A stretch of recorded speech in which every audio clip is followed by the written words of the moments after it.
Hello, everybody. I am actually a little bit late. I'm aware of that. Not to my own stream, of course. It's my stream. I dictate the schedule. Rather, I am a little bit late to the DNC. Here, let's do this timer thing.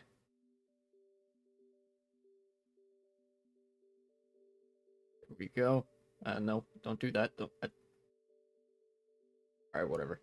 Okay. You get situated there. That looks good.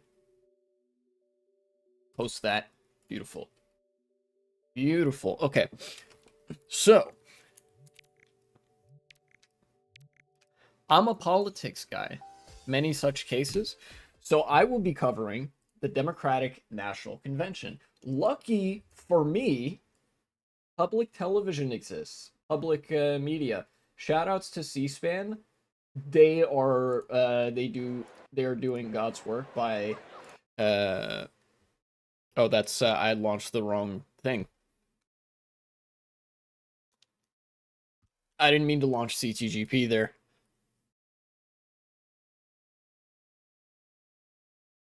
Whoops. All right, let's try this again. They're singing the national anthem. Sorry, you guys can you can hear that. You can't see it yet. Let's bring this up on stream. Properties. DNC day 3. Okay. Boom. There we go, baby. All right, all right, all right. I will need to get up at some point because the DNC is going to be long, just like the RNC was. Unfortunately, I actually missed some of the best content from the DNC. In terms of streaming it, I watched it live the first 2 nights, and there was some banger stuff in there that I wanted to talk about slash go over, but I couldn't stream it. I would have to go back and find the VOD on YouTube, like the YouTube VOD of the DNC, and sort of pick through it. Uh, and it's going to be happening. The DNC is going to be happening for the rest of this week. Of course, don't think I'm going to put all my coverage of the DNC into one video. That would be insane because there's still, I think, today and tomorrow, actually, not the rest of this week. It's today and tomorrow, which means there's about 8 hours of DNC still happening. And there's about an hour and a half to 2 hours of DNC that already happened that I want to cover and talk about. So more than likely, this is going to be like some kind of multi-part thing where I go through the DNC, compare it actually to the RNC, and who dis, Hello. and sort of analyze it on various axes. I'm fortunate to have worked with some amazing Democrats to strengthen and rebuild this Shit. Democratic Party. Please welcome to the stage several of our DNC officers. Vice Chair, President of the ASDC, and Chair of the Minnesota DFL, Ken Martin. Vice Chair and former Mayor Keisha Adams. Vice Chair Henry Munoz. Treasurer Virginia McGregor. I don't know how much I care about the, last night, the famous roll call star, our Secretary Jason Ray. Yes, that's right. The roll call, that's one of the big things. I don't know what this is that they're gonna. We now ask that you approve 3 honorary resolutions conveying our appreciation. Okay, this is some symbolic shit. The people actually cheered for the guy who officiated the roll call yesterday. That's because the roll call was actually one of the most hyped parts about the DNC. And I don't mean that from the perspective that I enjoyed it, because I did. Clearly a lot of the Democratic representatives from the various states were like hamming it up for the camera, having a great time. There was tons of music playing. There's a lot of licensed music. I'm gonna have to mute all the parts where that's playing, because I don't want my channel to get nuked by copyright. Thank you. But this, they have the licensing rights to that. That's one of the ways in which they flexed on the Republican convention. But then also the fact that the roll call was basically just one giant party, you know? Also kind of a flex. What do I want to do this time?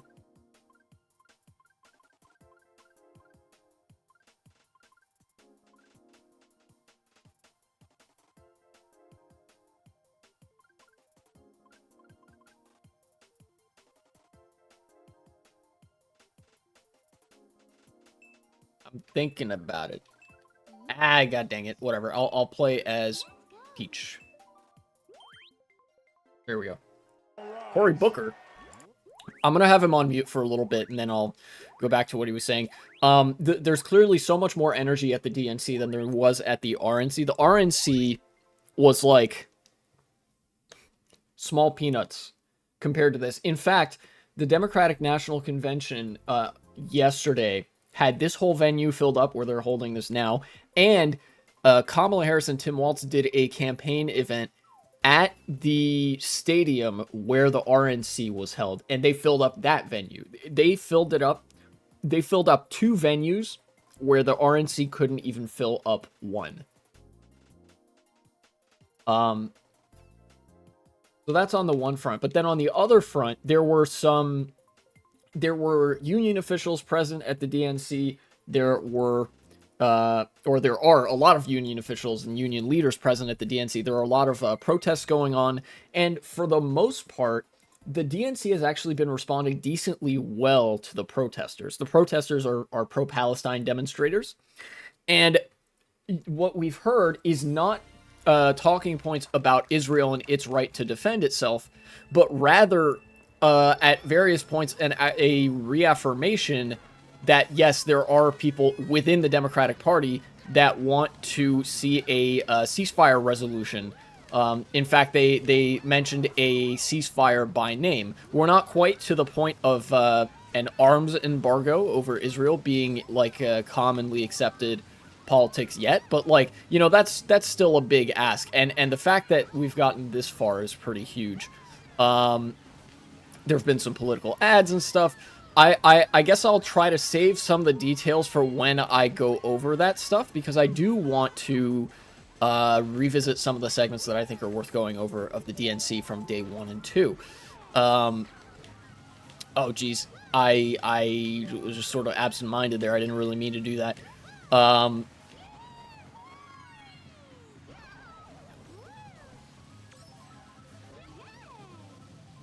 But yeah, it's clear that not only is there so much more energy for the Democratic Party convention than the Republican Party convention, but also it seems the Democratic Party at this convention is embracing more of the left wing of the party.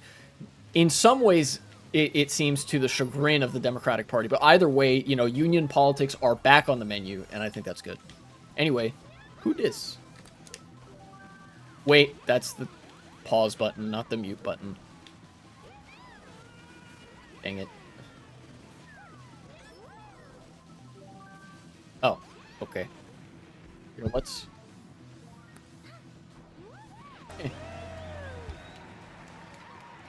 So I'm a little bit behind. A few seconds.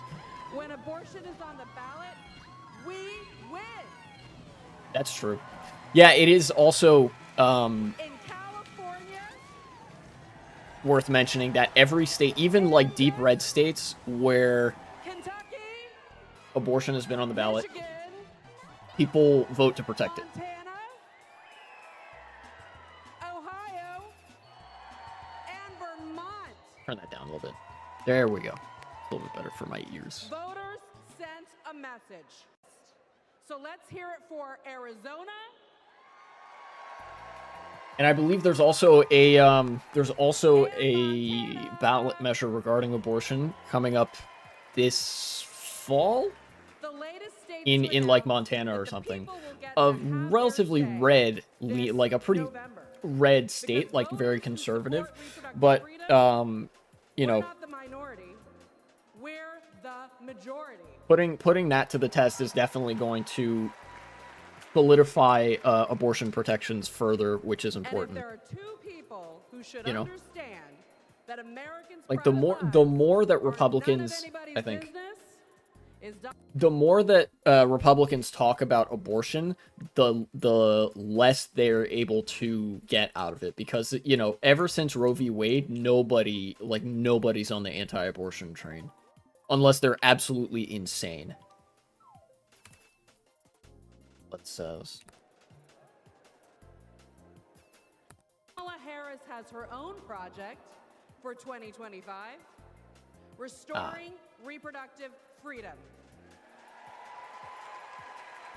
piece stuff. It's simple.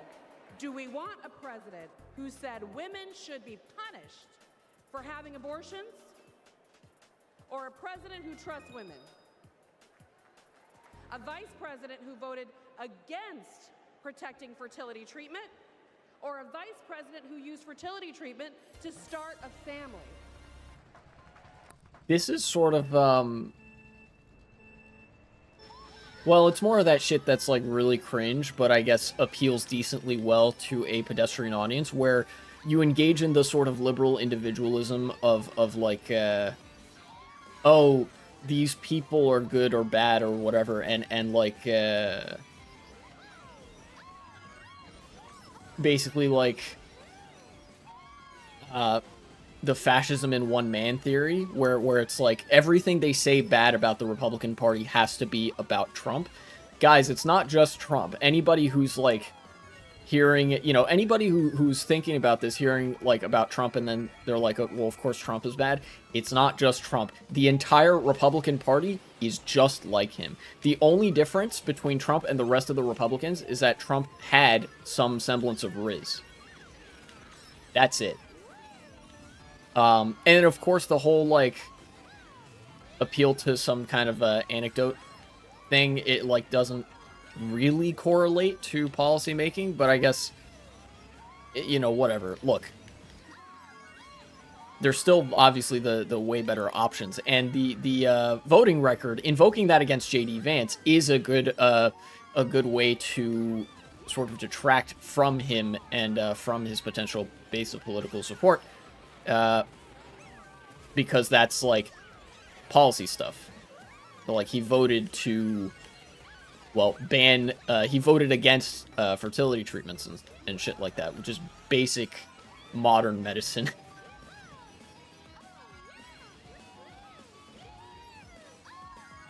There we go. Finally figured out how to do that part on this track. It's going to be kind of difficult to commentate while I'm racing, especially because I'm, like, really tired today. I did a lot. Oh, no. Okay, well. Women are not free. What?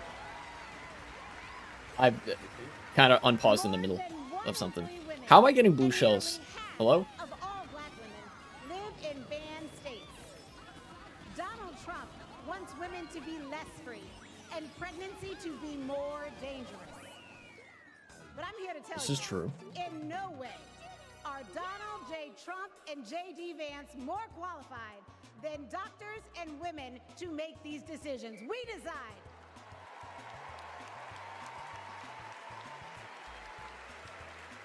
We trust women.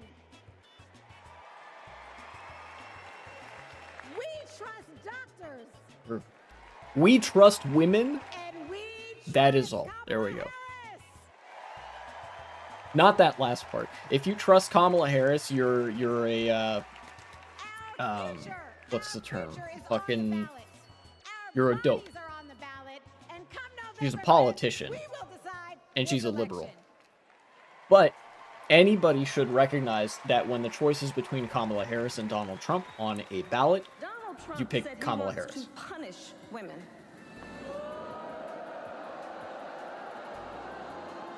And as a result of his actions, today in America, 1 out of 3 women live in a state with a Trump abortion ban.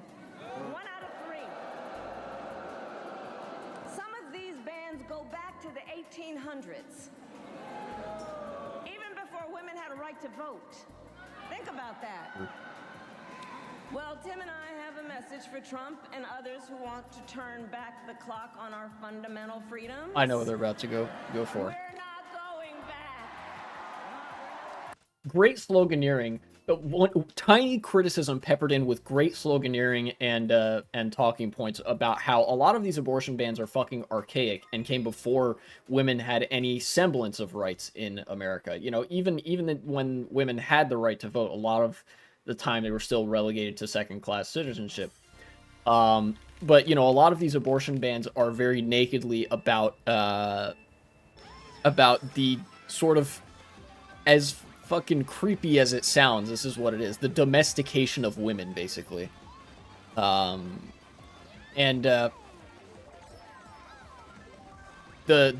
"we're not going back" is obviously a very, very good response to "Make America Great Again," you know, referencing a point in the past that you would theoretically go back to. That's the implication. And then the "we're not going back" is like, no, we're not going back. Like, that imagined past was not actually good.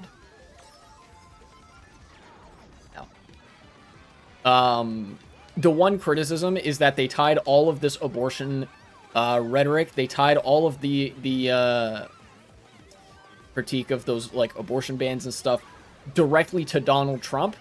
Donald Trump was actually pussyfooting around the issue more than most Republicans were, because he realized how, like, in his mind, he's in a perpetual, like, popularity contest or whatever. And it really is the case that, like, it was mostly the Republicans pushing for that shit. You know, Trump obviously is the figurehead of the Republican Party and was perfectly fine with them pushing that, so long as it didn't affect him too negatively. But again, this is one of those issues where the liberals often succumb to the disease of individualism, where they, you know, do the whole fascism in one man theory. They associate all things bad with Trump and Trump alone, when there's an entire political party sitting there that is dedicated to dragging America back into the days before germ theory of medicine, in every conceivable way, just about. If the Democratic Party really wants these resounding victories, they're gonna get it, even with this, you know, with this rhetoric. But I think if they want to fully put the Republican Party in the dirt, they have to attack the Republicans directly. It can't just be Trump this, Trump that, Trump, Trump, Trump, because that would only, in the intermediate to long term, that would only enable the GOP to cultivate a post-Trump image of, we've grown and changed as a party, while not actually changing anything. Does that make sense? You know, you have to make it a point that, like, look, to shit our wedding. That, like, every bad thing that Trump believes is emblematic of the whole Republican Party. You know, obviously Trump is at the head of this thing, and the Republicans are going all right along with him. You know, it's the whole goddamn party. It's not just a Trump thing. And I wish, like, part of me thinks that this is just political strategists saying, like, that this is the safest possible option. And I see the argument there, but some of me, like, there's a part of me that also, I also believe that, like, on some level, the Democrats just don't understand that this is, like, the entire Republican Party is just like this now. You know, it's just a bunch of Hitlers running around. To such an extent that Trump had to, at various points, distance himself from some of the worst elements of the Republicans. You know, it's like why he's had to distance himself so hard from Project 2025 is because he knows how bad it looks, but there are a lot of Republicans that have no sense of optics and are full-throatedly in support of it. You should be attacking them and Trump in the same breath. Anyways. My family went from being enslaved in Mississippi to being the first free black Human family rights in based? Muscatine, Iowa. To now, preparing to elect President Kamala Harris. Progress is happening, my friends. The 20-plus million LGBTQ+ Americans are living proof of it. We are your friends and your neighbors, your classmates and your family. Like Daniel, Okay. Mushroom. a trans kid in Take Tucson that. who's going to his very first prom. I love my trans son and my AR-15. I hope that's the crowd that the Democrats are appealing to. Sacrificed in combat and then came home to battle Don't Ask, Don't Tell. Like Sandy and Chris, the first same-sex legally Sup, married Garfield? in California 11 years ago. In a ceremony officiated by Kamala Harris. Oh shit, real? That's pretty funny. Donald Trump wants to erase us. He would ban our health This is true. belittle That's our true. marriages, bury our stories, but we're not going anywhere. We are not going back. No way, dude. I got first. Kamala Also, beautiful.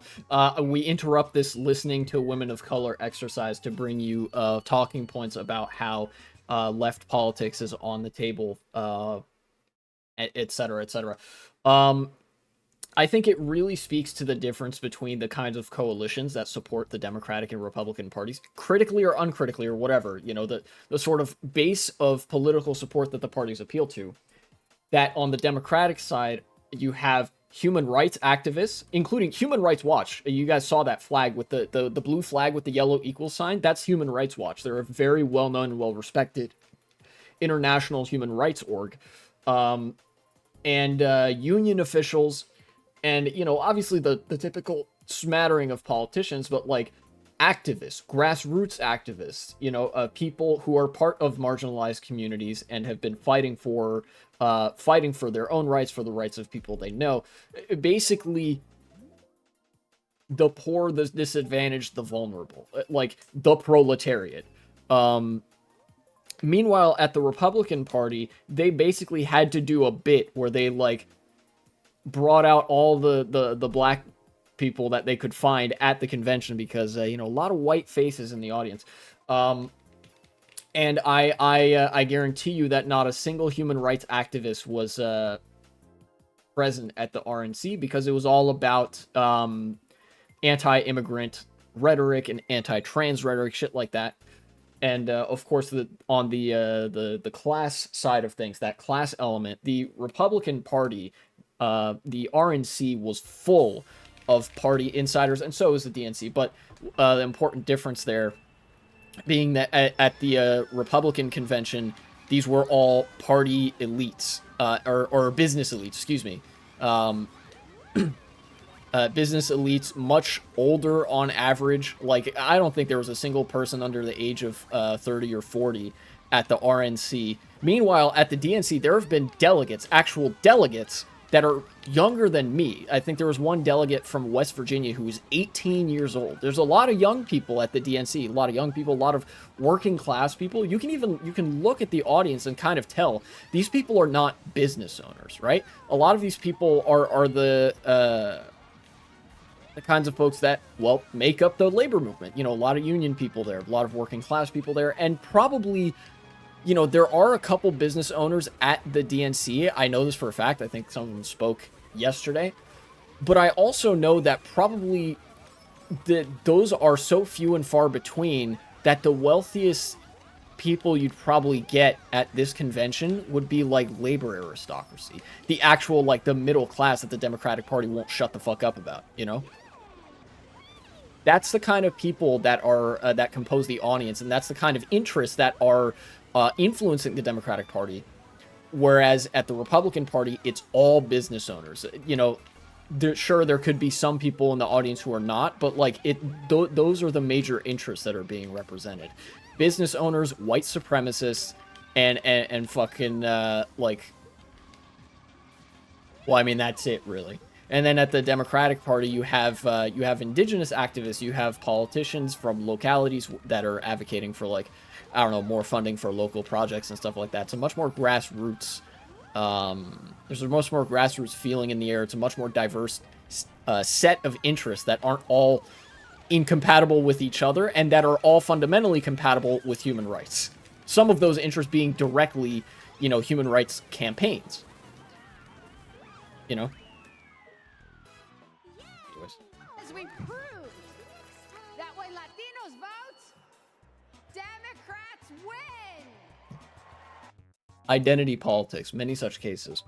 Trying to suppress our vote. Voto Latino. Boo. President and CEO. What? CEO? bullshit. Well, I mean, Voto Latino is probably a nonprofit, but eh. So let me be clear. Voto Oh, let me be Latino clear. has registered 1.5. I actually kind of get annoyed when Democrats say that, when they say "let me be clear" all the time, because it's clearly a fucking Obama thing, and I stop.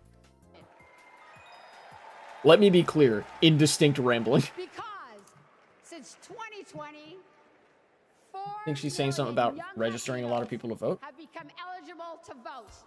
This is also an important difference. The Democratic Party, this is one of the things that I will support them on, as much as I obviously despise liberals, is that they're very big on civic engagement. And obviously you want people to participate in democracy. From a liberal, like, cringe liberal perspective of, like, you know, the spirit of America or whatever, but also from a class perspective of advancing Another fun fact. working class interests. This year, more Latinos will vote than any time in our history. So that means, sí se puede. Se está haciendo. Sí se puede. So that means that together,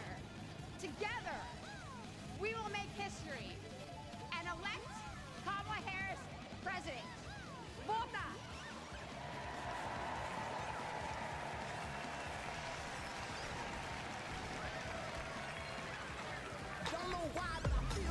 Ah, copyright.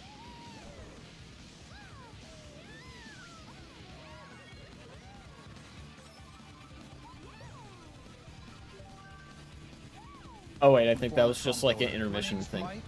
I live in southeastern Pennsylvania, and I am a former Trumper. Oh, this bit. I love this bit. Support Donald J. Trump for president again starts with his chaotic behavior. He doesn't care about me. He doesn't care about my family. He doesn't care about working people. 34 counts, felony counts that he was found guilty of. That's not who we want running our country. Trump scares the hell out of people. I'm gonna let this play and then I'll comment on it. Will be the first time that I have not voted for a Republican. I will be proudly voting for Kamala Harris. This is the kind of shit that wins elections. That blurb about, like, people being de-radicalized from the far right because, like, oh, you know, Trump's just a self-serving bastard who doesn't care about working people. I think that was one of the strongest arguments that you could have made there. It's like, that guy is the picturesque representation of like the group that the Republican Party loves to use as a prop to say they're pro-worker. Rural, white, conservative, working class, right? And this guy's saying, Trump doesn't give a damn about me. He doesn't give a damn about people like me who are poor and have to work for a living, whatever. So I'm voting for the Democrats because they do, being the implication. Obviously, that's not 100% true either, but, like, that's going to fracture every former Trump supporter who comes out against Trump and in support of the Democratic Party fractures the Republican base even harder. And that is essential for putting the Republican Party in the ground to get even more progressive politics on the table, the politics of socialism. Like, you know, these guys are contributing to the world in a not insubstantial way. You know? And even for the people that's not going to directly de-radicalize, it's going to sow doubt, and it's going to, like, create apathy on the Republican side, because there's going to be a lot of division in the party, in the Republican Party, I mean. Non ci sono rose senza spine. You can't have the roses without the thorns. You have to work for it. What? To be a nation of immigrants is hard sometimes too. You have to work for it. Tonight, we celebrate the roses of life. We come together from every state, from every ethnicity, from every race and religion. We come together. Great, thank you. I get on the Republicans' case for being risless. Most Democrats are also risless, especially people in this sort of section of the party, where this guy's, like, probably one of the members of the party who's more technocratically driven or whatever.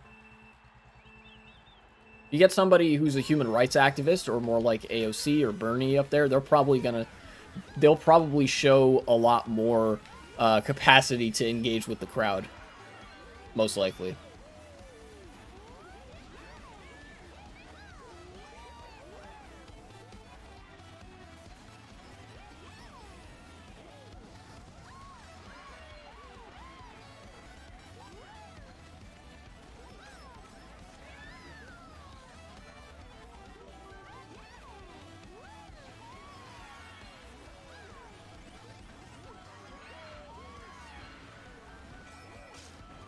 I'm just gonna hang on to this for now.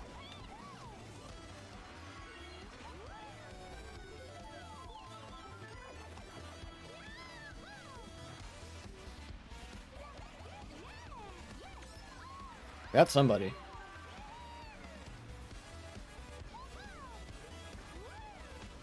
Intermission, which means probably more copyrighted music. Okay.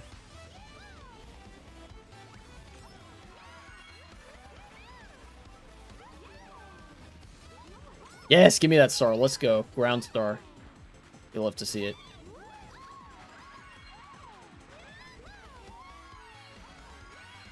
Oh, that is a good good way to do that. Almost sniped myself. That wouldn't have been good.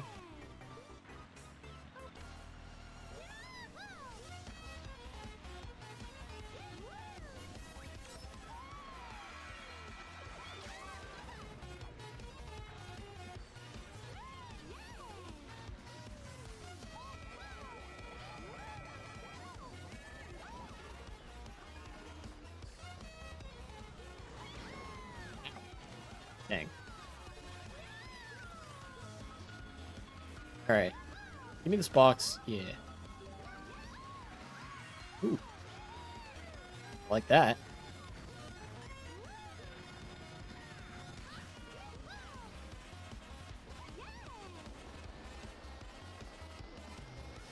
Get me through this section, get me around this corner. Perfect. No, I hit my banana. 6th place. Also, you can take a look at the crowd at the DNC, and they're clearly much more happy to be there. A lot of that is because a lot of them are not, you know, in fact, lizard people with no soul and who only want to see evil in the world. You know, a lot of them are actual people outside of, you know, hating immigrants and whatever. Vice President Kamala Harris and Governor Tim Walz, I want to keep what President Biden started with the infrastructure plan and getting this country moving. Because of these investments into our country, it has put people like me, young people like me, Gen Zers, into work in the trades, working on electricity, carpentry, you name it. The Inflation Reduction Act and the... Okay.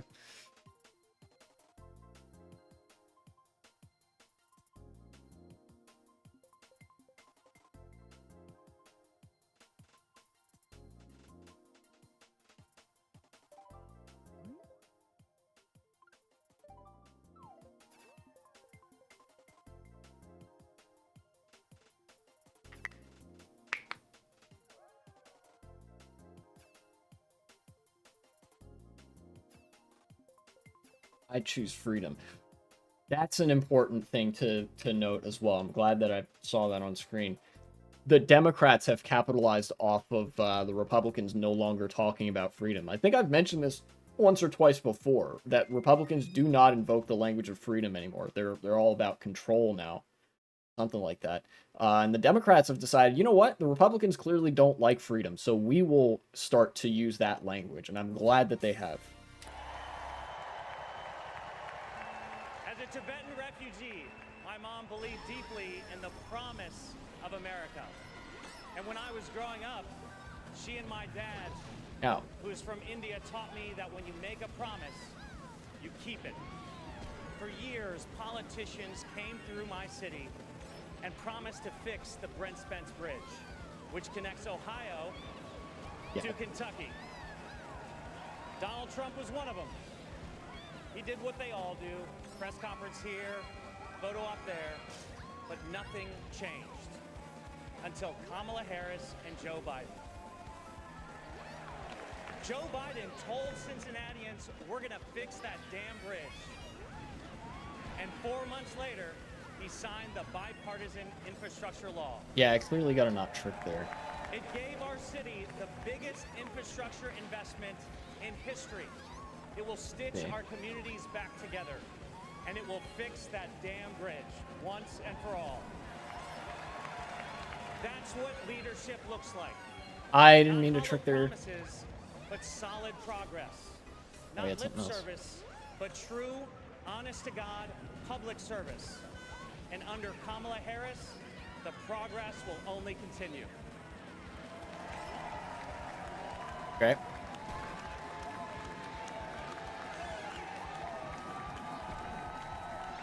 I'm Milwaukee Mayor Cavalier Johnson from the great state of Wisconsin.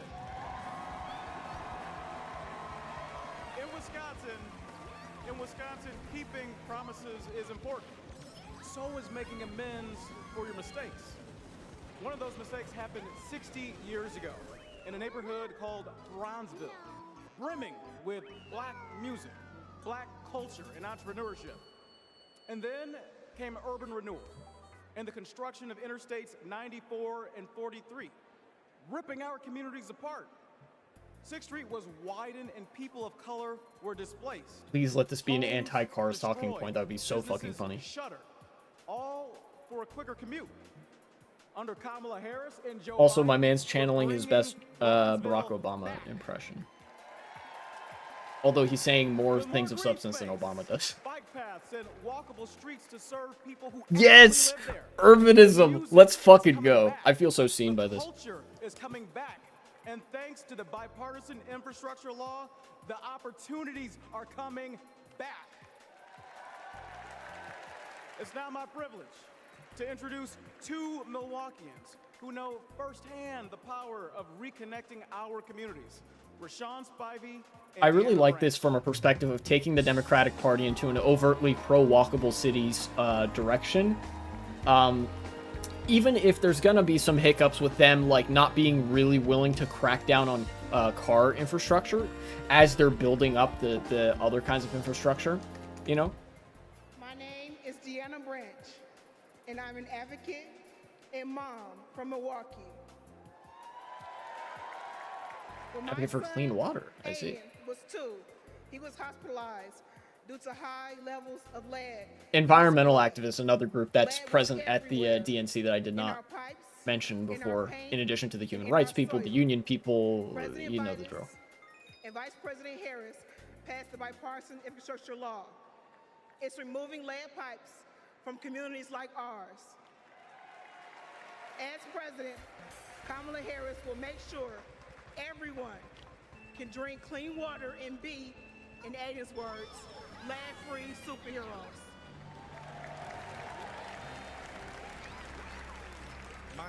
My name is Rashawn Spivey, the owner of Hero Plumbing in Milwaukee.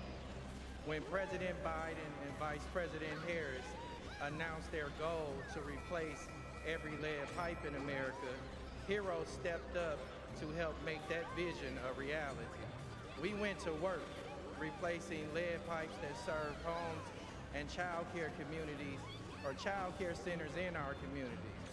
Since then, we've replaced more than 1,000. Why I'm pulling a lot of blue shells today. That was made possible thanks to Vice President Kamala Harris. Not two And people when she with that, visited wow. Milwaukee 2 years ago, I got to show her our work up close. Because of her leadership, I've grown my business and helped kids like Aiden have safer, healthier lives.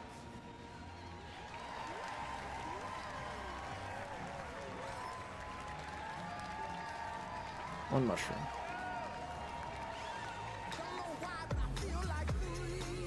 Please stop. Oh wait, this is just the intermission thing. What was this?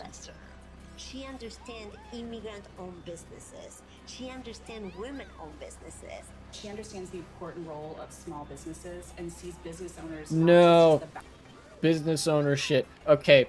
This is one respect in which I fucking hate the Democrats is that they constantly pander to small business owners as though they're like the lifeblood of America or some shit. Like you got to understand, small business owners are the vanguard of fascism. Like, they were the strongest foot soldiers of Mussolini in Italy. They were the strongest foot soldiers of Hitler in Germany in the 1930s. And they are some of the most militant opponents of organized labor today. You know, it's not great. And I think that's going to be a significant obstacle when the Democratic Party is the only relevant party in politics, you know, after the Republican Party fucking collapses, is dealing with the whole small businesses, you know, support local businesses, support small businesses, whatever kinds of talking points, and sort of redirecting that towards labor. Mother, grandmother, and congresswoman, and hopefully the next senator from the great state of Delaware. Yeah, this is one respect in which the DNC and the RNC are quite similar. I'm sorry, you know, promise to let women of color speak broken instantly, is that they're trying to gas up some of the candidates down ballot so that they can get elected. And I think the DNC is going to be much more successful with that, because the RNC was just like, everybody's the fucking same person, and there's like no excitement in the room, it seemed like, compared to this. I mean, like, people are way more excited here. And, you know, every Democrat, even some of the more soulless, like, town mayors and city mayors and local politicians, state politicians, have more personality than the Republicans do. Because, like I said, the Republicans at the RNC were all, like, lizard people. We've got to turn our biggest challenges into our greatest and brightest of hope. For me, Bright Hope was the name of the church that my grandmother attended for 70 years in Philadelphia. It's not just a name. It's how I approach my life. It's how I'll lead as Delaware Senator. And it's how Kamala sees the future of America. Now, there are some who think our politics are too broken for Bright Hope. But if you want to see hope, just look. Bright Hope is record numbers of Black and brown entrepreneurs starting businesses. Bright Hope is an opportunity economy where we invest in our communities and build affordable housing. There we go. Okay. At the very least, they're Madam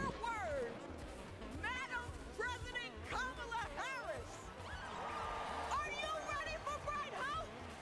Are you ready to fight for our freedom? Are you ready to flip the House, protect the Senate, and send Kamala to the White House? Then let's go! I really appreciate the focus on affordable housing there. It seems like that and urbanism are becoming much more present parts of the discourse. You know, and I appreciate that. Wow. Wow. Wow? Oh, it's Cory Booker again. Hello. Lisa Blunt Rochester, know that name. Know that name. My friend, my sister, and soon to be our senator. I can't wait to work with her in the Senate. But next, we're going to hear more about the ongoing fight for reproductive freedom. This is a fight that affects every single American, no matter where you live, so-called blue states or red states. If Donald Trump has his way, he's going to push through their extreme agenda. Project 1825. I'm sorry. I rolled that back. I got that wrong. Project 1925. Oh, I'm sorry. Project 2025. That poisonous agenda. It's a nice bit, I guess. He's not... Cory Booker isn't the most charismatic individual, but, you know, a little bit clever. I'll give it to him for that. Who are fighting back. Also, please let me mute. Thank you. I think that's actually, even though he didn't, like, his delivery wasn't as good as a professional comic, you know, thank you.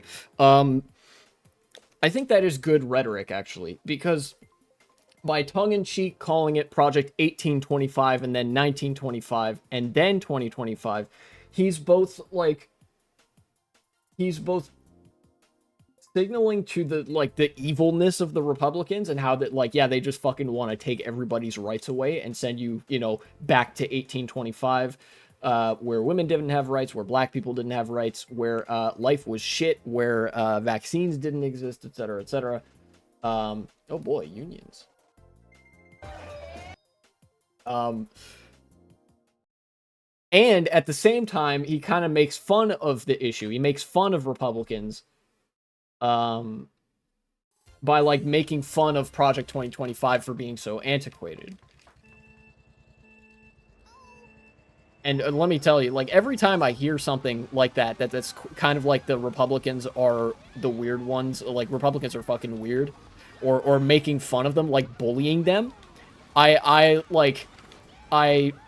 become more and more convinced that, like, that line that Tim Walz came up with, like, Republicans are weird, they're not normal human beings like you and me, is just fucking a gift from the heavens as far as rhetoric goes, It's probably some of the best anti-fascist rhetoric that you could ever hope to see.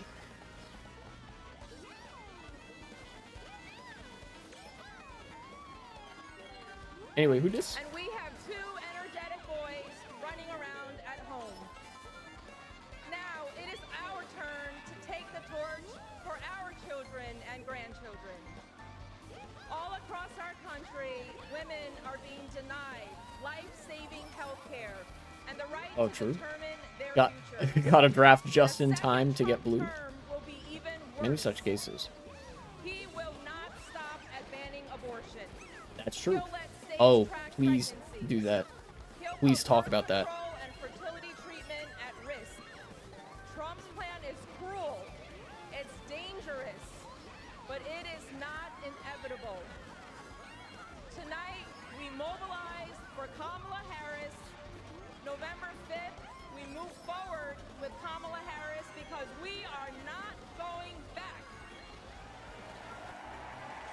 I do like as well that the Democrats are mentioning that beyond the abortion thing, Republicans also just want to, like, ban all sorts of women's health things.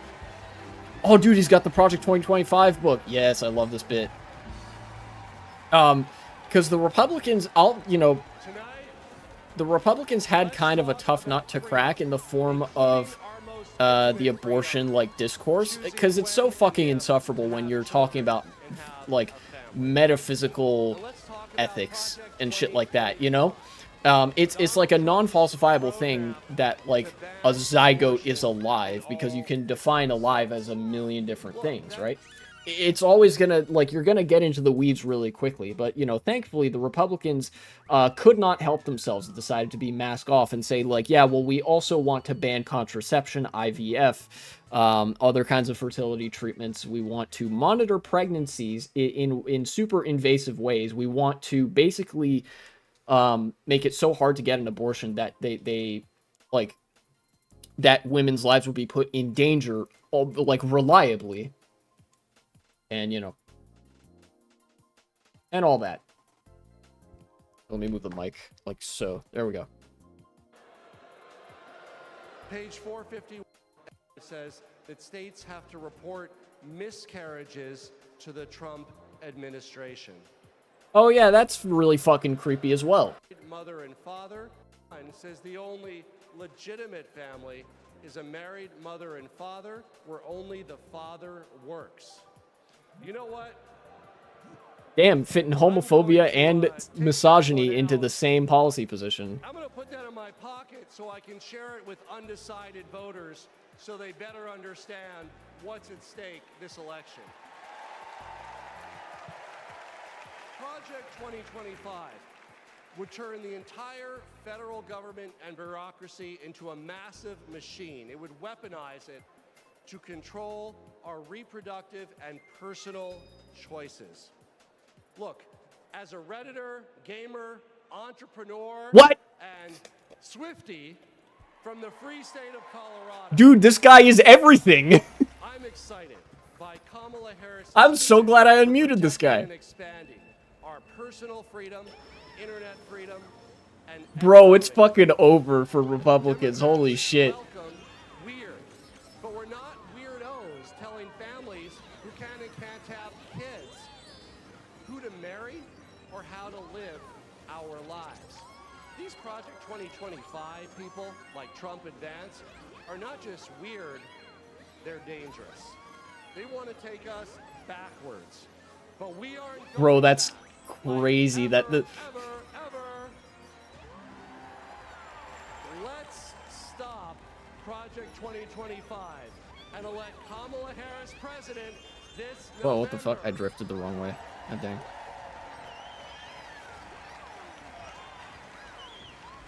Please welcome Florida Representative Damn it. Debbie Wasserman I Schultz. didn't hit the right key. Holy shit, what a snipe! I had to fucking triangulate that shit.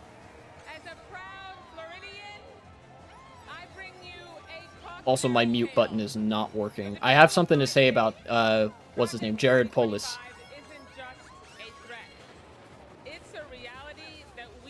Come on. Maybe when I get to the cannon. To the emergency room, Governor DeSantis turned Florida into a testing ground for the right's most egregious, dangerous policies. I can tell you. I think that's actually a really good thing for Democrats, that Florida was like the testing ground for that. Florida, big state, very, like,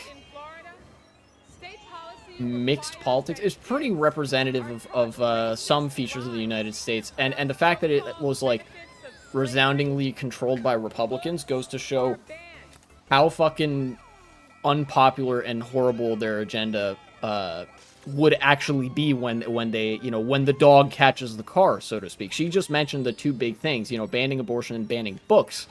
And like, it turned Florida into a almost universally reviled shithole of a state, you know? As if it wasn't already one. You know, we all know our nice Florida man memes and stuff. Today in Florida, a near total abortion ban endangers women's health and their lives every day. I keep thinking about a Central Florida woman I met named Deborah. And at 23 weeks pregnant, she got news every future parent dreads. Her baby's kidneys never developed. This is gonna be kind of gruesome, but this is that rhetoric that I said that, like, Republicans fucking handed to Democrats on a silver platter. That, like, you know, they also want to, they basically, they could have had, like, very good rhetoric going for an otherwise very draconian conservative policy, you know, because they could be really weaselly about it. But you can't really be weaselly when shit like this happens. And then you're like, no, even in that instance, you still can't get an abortion. Both of you must die, you know? Or you can't, you know, have any sort of fertility treatment also. Like I said, they shot themselves in the foot. But now let me talk about Jared Polis, my fucking mans. You know, God, when Trump picked J.D. Vance, I thought it was like, okay, consolidation pick, whatever. And then the Democrats got somebody who was actually willing to campaign, and all of a sudden, people realized, like, oh shit, this was actually the worst VP pick for Trump. Where am I going with this? J.D. Vance is a fucking 4chaner, right? Like, he belongs on some of the fucking darkest corners of the internet. You know, have jokingly said a couple times that Republicans are trying to get the 4chan vote, and then Democrats came back and countered with, I will see your 4chan and raise you Redditors and gamers. They fucking got a guy on stage who's like, I'm a Redditor, I'm a gamer, let me explain to you how Republicans hate you. I was like, oh shit. You know? That's the kind of shit that actually kind of resonates with normies. And I know gamers and Redditors don't want to think this, but believe me, you are normies.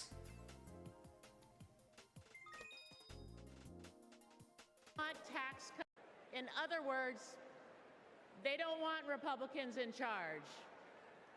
We're here because we need to elect Vice President. Boring. Okay.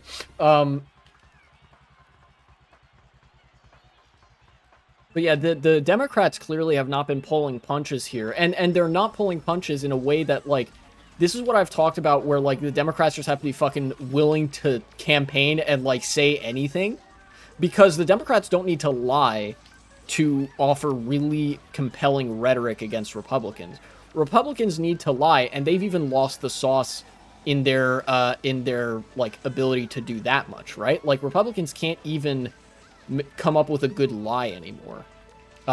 Meanwhile, Democrats have figured out, oh yeah, we could just tell the truth, and that's good rhetoric. And, like, as much as it's like, as much as it is often very politically convenient, it's a very commonplace thing in politics to lie, it is still the case that the truth will really, really stick. If you have a good talking point about, like, that either closely resembles the truth or just straight up is true about, like, insert party here, insert politician here wants to do X, Y, or Z thing, and that would, like, negatively impact everybody, that's way more effective than making some shit up to craft the same talking point, especially when you have an established pattern of doing that. Where with what the Republicans have been doing, they've been routinely crafting rhetoric that is like blatantly false for long enough that people always just assume that the Republicans are lying to them. Even people who aren't Republicans or who aren't Democrats, like independents, will probably see a Republican and instantly know, like, yeah, this person's a slimy politician and they're lying to me, right? And that's sort of the like the default position, the default assumption. But then, like, I don't know, somebody who's not an evil fascist gets up there. They could just be a slightly less evil liberal, and they say something true, and they're like, you know, you can look that up. Feel free to verify it. And they, you know, I'm constructing kind of a weird winding hypothetical here, or an example or whatever, but believe me when I say that it matters. When the Republican Party cultivates an image of a party that will just say shit to get what they want, and what they want being, like, really bad outcomes too, that affects them negatively in the long run, you know? You don't want to be going so deep into overt lies so often that it becomes the image of your party. You know? Although, like I said, politics necessarily entails some degree of dishonesty in crafting rhetoric. And, like, that sort of stuff. Calling to congratulate my team and the work. Now, this is rhetoric that I don't care for. I only heard a quick second of it, but it's like, Kamala Harris is nice. She's a good human being. Like, cool, great. You know, speak your truth, King. But, like, from a political perspective, nobody cares. I'd compare this to a sort of, oh yeah, Hitler pet a dog once. Like, it's not these anecdotes that people can tell. This is obviously the most extreme example out there, but what I'm trying to illustrate is just that the anecdotes that people invoke about a certain political candidate or political operative being a genuine person or whatever does not speak to their policy prescriptions and the sort of world that they want to create through the artifices of politics, if that makes sense. You know, to use that refrain, just because Hitler was nice to a dog one time does not mean that he has good politics or, you know, is a good human being or some shit like that.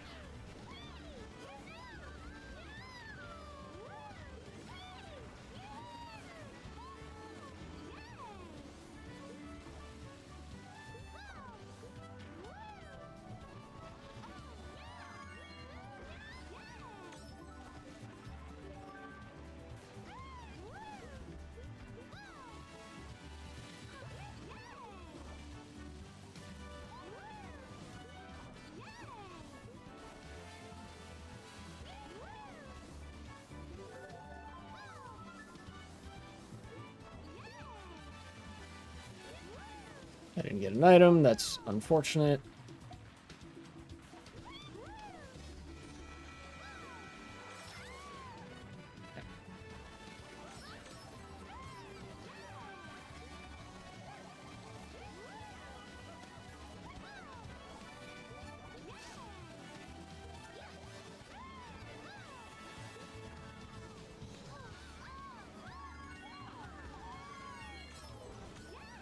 Oh, I didn't get an item. Dang. Kind of unfortunate.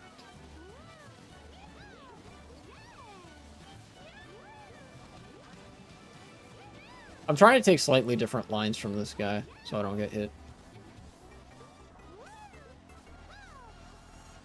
Take the inside line. That's not the inside line. Alright.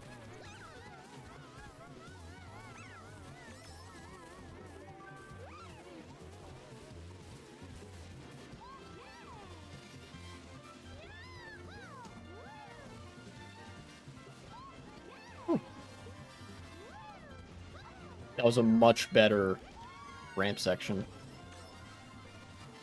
Oh, what happened? I didn't mean to put that back.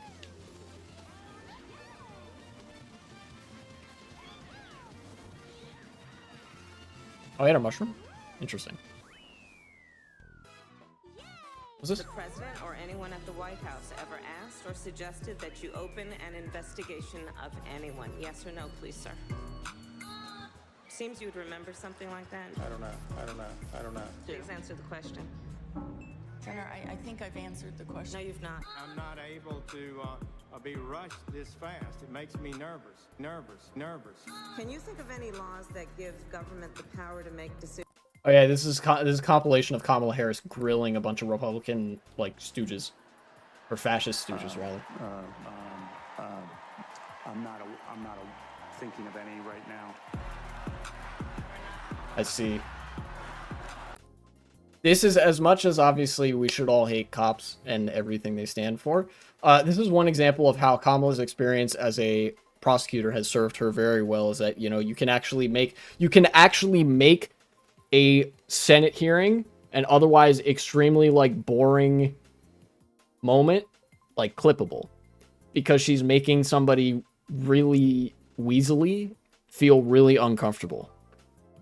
It's almost like how you would see a clip of a politics debate or something, where somebody's like using the Socratic method or whatever to ascertain what the other person supports, you know? Is a tough job, right? But as California's Attorney General, Kamala Harris never shied away from a good fight. She's held accountable environmental polluters, sexual abusers. Although I must say, given the kind of people that Kamala pursued, as she's listing here, Dana Nessel, thank you. As far as prosecutors go, Kamala's not so bad, you know? It's just, you know, the kind of system that cops are a part of and are designed to protect and defend and shit like that, you know? But obviously Kamala did way fucking more good things in that position than probably most other people would, given that same power.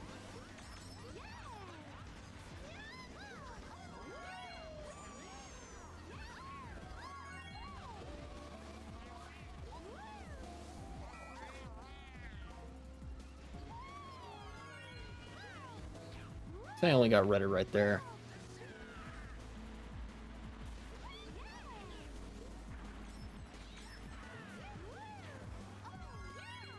I believe this is faster.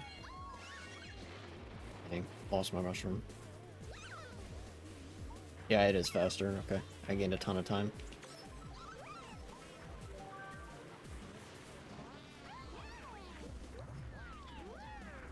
I meant to throw that forward. That would have been the funniest snipe of all time.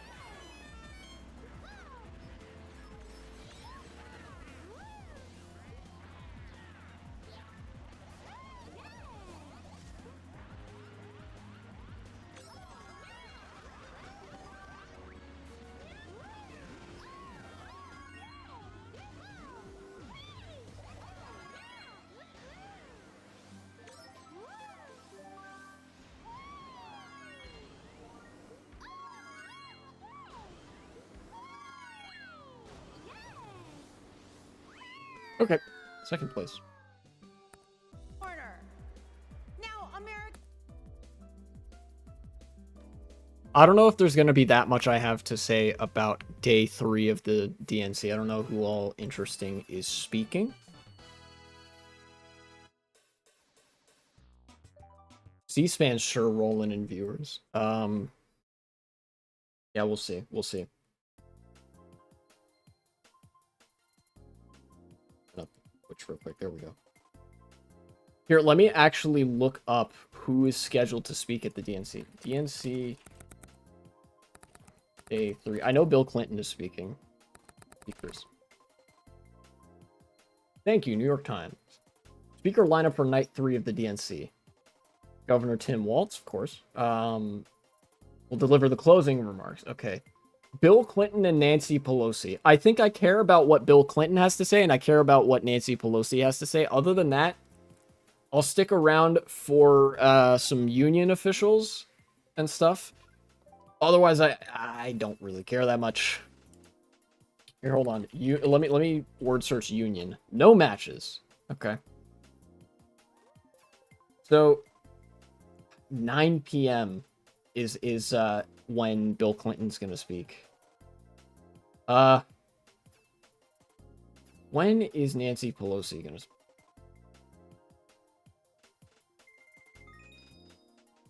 Pelosi. Also 9 p.m. Okay, so Bill Clinton and Nancy Pelosi are speaking back to back. What's up, Cory Booker?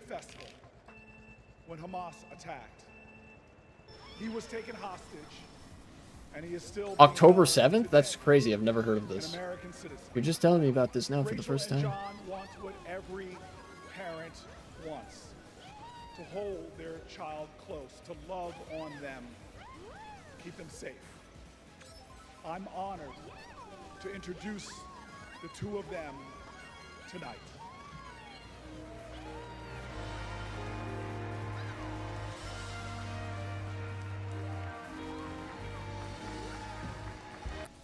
I don't know how much I care about, like, this sort of... No, you know what? I do care. I think I care about any potential pro-Israel talking points. I guess this might be, like, where we see some pro-Palestine agitation, potentially.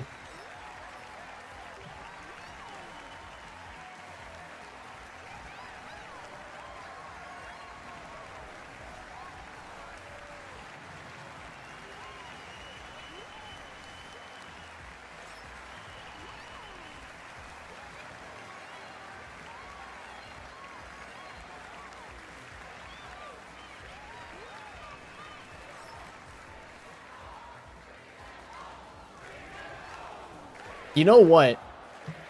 I gotta say about the calls to bring home the hostages, it is interesting to note that now I feel like the bring the hostages home puts the onus more on Netanyahu, which is where it should be. Because there's been like a number of deals proposed that Netanyahu specifically has rejected. Being held hostage by Hamas in Gaza. They are Christians, Jews, Muslims, Hindus, and Buddhists. They are from 23 different countries. The youngest hostage is a 1-year-old red-headed baby boy, and the oldest is an 86-year-old mustachioed grandpa. Among the hostages are 8 American citizens. One of those Americans is our only son. His name is Hirsch. He's 23 years old. And like Vice President Kamala Harris, Hirsch was born in Oakland, California.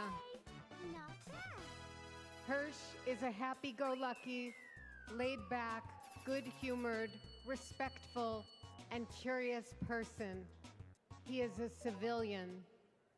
He loves soccer, is wild about music and music festivals, and he has been obsessed with geography and travel since he was a little boy. His bedroom overflows with atlases, globes, maps, and National Geographic magazines.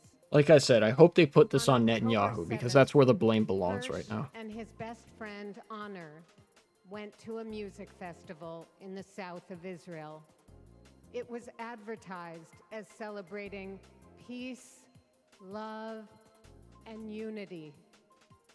They also went to celebrate Hirsch's 23rd birthday. As rockets began to fall, Hirsch, Honor, and 27 other young festival goers took refuge in a 5-foot by 8-foot bomb shelter. Terrorists began to throw grenades into the shelter. Honor stood in the doorway and repelled 7 of those grenades before the 8th one killed him. Altogether at the Nova Music Festival, 367 young music lovers were killed. This was just one of the many attacks on neighborhoods and communities in southern Israel on that terrible day. In total, 1,200 were killed, including 45 Americans. Hirsch's left forearm, his dominant arm, was blown off. Please don't tell me this. Loaded onto a pickup truck and stolen from his life and me and John into Gaza. And that was 320 days ago. Since then, we live on another planet. Anyone who is a parent or has had a parent can try to imagine. This is just welcome to chat. Also cringe on also El Bozo. And all the hostage families are enduring.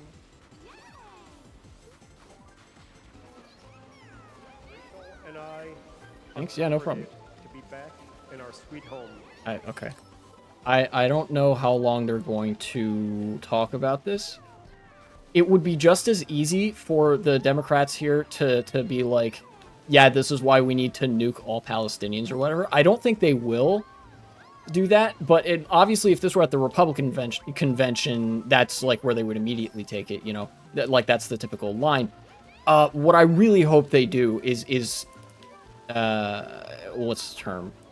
Implicate Netanyahu in some way, because there have been, like I said, there have been a number of hostage exchange and ceasefire deals proposed, many of which Hamas has said, like, yes, well, you know, we'll take it. And Netanyahu has been the one that says, no, we don't want the hostages returned, or rather, I don't specifically, you know. Netanyahu is clinging to power by a thread. Netanyahu just wants to see the war go on in perpetuity, both to kill as many Palestinians as possible and to avoid accountability for the corruption kind of skullduggery that he's been getting up to for the past several years. They're both working tirelessly for a hostage and ceasefire deal that will bring our there we go. Children, mothers, fathers. Kamala gonna send so much money to Israel? She probably is, but she's more pliable on that subject than Joe Biden was, and definitely more pliable on that subject than Donald Trump is. You know? Joe, I'm a Zionist Biden, and Trump, you're a bad Palestinian. You know, like, Trump uses Palestinian as a slur. Joe Biden will just unprompted say that he's a Zionist. And then meanwhile, like, they managed to make Kamala a relatively middle-of-the-road option look good by comparison. Does that mean that that's good? No. But Kamala Harris represents a much better chance of getting a ceasefire deal and you know, not sending $1 million squadrillion to Israel. Trump doesn't like sending money to other countries? Yeah, he does. Trump loves sending money to other countries. He just doesn't like sending it abroad for good things. Trump doesn't like investing in... Here, let me mute this for a second. Trump doesn't like investing in international aid programs. He doesn't like investing in human rights causes. What he does like doing is investing in businesses that will give him favorable business deals. He likes investing in shit that makes the world worse, you know, big businesses that will, you know, for example, fund death squads and shit like that. But he does not like funding the very meager efforts that the United States has taken to, you know, mitigate the damage that businesses do and that, like, very authoritarian actors do across the world, you know?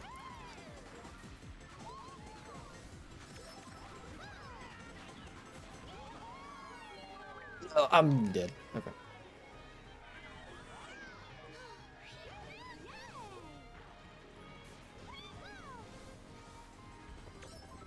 Light box. Thank you.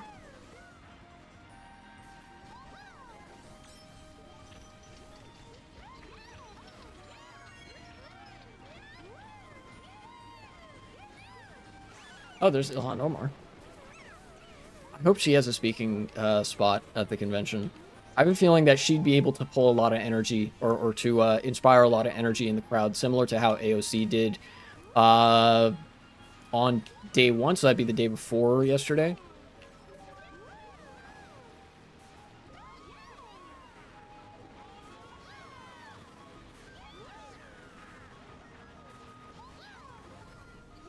I'm gonna chain this.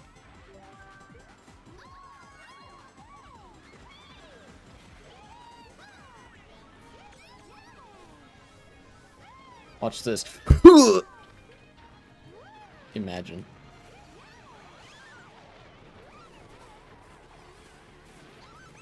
That would have been cool. What? Oh, that's probably copyright, so, you know, can't do that.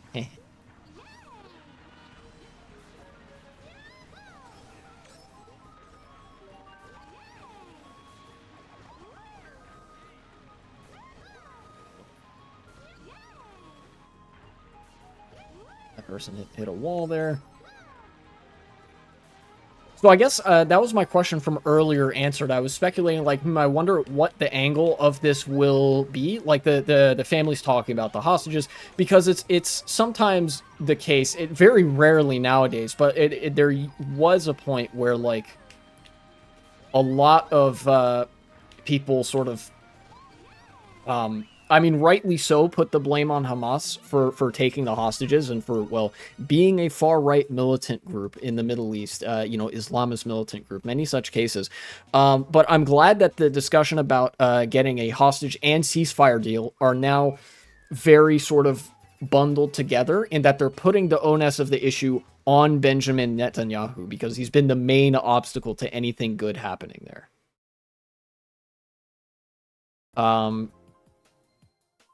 You know, I was a little bit worried that they'd be like, and that means we need to send more money to Israel and whatever, and bomb Hamas into the ground even more or whatever. But, you know, that's just the Netanyahu line. Even a lot of families of the hostages in Israel don't really go to that line. You know, people just want to see their family members returned home. With worth. In those towers was a tenant president named Miss Virginia Jones. Her son was murdered in the 1980s in the lobby of one of those buildings, but she was a woman of invincible joy. And I'll tell you this, I used to ask her, how are you so joyful? And she would always tell me, as church woman, she'd say, the joy I have, the world didn't give it to me. Come on now. There's something interesting here that I want to comment on. She taught me that you got to generate the joy, that hope is the active conviction that despair will never have the last word. And so tonight, there are so many challenges in our nation. There are so many problems that we're facing. Heck, if America hasn't broken your heart, you don't love her enough. But yet, we will be joyful warriors. We are going to bring back to the journey of our nation joy. And if there's any tradition in America that has helped us to generate that joy, it has been the artists of America. Okay. I think now I can comment a little bit on this. He kind of invoked the the joyous tendencies of a woman on sort of the grounds that she's a church lady. Of course, having been having lived in the South my whole life and having been to various parts of the Deep South to visit, like, or not Deep South, but like deeper South to visit family, I can vouch for the fact that there is there's definitely a type of Southern religious lady who will just put joy in her life and whatever. As much as I am, in fact, a Reddit atheist who thinks all religion is cringe, and people are cringe for practicing that shit, that's very real. And what I wanted to comment on was that this is a sort of glimpse into what the Democrats have been talking about, but Raphael Warnock would be a more full look at that. Maybe I'll get to that on another stream. The Democrats are actually tapping back into a more religious base of support. Also, there's music playing, so I'm not going to unmute it. Thank you. Atheism L? No, actually, atheism W. Religion is an institution of social control. It has been for centuries. It's been a actually pretty massive obstacle to many social and civil rights movements. At times there's been an asset, but most of the time it's been a massive obstacle. It represents a very reactionary, hierarchical method of organization. So, shit's bad. But the Democrats seem to be like tapping back into the religious base of support, which is great because it deprives Republicans of another mode of accessing power. Republicans can't even claim to be the party of godliness anymore because, now it's the Democrats appealing to the sort of like biblically inspired compassion or whatever that a lot of people feel. And I think that is great strategy. We want all the nice Southern church ladies on our side. That's what we want, because they're great. And, believe it or not, if you study history, if you study the history of the labor movement, the labor movement actually drew a lot from biblical references. They would invoke sort of Christ-like tendencies and behavior to justify demands of socialist and labor movements the world around. It was only in the 1970s and 80s, I believe, that there were like very televangelist or televangelist adjacent Christian orgs that started to co-opt the sort of image and aesthetic of Christianity to serve a very reactionary right-wing agenda in the United States. Sort of bringing that pendulum back. A lot of religious people were very pro-labor and left-leaning relative to the general population, of course. But the institutions were very reactionary. They tried to capitalize on that and had some success in the 70s and 80s and, up until the 2010s. But now it seems like that's shifting a little bit. Gotta go? Yeah, see ya.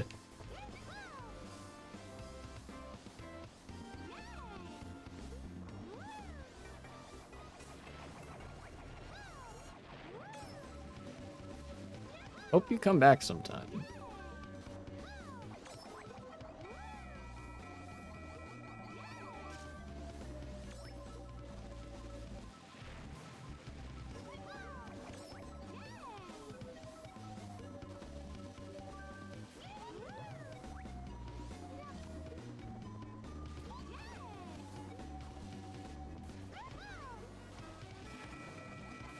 Oh yeah, I should mention as well. I have it muted so it didn't immediately come up.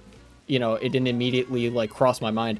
But the Democrats having a lot of music playing, like licensed or otherwise, and having a variety of performers really gives this a similar vibe to like a fun club experience and stuff like that. Like whereas the Republican convention was very fucking boring.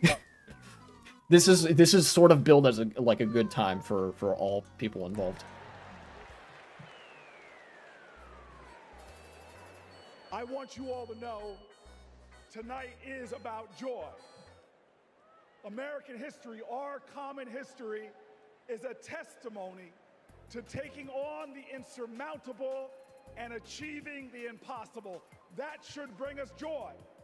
Our progress never ever came easy. But in America, we do hard things. We built labor unions and small businesses. There we go. That's Cory Booker is a really good summary of a lot of the stuff that's been going on at the DNC this year. World-changing innovation. Also notice there were quite a few people who cheered for the labor unions bit, but not for the small business bit. Labor politics are back, baby, and I'm happy about it. Medicare and Social Security for our seniors.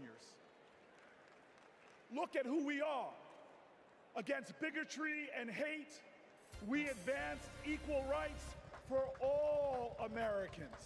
Civil rights, workers' rights, LGBTQ rights, reproductive rights. Crowd getting kind of excited for queer and women's rights, of course. Naturally. We did all of this in a way that didn't pit American against American. We did this by healing rifts, by bridging divides, by pulling people together. And all the while, we in this nation lived up to our calling and our creed to be a more perfect union, to make this one nation under God a little more indivisible. Now you all know this. Trump betrays these ideals.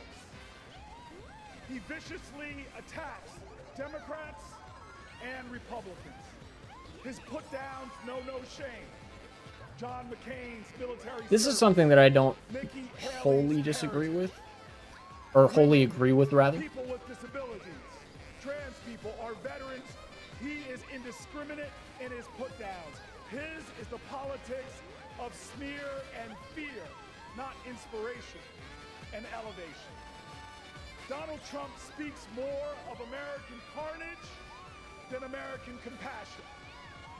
But in America, you can't lead the people if you don't love the people. All the people. Now, our nominees, Kamala. So, okay. Now's a good opportunity to talk about that, since that was, you know, nice straightaway or whatever. I don't, like, obviously I don't disagree with any of the things being said on a factual basis or whatever, like the whole, you know, yeah, like, Trump is fucking everything-ist. Like, he will almost indiscriminately call you, you know, all sorts of, bad things and whatever. But what I do disagree with is the strategy that is in employing. And that is a strategy of civility politics. Because civility politics is part of what got America into such a mess with fascism in the first place. Because the Republicans were able to sort of grift and drift to the right by disingenuously relying on civility politics as sort of a bludgeon with which to hit Democrats, because they knew the Democrats were so civility-pilled that they would instantly shy away from any challenge. You know, and civility politics is fucking dumb, let's be real.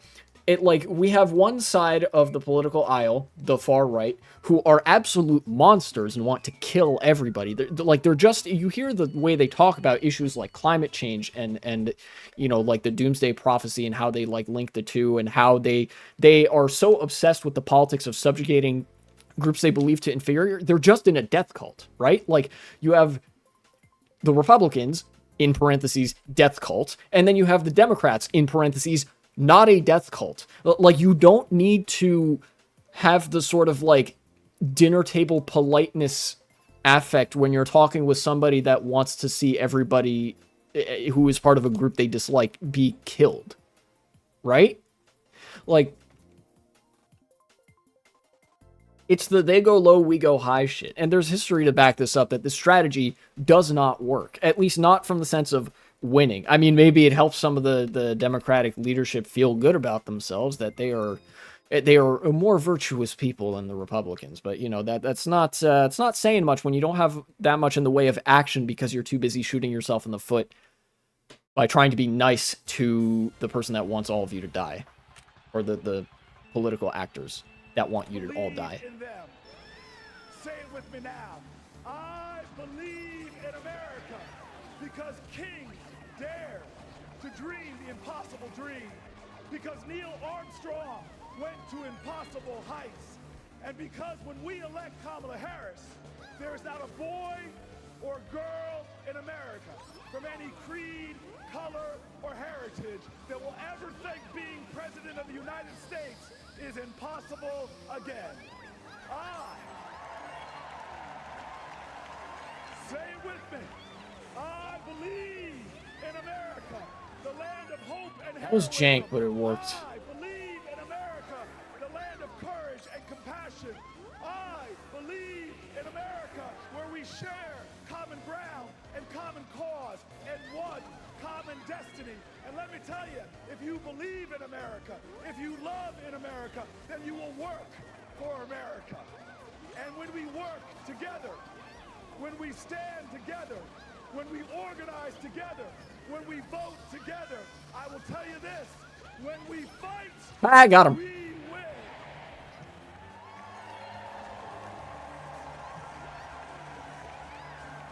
Ladies and gentlemen, Veronica Escobar.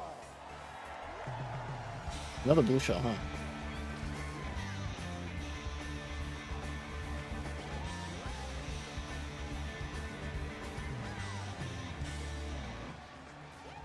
Buenas noches.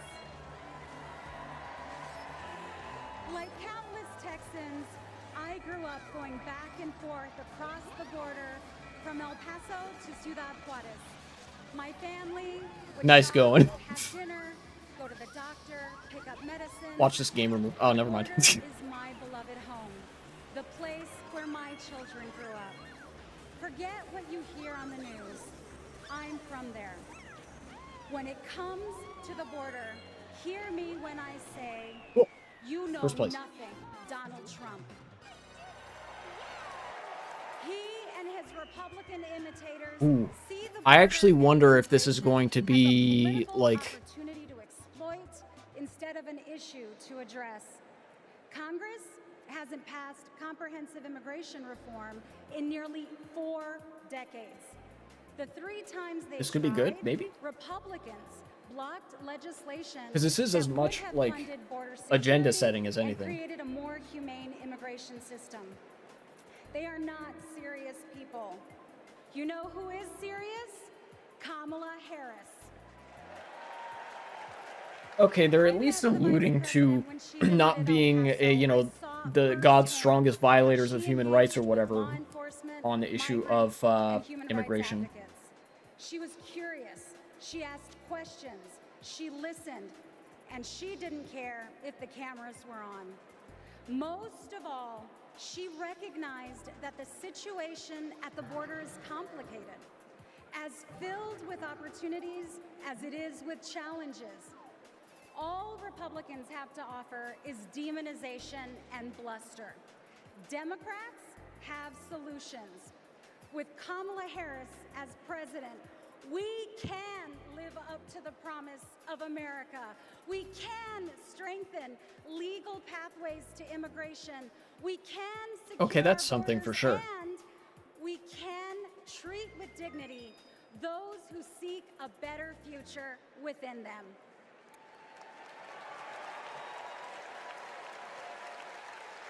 I'm glad that the Democrats are kind of moving away from the whole tough on the border rhetoric. I have a question for you.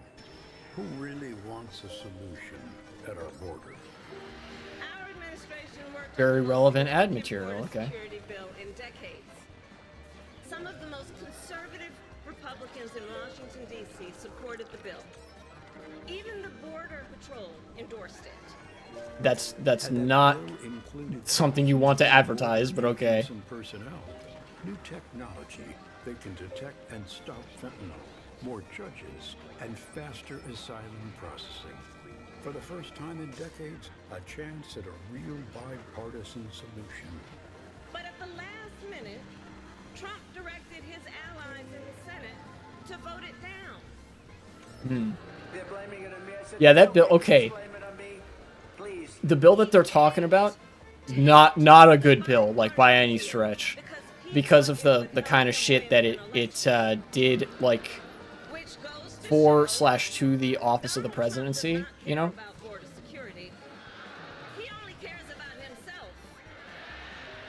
But it is true that the bill contained some stuff that was good. Overall, it was not very good. But I think the thing that was important is that, you know, that it didn't pass. I didn't want this bill to pass because it would have basically turned the presidency even more authoritarian. But thankfully, the Democrats got what they, like, got the outcome where it didn't pass, and now they get to say, like, you know, oh, Republicans don't actually care about border security because we tried to work with them on it, and they were like, no, I don't want this to be fixed, I just want it to be a problem. Trump actually said that. He said that he doesn't want the issues at the border to be resolved. He wants them to be an issue that he can campaign on.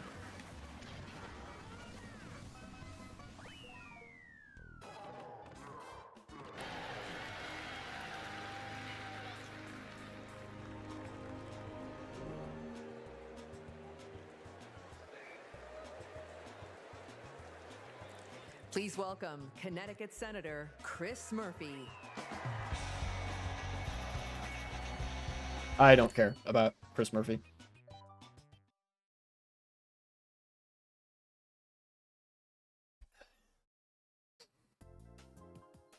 Probably just have this going until the 9 p.m. hour when Bill Clinton and Nancy Pelosi come on. Or something like that. Maybe. Although, let's remember, too, the Democrats are going to try their hardest. If I know the Democratic Party, even though the unions are a big thing, and I'll get to that in a sec, the Democrats are going to try their hardest to not do anything once they get into office. They're going to try very hard to cook up excuses. You know, we all remember the bit about the parliamentarian and, like, whatever the fuck, some random staffer with no power, and they were like, oh, well, because of this person, we couldn't do it. It's like, fucking... Great. Glad to know that you actually care about nothing. They're going to... Every good thing that they've said here, they are going to try their hardest not to do. But this is where the unions come in. This is where a lot of the groups of people that I said are present here come in. Because there's a lot of interest groups that genuinely do support these things and want them to happen. And that is where you get political pressure. Democrats don't want to do anything good. They don't want to do anything. They're liberals. They have an ideological bias towards the status quo. But they are very vulnerable to political pressure because as a product of being liberals, they are also wimps and feckless for the most part, with some exceptions being like the way Kamala Harris has conducted this campaign, or how she's, you know, threatened or rather challenged Trump to a debate, which he has tried to back out of numerous times. You know, so in that way, with enough political pressure, you can, well, pressure the Democrats into doing the things that they said they would do. And that is what I'm hoping happens as a result of this. The Democrats are functionally announcing, here's this thing that we're going to try not to do, but we think sounds good in order to get us votes, you know, and stuff like that. Because a lot of the stuff that they're proposing, some of it like, offends the big business interests to a degree, so obviously you don't want to do that. And then with the border, that's even good for big business interests, but they still don't really want to do anything about it. But that gives people a target. It gives all sorts of interest groups that have various objectives in politics a target to say, hey, you remember this thing that you said you wanted on the campaign trail? Here's a plan that we've drafted, or here we're willing to work with you here, here, and here in order to do that thing, and that makes it easier for you. And that's how things happen in politics, for the most part. With, you know, like with a liberal political party, a lot of times they kind of stand there with their hands in their pockets. But, you know, like I said, it's a good target for people to aim at.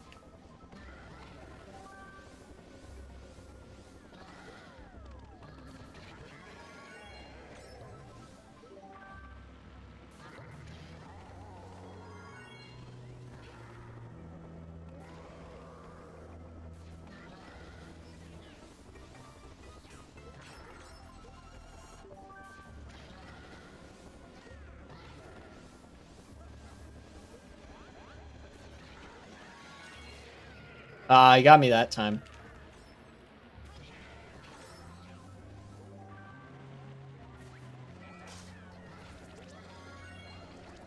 Oh, you slimy bitch. I slowed down. I was like, okay, he's got reds. He's going to throw him, whatever. I wasn't going to pass him anyways. But, you know, he wanted to red me specifically. Must be stream sniping. Maybe. Either that or he knows I've been, like, kicking everybody's ass or something. I don't know. Anyway, what's Chris Murphy going on about? Of America, and it's Kamala Harris. Thank you very much, Democrats. Oh, okay, I got him just as he was wrapping up. Cool. Please welcome Bexar County Sheriff Javier Salazar. This is some... Even the crowd is really good at this kind of politics, too, because you see a lot of USA signs in the crowd. At the RNC, what kind of signs did you see in the crowd? Mass deportation now.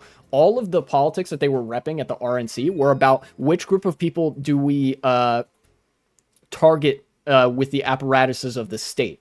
This one is about, yeah, we love America. We want to succeed. We want the working class to succeed. Whatever. There were a lot of union signs in the crowd as well on day one. You know, it's a lot more affirmative in the sense of what do we support as opposed to negative in the sense of like what do we oppose? Like, oh, what do we oppose? Brown people at the RNC. Like, we want to deport millions and millions of immigrants. I think Trump even said as much. You know, that's why the sign said, you know, mass deportation. Thing that has definitely done anything good ever anytime a country has decided to pursue that kind of reactionary policy. But anyways, what's this guy saying? Work to stop the traffickers, and when the traffickers didn't stop, she put them in jail. Now, down in my neck of the woods, we call that fooling around and finding out. I may be paraphrasing a bit. Many such cases. We protect them. Now, the border sheriffs that I know, right, and we're like Kamala. We protect and serve. We enforce the law. We show compassion. And we fight like hell to protect our border. Gonna take a, you know, over-under odds on that one. When we fight, we win.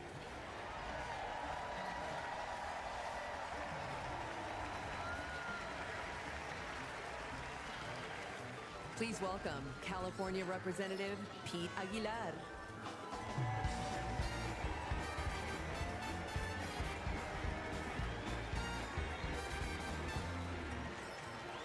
I'm Pete Aguilar, chair of the Democratic Caucus.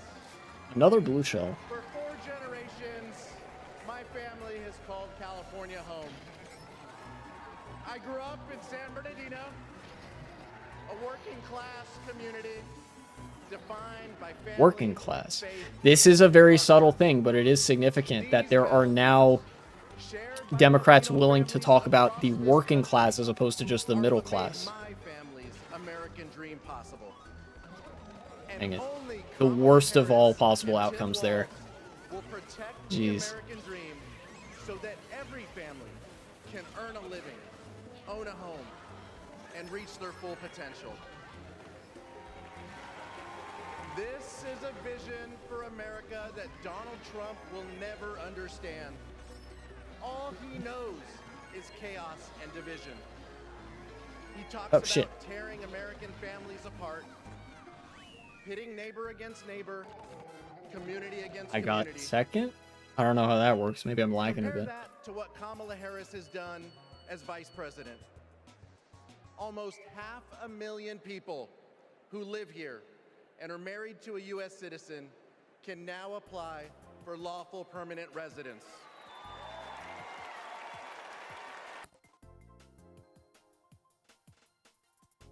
College have easier access to work visas.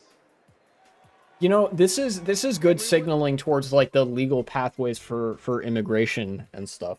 Obviously, this needs a massive overhaul, like that other woman said. The U.S. hasn't had a comprehensive immigration bill passed in 40 years, if not more. You know, we're overdue for that one. But you know, I do appreciate that the Democrats have started to, at least at this convention, they're like, okay, let's not do the whole tough on the border kind of rhetoric that the Republicans do. Let's instead focus on the legal pathways to immigration, because obviously you need immigration as a country like the United States. Our community understands the stakes in this election because we believe in the promise of this country. We believe our nation is stronger when we keep families together. We believe our union is more perfect when dreamers become doctors, teachers, construction workers. Also, the fact that they're tapping into... Latinos believe in that American dream and a brighter future. One where we secure our border, Only 4 people? Oh, 6. Okay, there's 3 people. and unlock economic opportunity for all. And together, we will win. Thank you. I do think it's noteworthy as well. It seems like the Democrats are trying to tap into a base of support for, like, people in border states. And by border states, I mostly mean Texas, right? Like, the Republicans, the far right is starting to sweat, even in states like Texas that have previously been, like, conservative strongholds and stuff, So many you know? of my dreams came a little bit closer. It is disheartening to know that the Careful, court mate. system may end DACA next year. And to also hear Donald Trump calling for mass deportations. It is time that we recognize dreamers for who they are. We are contributors to this great nation. I support Vice President Harris, who has continued to fight for DACA recipients. She was the one who stood with us, who sat with us, who heard our stories. We need a future President Harris to ensure that dreamers like me can continue to work and provide Oh, this for is more of that ourselves, our messaging, yeah. communities, and our families.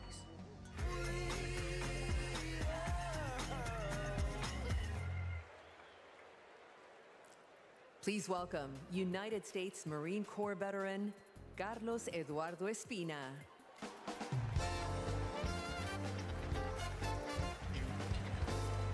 Buenas noches, mi gente.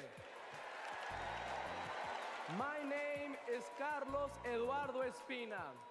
And if 2 decades ago, when my parents immigrated... Bro, no way! They got a streamer! Let's go! That's funny as fuck. You told them that one day their son... Bro, Republicans... Wait, oh, wait, hold on. ...followers on social media, graduate law school, and speak at the Democratic National Convention, they might not believe you. Bro, the fact that this is such a funny fucking flex. Whoever's organizing this stuff, like the people doing the brunt of the work in the Democratic Party are disproportionately younger than the leadership that tell them to do that work. You know, such as the nature of a relatively hierarchical organization, whatever.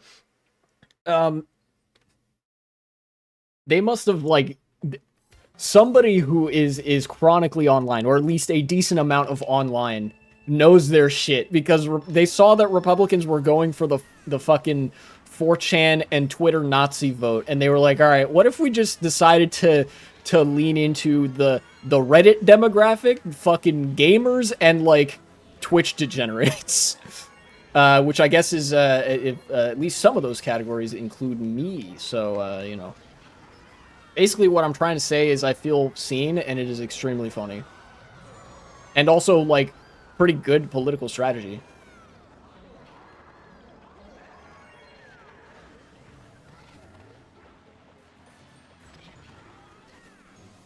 We draw our people, our Watch this. strength from every country and every corner of the world. Reagan knew that welcoming immigrants is not a Democratic or a Republican value, it is an American value. Bro, this is some gamer shit. Invoking Reagan? This is the kind of, like... Immigrant is to be pro-America. Usually I don't like it when the Democrats try to, like, beat the Republicans at their own game, because that means just them being right-wing. You know, usually not a fan of that. But in this case, I support it because it's very funny. And because there's a major difference in the form of usually the Democrats use like, oh, let's beat the Republicans at their own game as an excuse to be more conservative and support bad things that don't work. But here they're doing it and saying like, let's instead do it the other way around, where we invoke a person who was horrible and supported terrible things, but did support one good thing to sort of shut up the opposition about the stuff that we support. Because the Republican Party always, like, even if they don't talk about freedom much anymore, what they do talk about is, like, being the party of Reagan and shit. Oh, no. That was very janky setup for that. Didn't work the way I would have liked.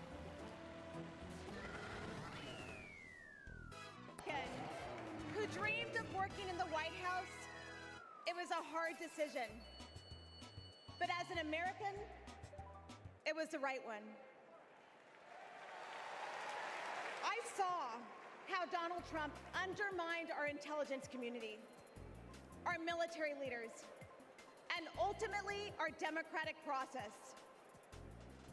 Now, he's doing it again, lying and laying the groundwork to undermine this election. It's his MO. To sow doubt and division. That's what Trump wants, because it's the only way he wins. And that's what our foreign adversaries want. The only way they win. This is a good bit to appeal to conservatives, I think. At least to, you know, basically flip the tables and divide the Republican Party so that they can't, you know, turn the country into a fascist dictatorship, so that they're like, you know, I don't know about supporting this whole Trump guy. Seems a little bit anti-American, you know. Something like that. You just got to be again, it's just got to be one of those things where it's sort of the other way around from the usual Democratic strategy of let's just be Republicans. They're instead saying, hey, let's find Republicans, basically do tokenism, but with like people of the opposing ideology, as opposed to like people of a certain racial, ethnic, or other minority group or whatever, to be like, see, this person supports us. Like, the Democrats aren't really having to commit to any substantial like compromises or agenda changes by getting this person up here and saying like, look, I don't support Trump or whatever. And I think that's important, because it's like a subtle switch up of the usual narrative where they're like, oh, you know, we care so much about border security that we'll just do fascism. Like, great, thank you. You're really showing them.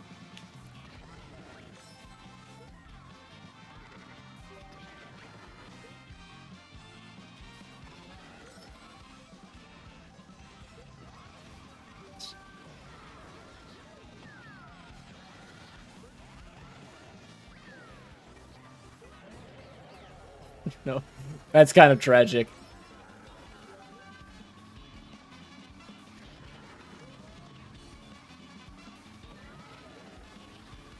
I went for the snipe because I thought it'd be funny, but it did not hit who I intended it to hit. Remember that.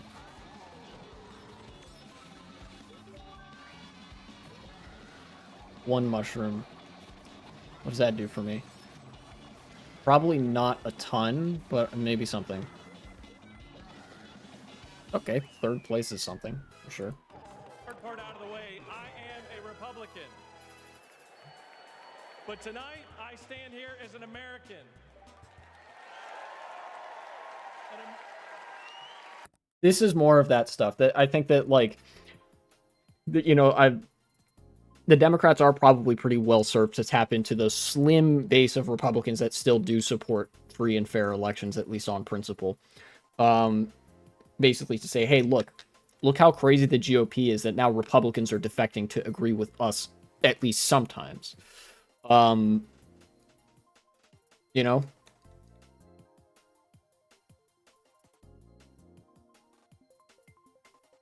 Although, again, this is one of those things where, like, one very easily becomes the other, because, like I said earlier, the bias of the Democratic Party as a liberal party is towards not doing anything. And if they're trying to cultivate a base of political support from a more conservative ideological place, then that's going to be another group of interests that is exerting pressure on them. And you don't want that. You really don't want...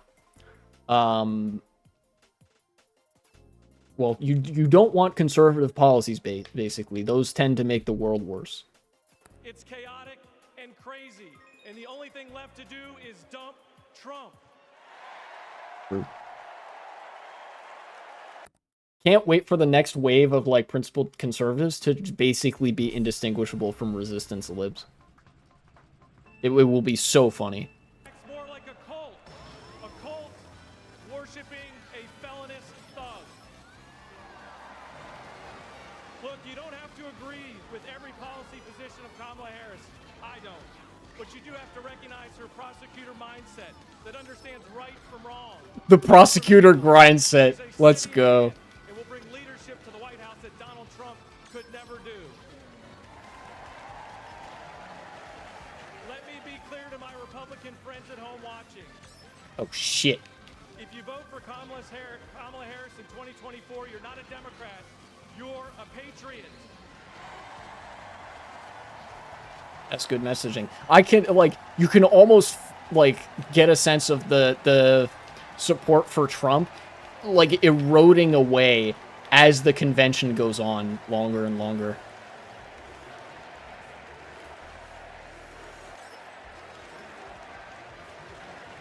People chanting USA in the crowd. In our family, my wife Brooke and I are raising 3 boys, and we have a family motto. And it says, doing the right thing will never be the wrong thing. During 2020, during just the lowest of lows, when we had armed officers outside our house protecting us from other Republicans, Donald Trump had targeted us. My son came downstairs. Oh, yeah, that's right. And he handed me I this forgot this poster happened. that I'd given him years before at a father-son retreat for our church. And he said, hey, Dad, doing the right thing will never be the wrong thing. Stay strong. That is definitely something that's worth mentioning. When Trump, you know, tried to do the whole election denialism shtick during the 2020 election and leading up to the insurrection in 2021. Do it in November. Yep. Mike Pence was not the first or the last person whose life he threatened. It was just the most, like, televised and famous example of that. In Georgia was a particularly contested state because Trump was trying to cheat, and also it was pretty unprecedented that Georgia went to the Democrats. Trump actually sicked his supporters on election officials in the Georgia state government and the election offices who weren't willing to basically throw out the election results and just arbitrarily choose Trump as the winner of the election.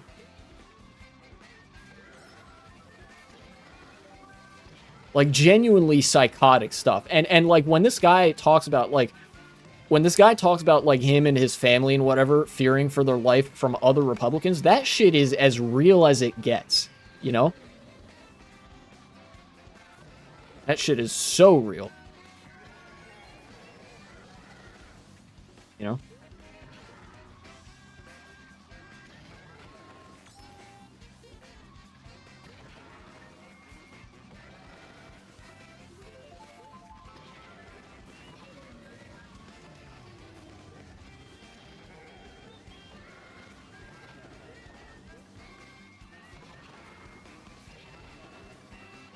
Showing footage of January 6th. Rightly so, I believe.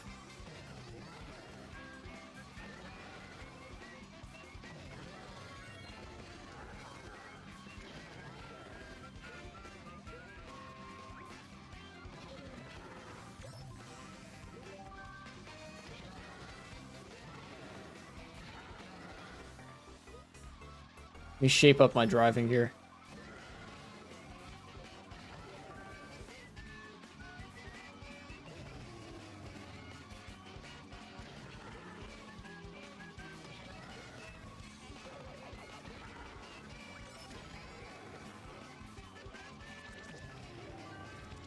All right, 3 for 3.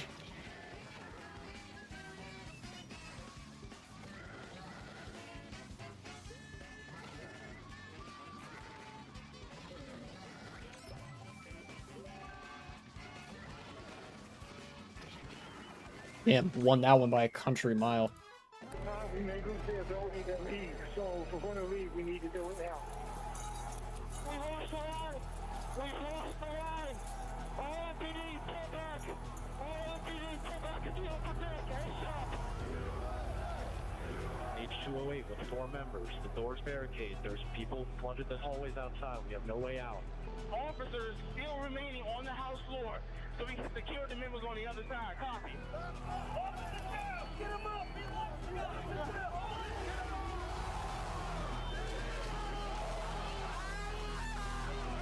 I'm gonna actually leave this room.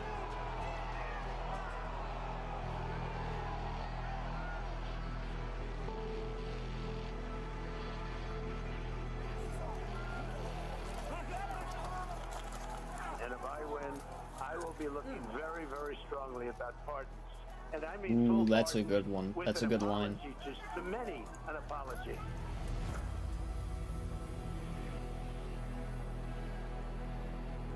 Like,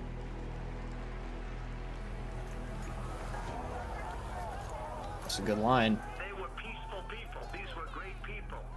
The crowd was unbelievable. And I mentioned the word love. The love in the air. I've never seen anything like it.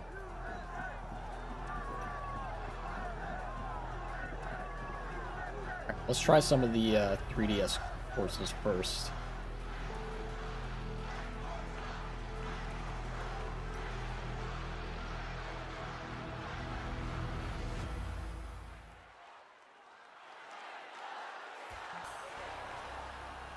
Please welcome Okay. Mississippi Representative Benny Thompson. Benny Thompson. All right.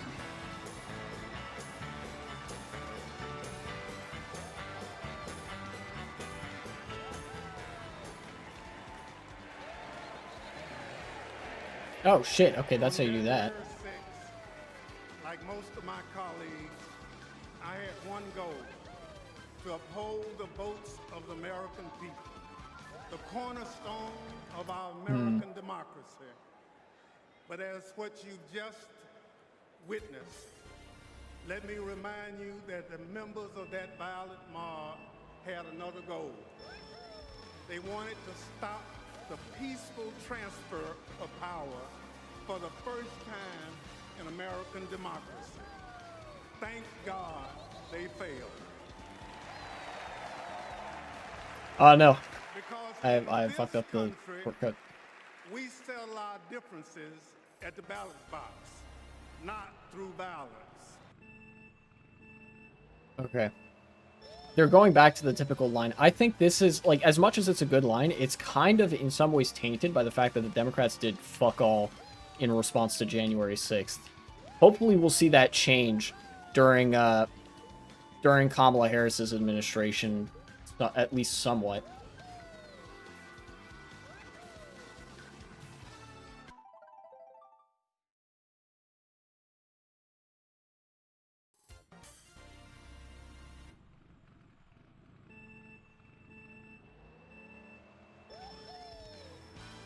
I think in the 9 o'clock hour, there's going to be one person before Bill Clinton, and then it's Bill Clinton and it's Nancy Pelosi, and then I can just kind of log off for the night.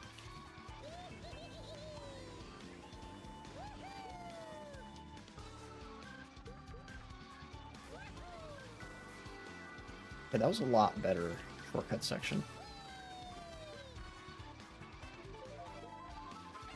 No, that's not what I want to do. You're on the right, or drifting right. Yeah. Okay. I'm trying to remember for straightaways, like, how snaking is supposed to work in this game.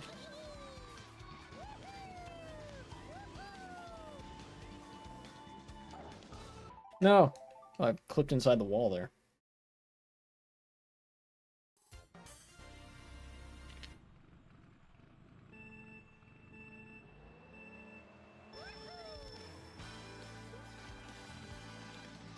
I think now that Kamala Harris has sort of officially been nominated, it just occurred to me, now there's sort of like a different phase of the election going on where now they're trying to be like, okay, how do we proceed after this?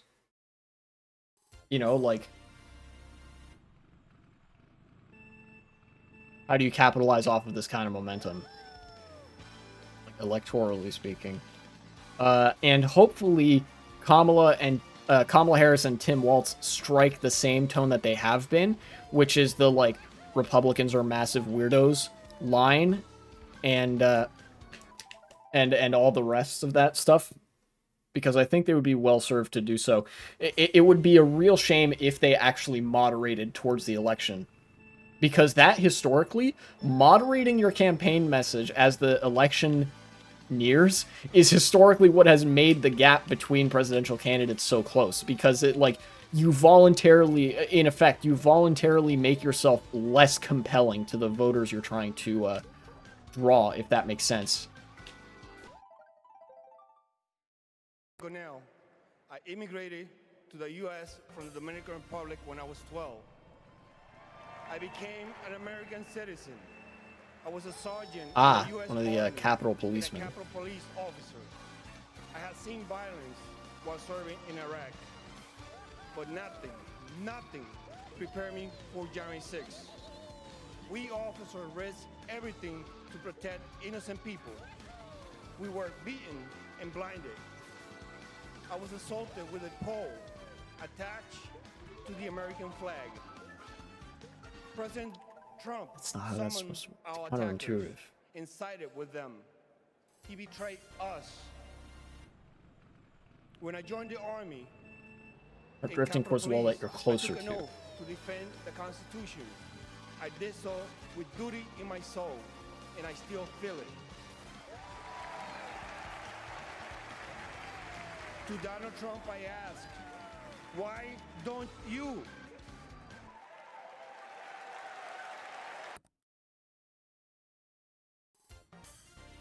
I don't think I need to hear too much of this. I think I know generally the direction that this is going to take.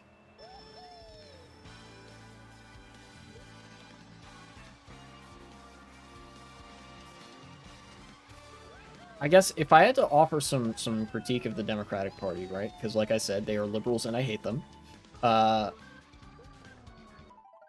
It still does seem like there's kind of a conflicting...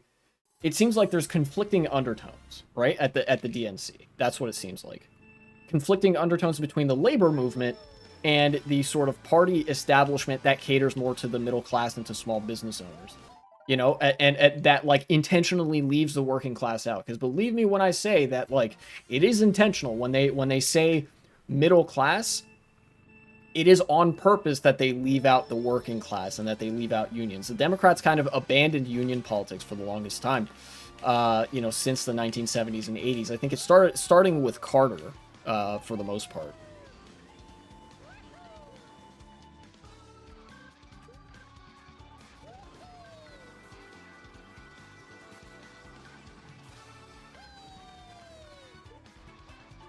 Yeah, this. I didn't quite get it.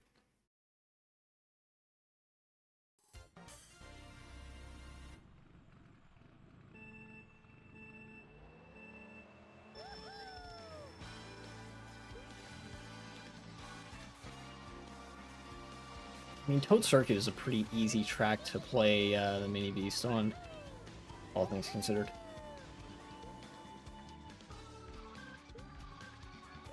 That's how you gotta land. You gotta land with the back wheels like that.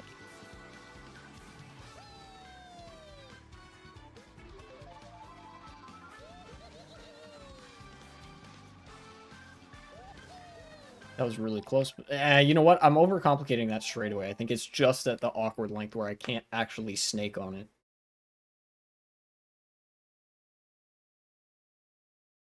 I would have to do those adjustment hops, which would be a little bit awkward.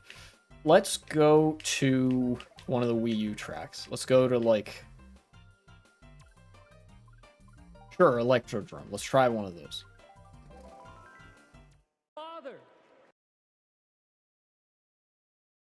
I guess that conflicting undertones that I mentioned, that sort of harkens back to the Democratic Party wanting to not do anything and it being a battle of interest groups trying to get them to do something in one direction or the other. You know, the Democrats are going to usually be more willing to cater to small business owner interests because of the like ideological leanings of the party as a liberal party. But I think if anything, I think that's a signal that the unions really need to keep up the pressure, and like we can't take the unions for granted now that they're back.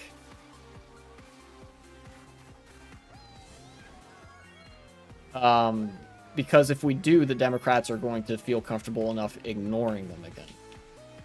You know, and I don't want that. I think a lot of people don't want that. Anyway, who's this? Texans denied our voice.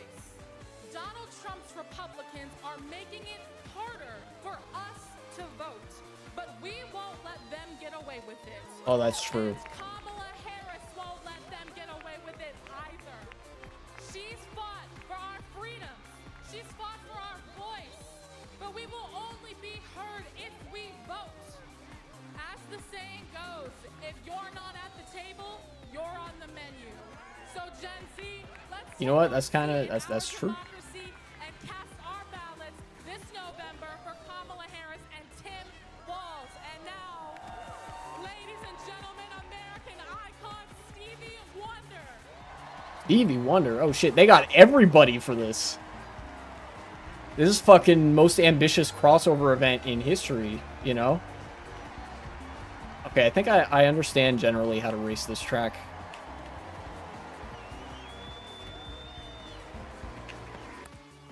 I'm gonna mute this. And I will change course.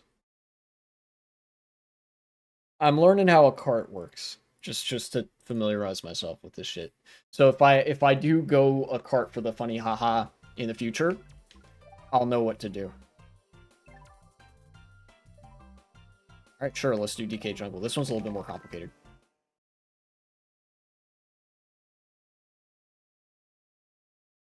One thing that is good that like Democrats could easily be moved on, you want to get them on the stuff that they're that they're very easily moved upon first. You know, that's kind of how playing an effective political strategy or implementing a effective political strategy works. One of the things that Democrats have been very pliable on up to now, and are especially pliable on now, is voting rights. You know, like the whole making it easier for people to vote, because when that happens, Democrats win. But as a general ideological trend, you know, forgetting the whole Democrat versus Republican association here, what that means is that more left-leaning candidates win, right? That's the sort of trend that exists. When more people are able to vote, more left-leaning candidates are able to win. That weakens the opposition to good things in the future. So if it's like it's almost like there are a number of issues that you can use as a foot in the door. That, you know, if you get an inch here, that means you can get, like, because of the increased amount of political attention and awareness you will be introducing into politics, you'll get a mile later. Does that make sense? So, like, as a product of more people voting, you're going to see America move steadily to the left on things like labor protections, on things like women's rights, on things like immigration, on things like healthcare and whatnot, because these are things that people want. And these are things that would greatly benefit the United States and, you know, all the people that live here. You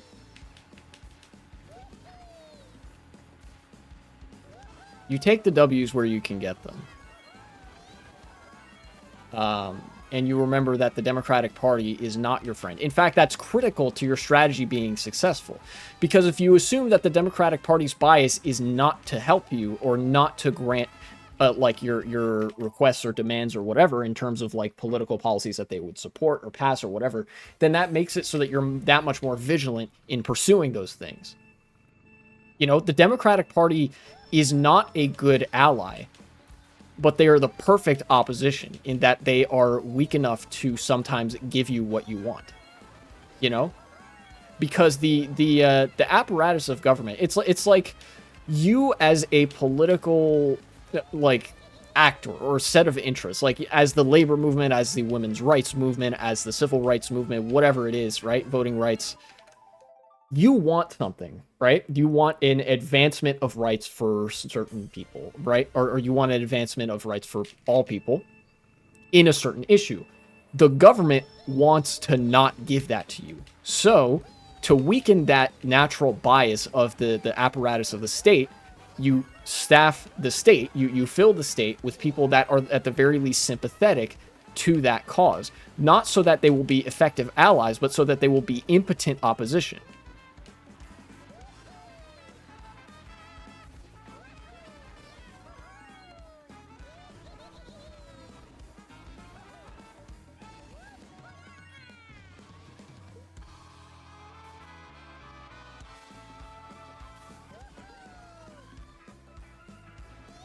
God, I love the purple mini turbo. It's so cool. I just started the drift. Yep, too early. It's a good thing I did that. I want to get a whole lap of the track, and then that'll be good. Okay, they're playing copyrighted music. Can't unmute.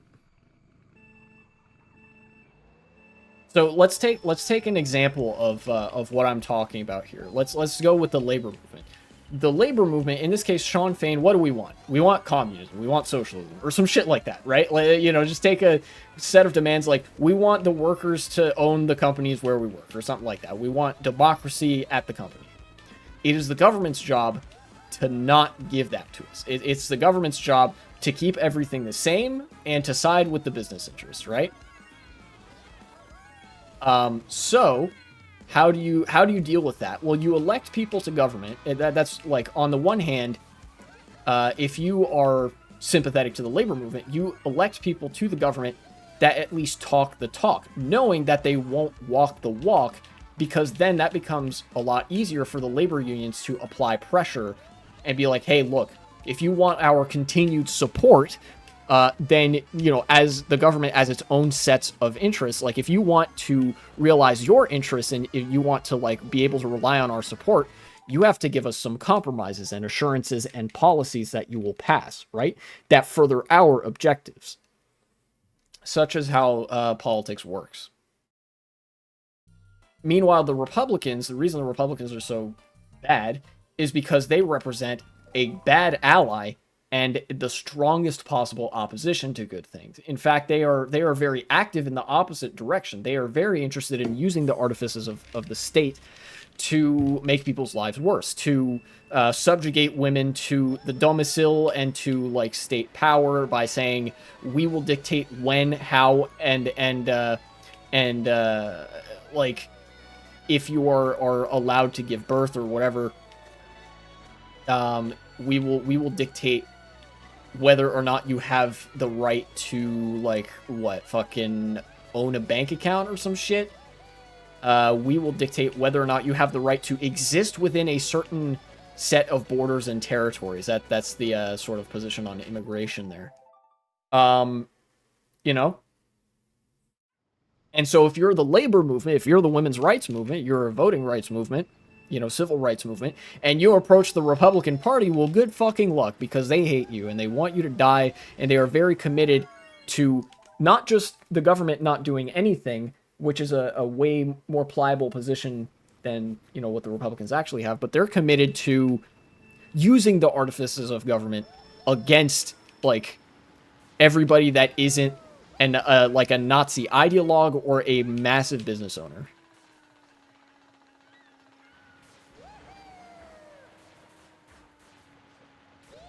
Oh, the multi-track system must be, like, not working or something.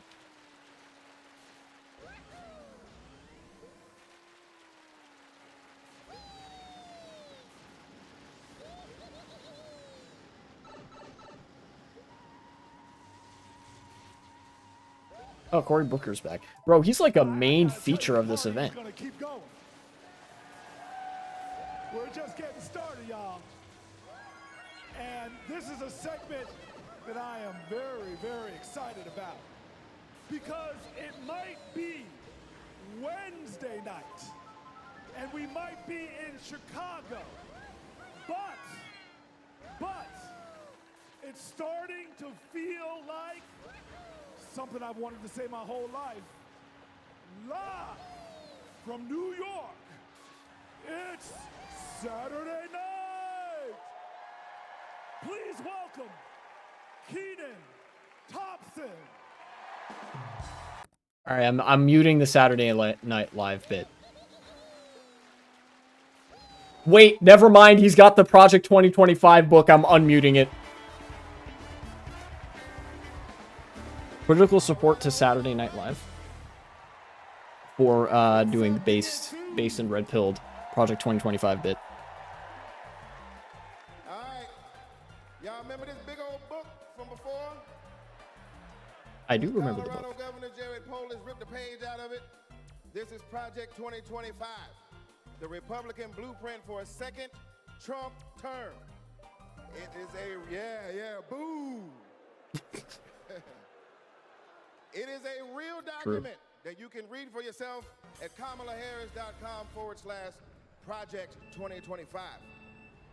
You ever seen a document that could kill a small animal and democracy at the same time?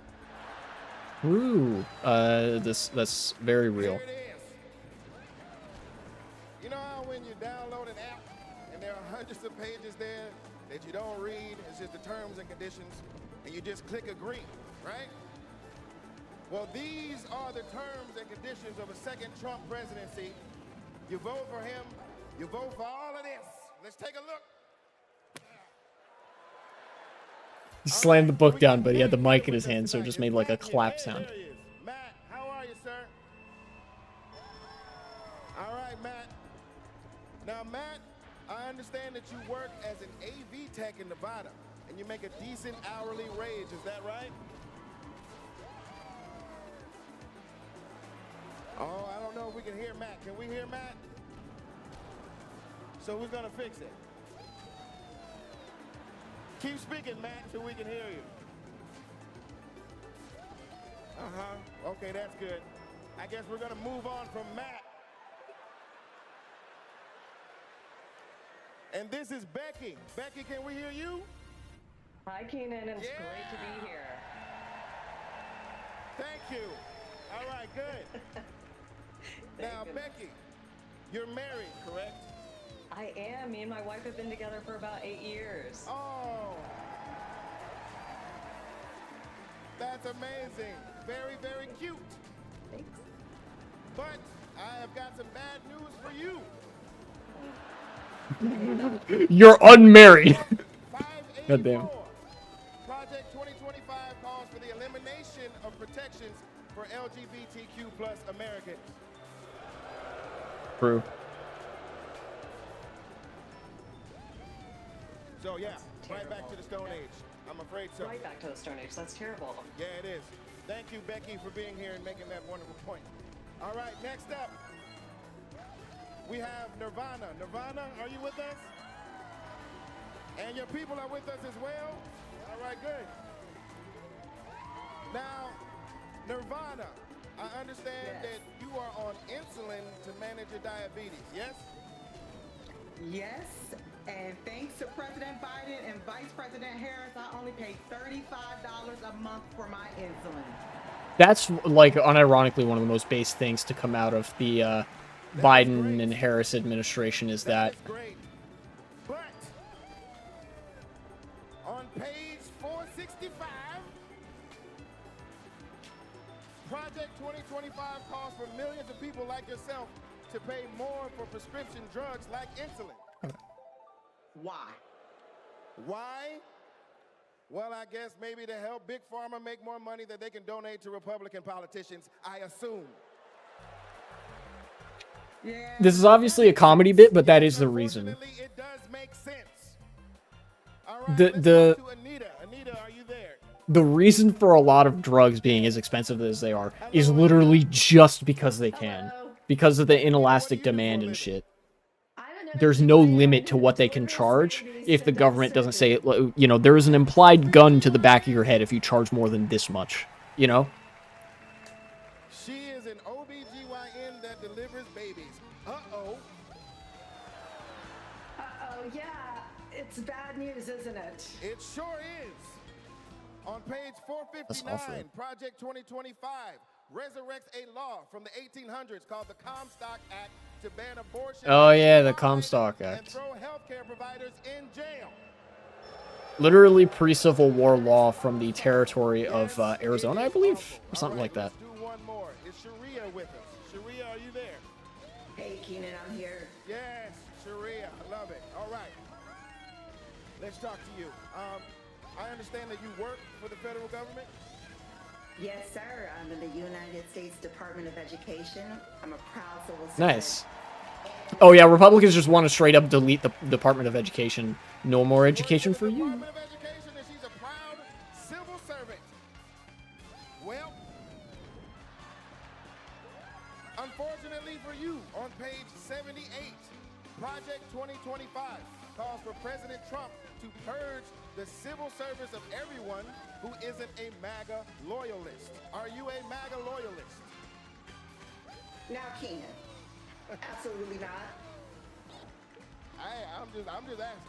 I mean, you might as well be, because also page 319 calls for the complete elimination of the Department of Education.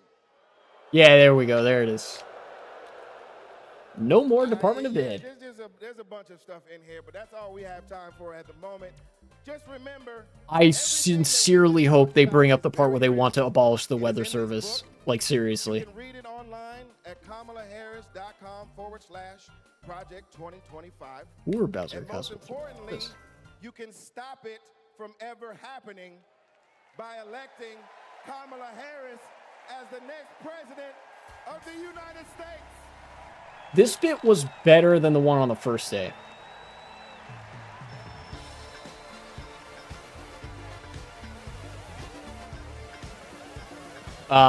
You know, the bit on the first day was about, like, federal employees and the kind of bureaucracy.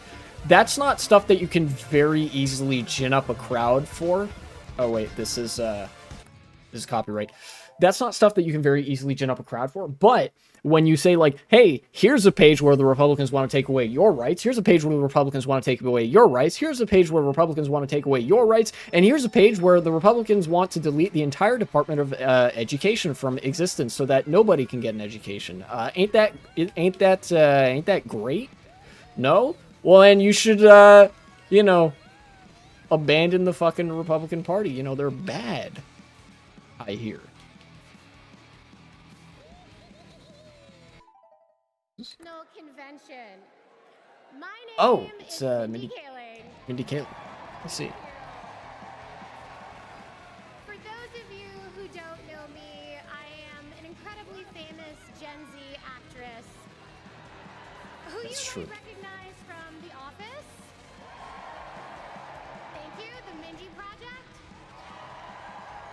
Or as the woman who courageously outed Kamala Harris as Indian in an Instagram cooking video. That's true. Yes. Many You're such welcome. cases. I am so proud to be here supporting. Okay, I don't know if there's gonna be much of interest that's sort of touched upon here, but I'm basically, you know how somebody has like a pang or like a hankering for a certain kind of food or whatever. I am like have a pang for somebody to bring up that the Project 2025 calls for the abolition of the fucking weather service and the Americans with Disabilities Act. Like, they hate the weather service, they hate, you know, disabled people. Like, everybody, that the weather service one would be a massive appeal to people in the Midwest. Like, the Republicans want to take away your fucking tornado sirens. Not even exaggerating. That's National Weather Service equipment. And the Republicans want to get rid of the National Weather Service.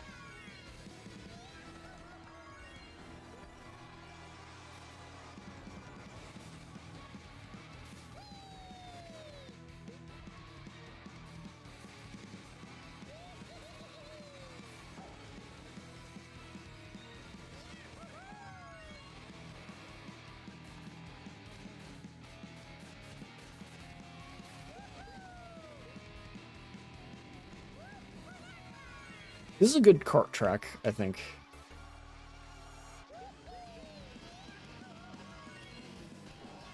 Oop, as I say that. I mean, that's just me sucking with carts, but whatever. And after speaking to Kamala, it was clear to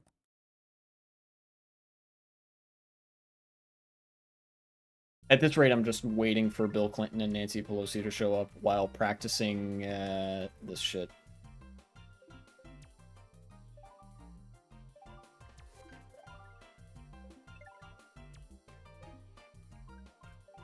Let's do...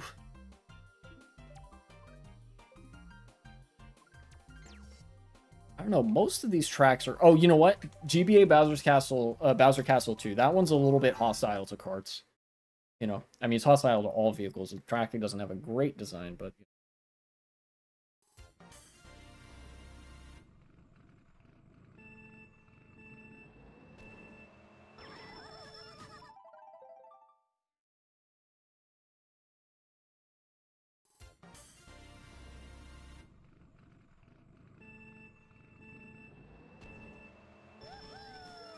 All right.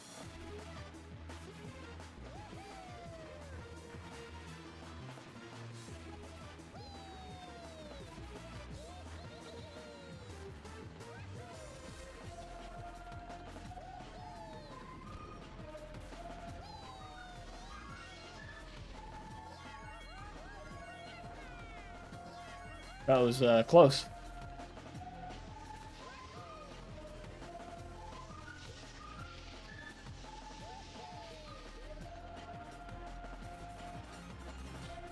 Oh, hey, it's, what's his name? Fuck. Hakeem Jeffries. That's who he is.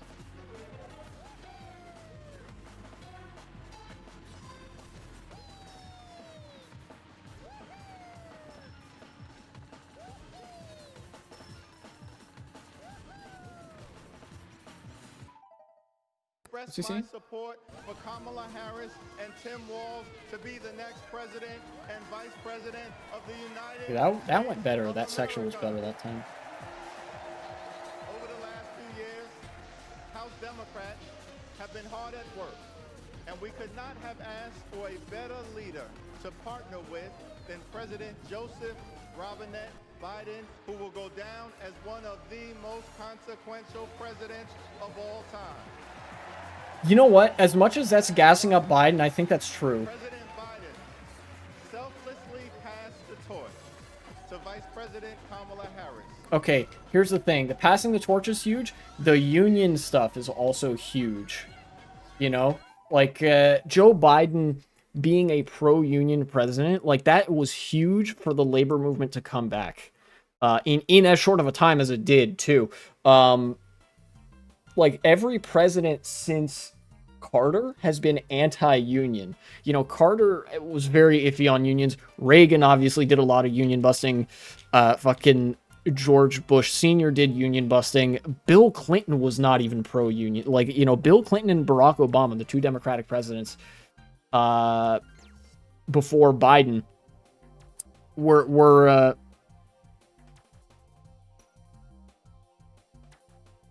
wait, did I say Clinton and Carter? Clinton and Obama. So the two Democratic presidents between Carter and Biden were very, like, not good on the issue of unions. And then every other president has been a Republican who is, well, anti-unions. They've you know, at best, not really paid attention to the unions. So on that front, yes, he's very consequential president. On another front, on the passing the torch to Kamala Harris and whatever, I guess, yeah, that's pretty consequential too, because it's like, you know, kind of it's a little bit of a change in direction for the Democrats from the party of Clinton to, well, I guess a little bit not, you know, the end of the like super hardcore civility politics, and now just more of a like less concentrated dose of civility. Like, they're more willing to actually campaign and attack their opponents.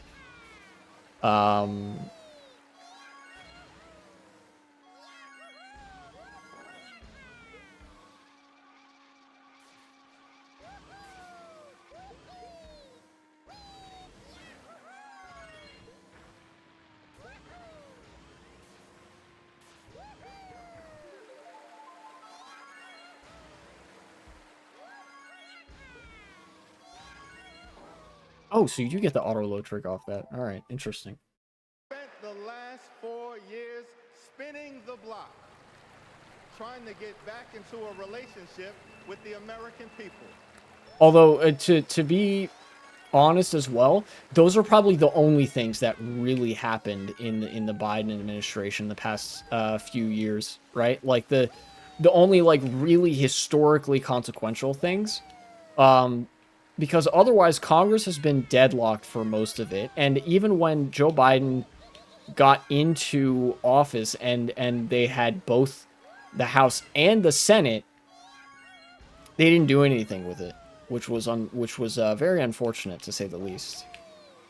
You know, they didn't want to get rid of the filibuster in the Senate. They still don't.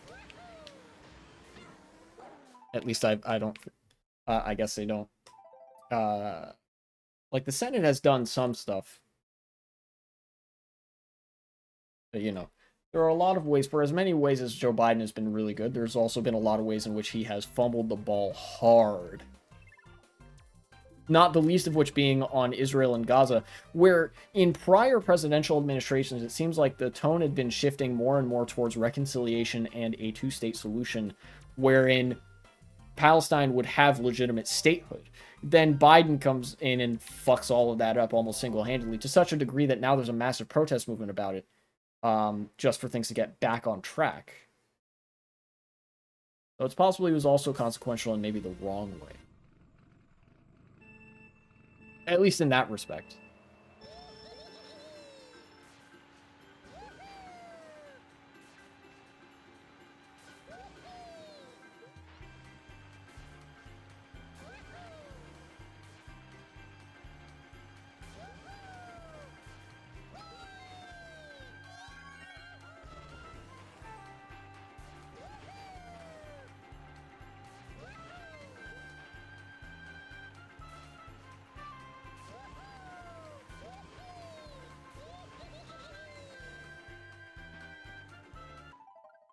I think I'm done practicing even.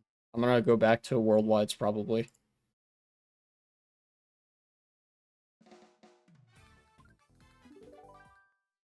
Thank you. The extreme MAGA Republicans want to divide us. But the Constitution promises... Lib shit.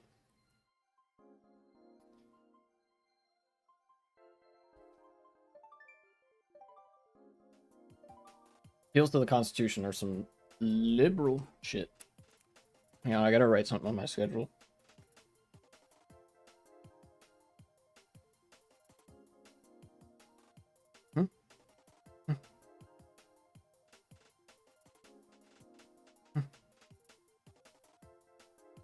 Cool. Nice. Let's do Mario Mock Bike.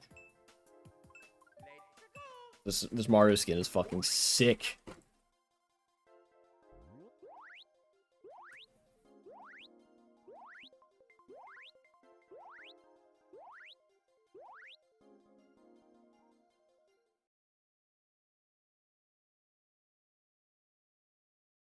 Come on, bring out the Bill Clinton and shit.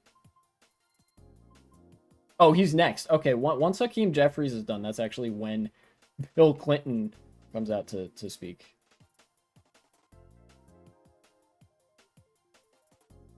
That'll be great.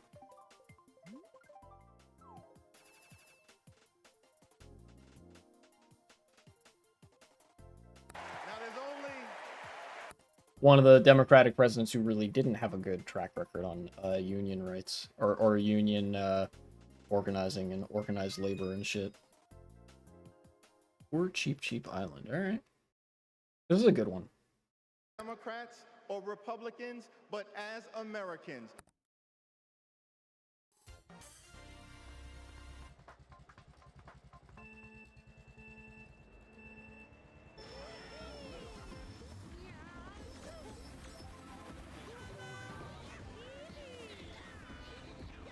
I wonder if I start using this here, how good of a shot do I have at front running this track?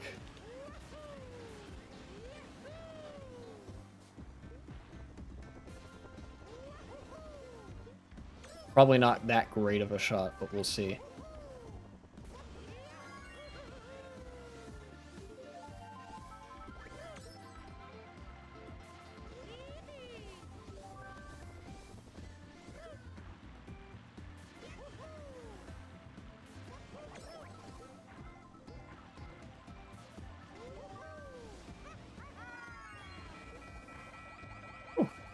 A little bit of jank driving, but I've kept it all together in the moments where it really mattered. That's not what I wanted to see, but okay.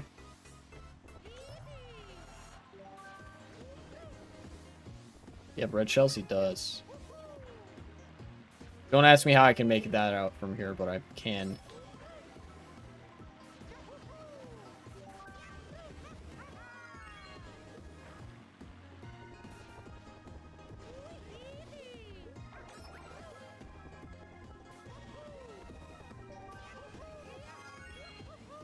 Oh, okay, well, I guess I just front ran that track. Cool. And he wants to do that again.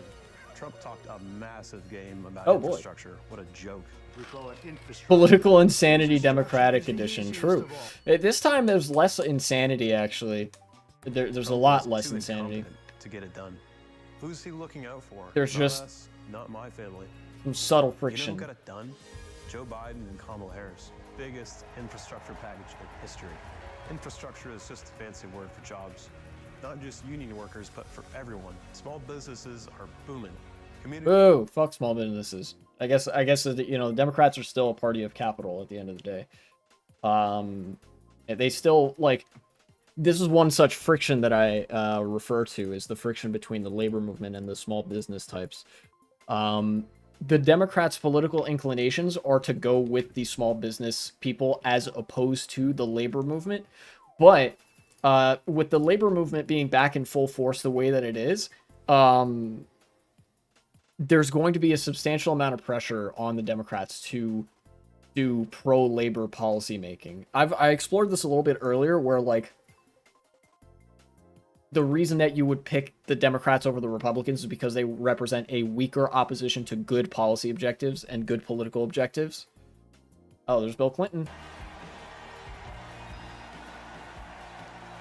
And that's part of why. You know, the Democrats fold very easily. So, when you drive in a truckload of political pressure from a union, they're going to buckle to that pressure. They'll whine about it a little bit, and they'll try to reassert the small business interests over that. But at the end of the day, there's not much they can do, and I think that's good.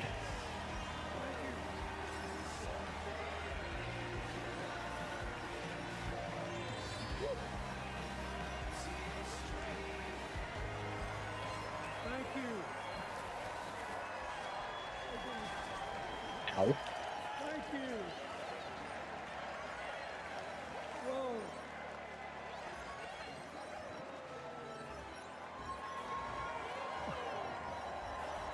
Let me ask you something.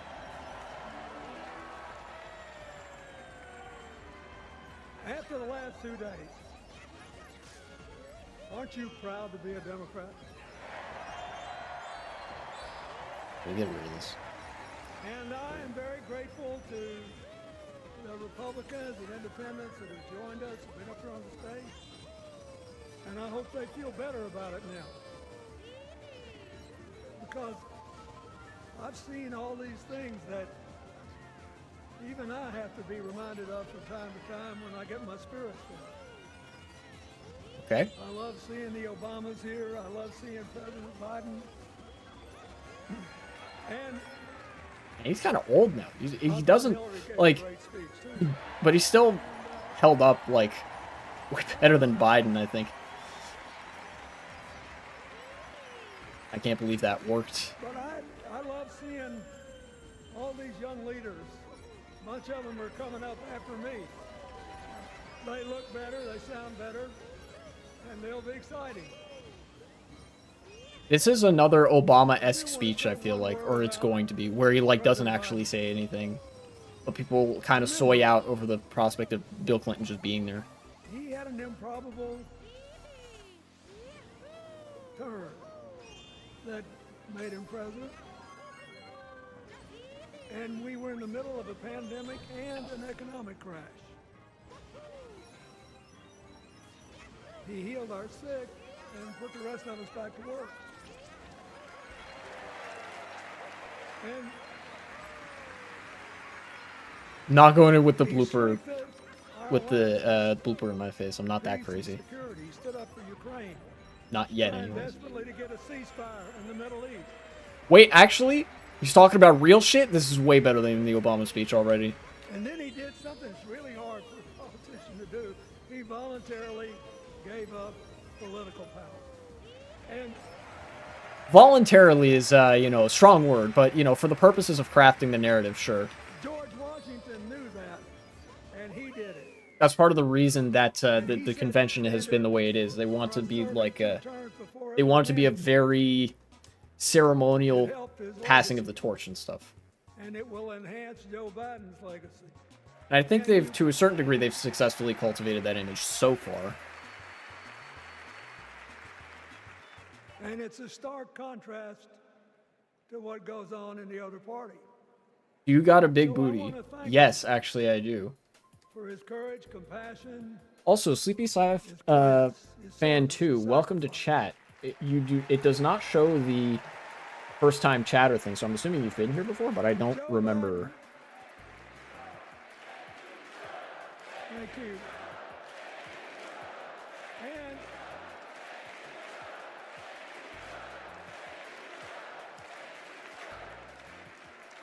he kept the faith, and he's infected a lot of the rest of us. Now let's cut to the chase. I am too old to gild the lily. 2 days ago, Old to I what? turned 78, the oldest man in my family of 4 generations. Oh yeah, it is worth mentioning. The Wait. personal vanity I want to assert is I'm still younger than Donald Trump. Sure. Sure thing, buddy. Bill Clinton was very poor growing up, and that's part of the appeal that he was able to cultivate when he was on the campaign trail. I think Joe Biden was also able to do that at least a little bit. Very moving But that doesn't have any, like, episodes. We nominated broader relevance on its own. Kamala Harris and Tim Walz. And But I guess if he's gonna draw that connection to Harris and Waltz, then that could be something. I don't know. Something for me to comment on. with all-American but still improbable life stories. Okay, yeah, so he is making that connection. It could only happen here.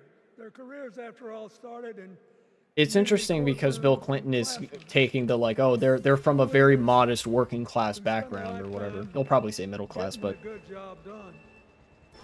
Now, one of the things Um, that I've noticed over my increasingly long life, I think this is actually pretty emblematic of even. in several ways.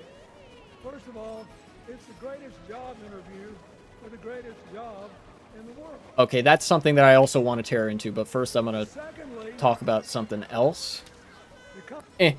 So first thing I want to comment on is that when even the centrist of all centrists in America, Bill Clinton, is reaching into the bag of class politics rhetoric, you know that, like, working class politics and union politics are back on the menu, like, well and truly, right? In America. But then also, he said, what did he say? He said something about the presidency being, or the campaign trail being a job interview. And this is emblematic of one of the worst tendencies of the Democratic Party, is that fundamentally they treat the presidency like a technocratic job that you have to do an interview and like basically submit an application for. It kind of speaks to a careerist attitude that a lot of, you know, more centrist, liberal-leaning politicians have, where it's almost like they have an opposition to engaging in the kind of political rhetoric that would indicate that you're more of an ideologue than a technocrat, which fundamentally is what politicians are supposed to be, ideologues. You know, yes, there are some elements of government that you have to engage with on a very technocratic basis. You know, you have to consult with environmental experts, with economic experts and sociological experts, medical experts, and whatever, to, like, do effective policy, to implement policy. But the politicians themselves need to be ideologues so that they have a clear list of political objectives that they can then take to the experts and be like, look, we want to maximize for these, like, outcomes or whatever. We want to, you know, compress income inequality. We want to We want to revitalize unions. We want to build cities a certain way. We want to make cities walkable, whatever. We want to have sustainable infrastructure with respect to the environment. Then you as the politician with those ideological priorities in mind, go to the scientists and consult with them and hold conferences, whatever, and then craft the policies around that. It's part of the like representative portion of representative democracy. There are layers of delegation here. The politician themselves is not the technocrat, nor should they be, because the politician is effectively there to be a mouthpiece for the party, to exercise a degree of political power. They do not need to be good at like governing per se, if that makes sense, because there are technocratic advisors that do that for them. All they have to know how to do is go to those advisors and rely on those advisors for help. They just need to know the objectives. You know, and this mentality has actually cost the Democrats a lot of support. It's cost them a lot of charisma and a lot of potential, because focusing too much on the technocratic aspects of government when you're fronting a candidate takes away from the potential charisma and populist appeals that you could be making. I know Democrats as liberals have an ideological opposition to both voter outreach and populism, but like if you're a political party and you want to win in a post-globalization world when the workers are struggling, when, you know, labor unions are just now starting to come back, when basically the appetite for the interests of the working class are at an all-time high, you have to engage with that. You can't not. And that's been a mistake that Democrats have made. This is represented by Bill Clinton here, but now it's even with Bill Clinton, we're starting to see that change, because he's had to reach to the sort of class politics of the audience here, of the Democrats and whatever. Does that make sense? It's sort of like a political, psychological, sociological almost dissection of just a few components of that speech, and the kind of material interests and forces that were at work behind the scenes to no doubt make something like that happen. And that is all because people have been critical of the Democrats from the left. Like, unironically, there are like, as much as, you know, they a lot of times behave like red fashion, whatever, every time that a Twitter hammer and sickle communist has spoken positively of unions, or somebody who like has socialist in their bio but routinely votes Democrats has like posted and gotten a lot of fucking attention, every time something blows up in social media or popular culture about unions being good and the Democrats not doing enough for the working class, that has had a small part in nudging the Democratic Party to the left. That way they get more votes. Because remember, centrism is a dead-on-arrival political strategy. It was when it was first tried, and it is today. You know? Bill Clinton wasn't elected because he was a centrist. In fact, he campaigned as like the candidate of the working man. He was elected because he's got Riz.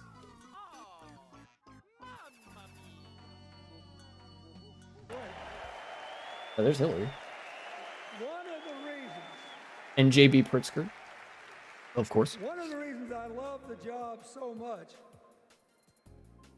is that in the toughest times, even on the darkest days, if you tried hard enough, there was always something. MKWee and the DNC is definitely a combo. Yeah, official PewDiePie 900. Welcome to chat. Yeah, that's what's on the menu today, and potentially even tomorrow. Tomorrow's the last day of the DNC. All these emergencies, or there's something going on here. You know, I'm a politics dude, and I was just explaining how, like, it seems like much to the chagrin of the Democratic Party, working class politics, it's back on the menu, baby. Even Bill Clinton had to admit as much when he sort of appealed to the working, the working class sensibility in the audience. And of course, the fact that on day one they had a number of union organizers speaking at the event. Political arguments with Mario Kart gameplay in the background. Yeah, you know how there's like people on TikTok that'll fucking put their reading of the Communist Manifesto or whatever, and then there's Minecraft parkour footage. That's a little bit like what I'm doing, except I oscillate back and forth on which one is the main focus at any given time, whether it's the politics, if I'm making a point, then that's the focus, or if I'm sort of in between making a certain point or in between anything interesting happening outside of that, then the gameplay's the focus, because that's also interesting. As long as more people are playing Retro Rewind, that mod is fire. It is. This mod is great. I'm enjoying it more and more all the time. Opening up before he walks out on stage like I did, trying to get his lungs open by singing me, me, me, me, me, me.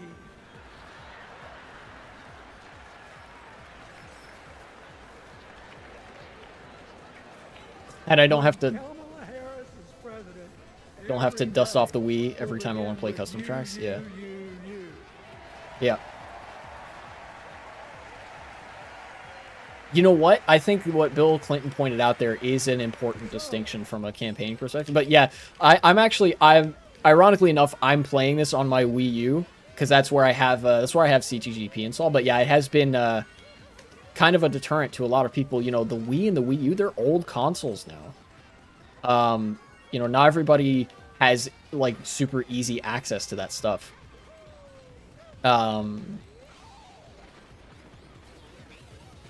Still need to figure out how to connect my controller to Dolphin. Yeah, that can be tricky. It depends on what controller you use.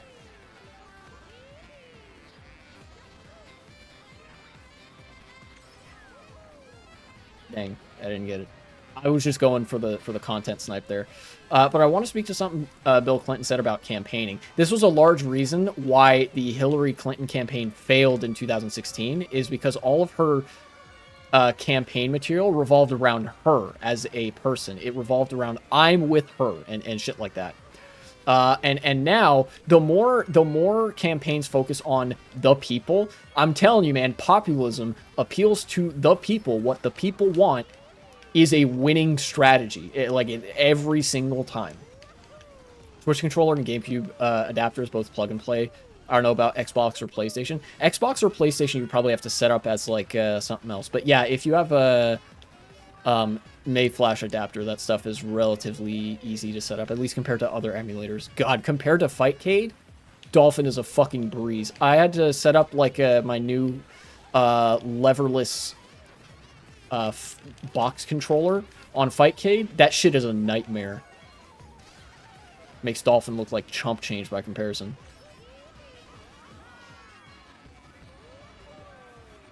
Can't install Retro Rewind on my SD card's old, no space left. Oh, that's easy. If you have a SD card that's larger than 8 gigabytes, you'll be able to install Retro Rewind pretty easy. That's what I did. I had the solution because Retro Rewind takes up a good bit of space, and so does CTGP. I just have 2 different SD cards for each of those. I have the CTGP SD card right here, and then like the Retro Rewind card in the Wii U. I don't. You can get SD cards for pretty cheap. Since USB drives are the main mode of external storage now, you can get an SD card for like, I don't know, fucking $10 with like 32 or more gigabytes on it. Like, they're not expensive. But that's if you really need it. You know, if you can use Dolphin, by all means, you should use Dolphin. That shit is way easier. And it's free. Said nobody respected America anymore like they did when he was president. Wait. And with a straight face. Look, you got to give him. He's a good actor.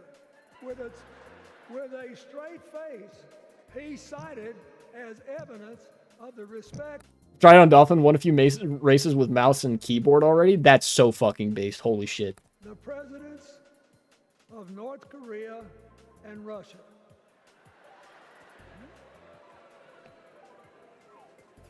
I'd rather have the people who respect us now. And one of the things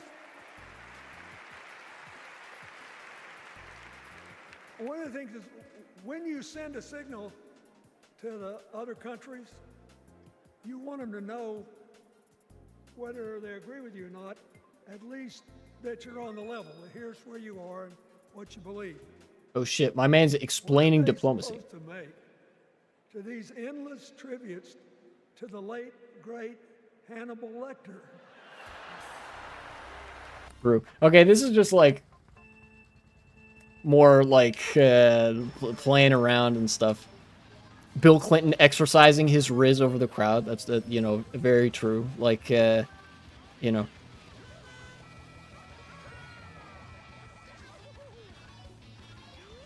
God, if only we had,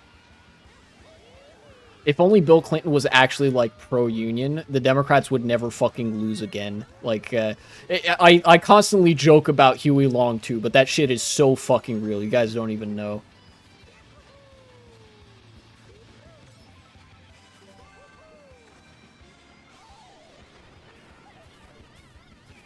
Yay, give me that star. Thank you.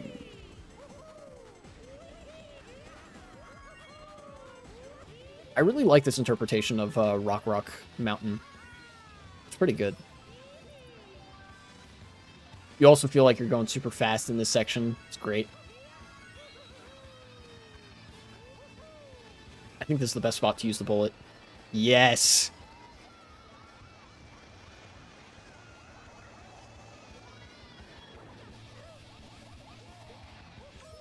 That was a great bullet, Bill. And this is a bad item to follow it up with.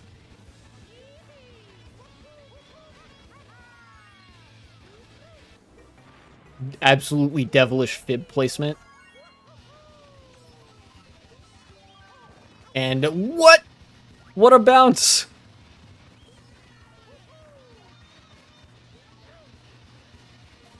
That's a long message. I'll probably have to get to it in a sec.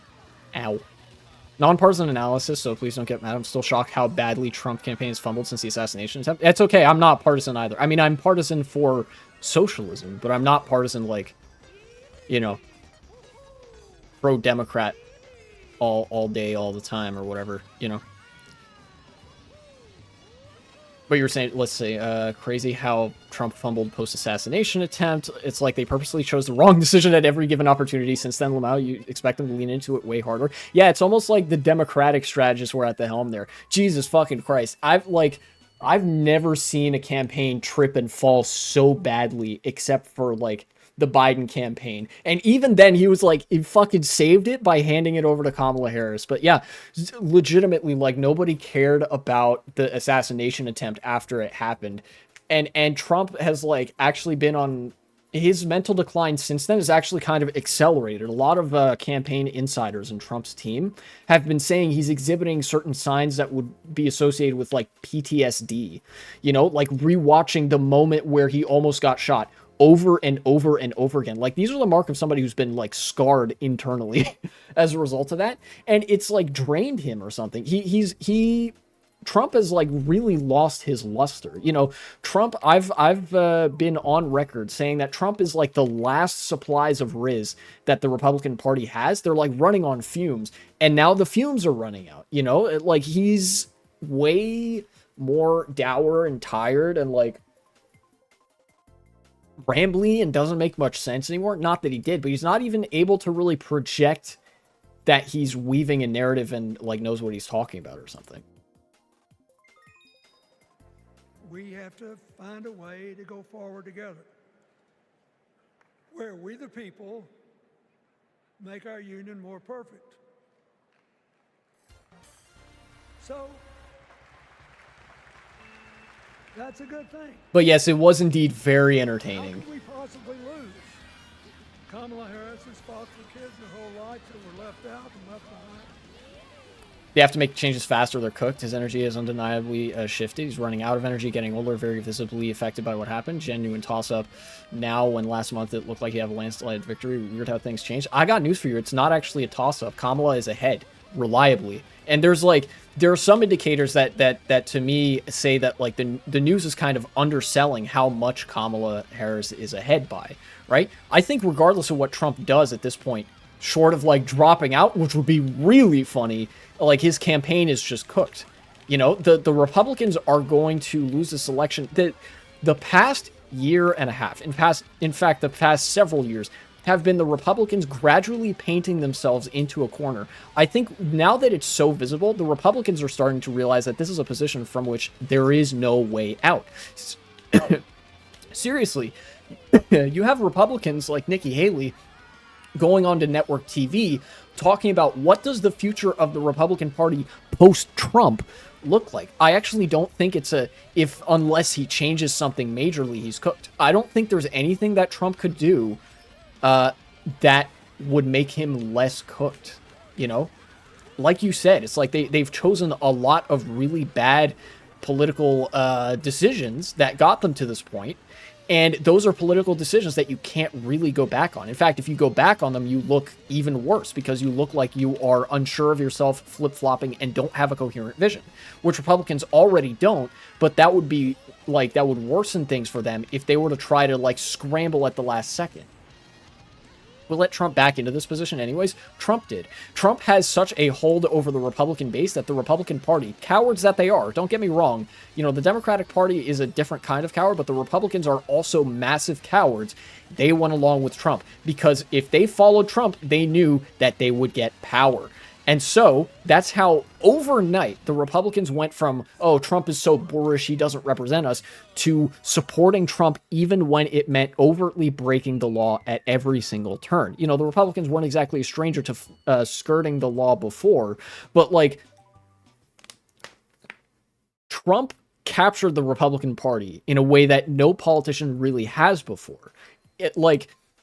Many people have invoked the language of cults to describe the Republican Party, and that is very real. It's a cult of personality because Trump is the only personality in the Republican Party. This is what I meant by Trump being the only supply of Riz. There's nobody in the Republican Party that people can really center around that isn't Trump. That's how he got a hold of the Republican Party so quickly. That's who let him back in. He let himself in. The Republicans couldn't stop him. And then they were all too willing to open the door for him at every turn because he represented like a viable rhetorical option. Held the lead for the last 2 weeks in the polls. The latest ones are much closer. I'd say it's a toss-up if nothing changed on either side, but Democrats have been changing and are being very smart, leaning to populist narratives. Trump campaign is trying to change things. They know the core issue they face, which is why they rehired that Lewandowski guy, and I wouldn't be shocked if they replace the whole campaign team in the coming months. Yeah, they already are. They're like scrambling to replace the campaign team at this rate. But hiring Lewandowski, I don't think is a good idea.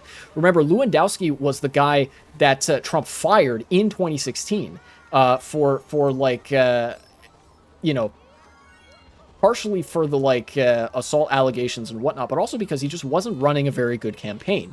And to me, that's more of a desperation move than anything. And yeah, you know, the Democrats have been changing. And like I said, the polls are kind of underselling how much Kamala is ahead by. If she, you know, if they keep leaning into populist narratives, I think that there's a very real chance that this election is not just a victory, but a serious blowout in favor of the Democratic Party. Especially if they keep embracing union politics and working class politics, the Republicans don't stand a chance. You know, the Democratic Party, at this point, the expectation is that the Democratic Party wins by very, very large margins, regardless of what the polls even say, because the polls, you know, varying reliability and you know, there are some incentives to make the race look closer than it is for ratings' sake.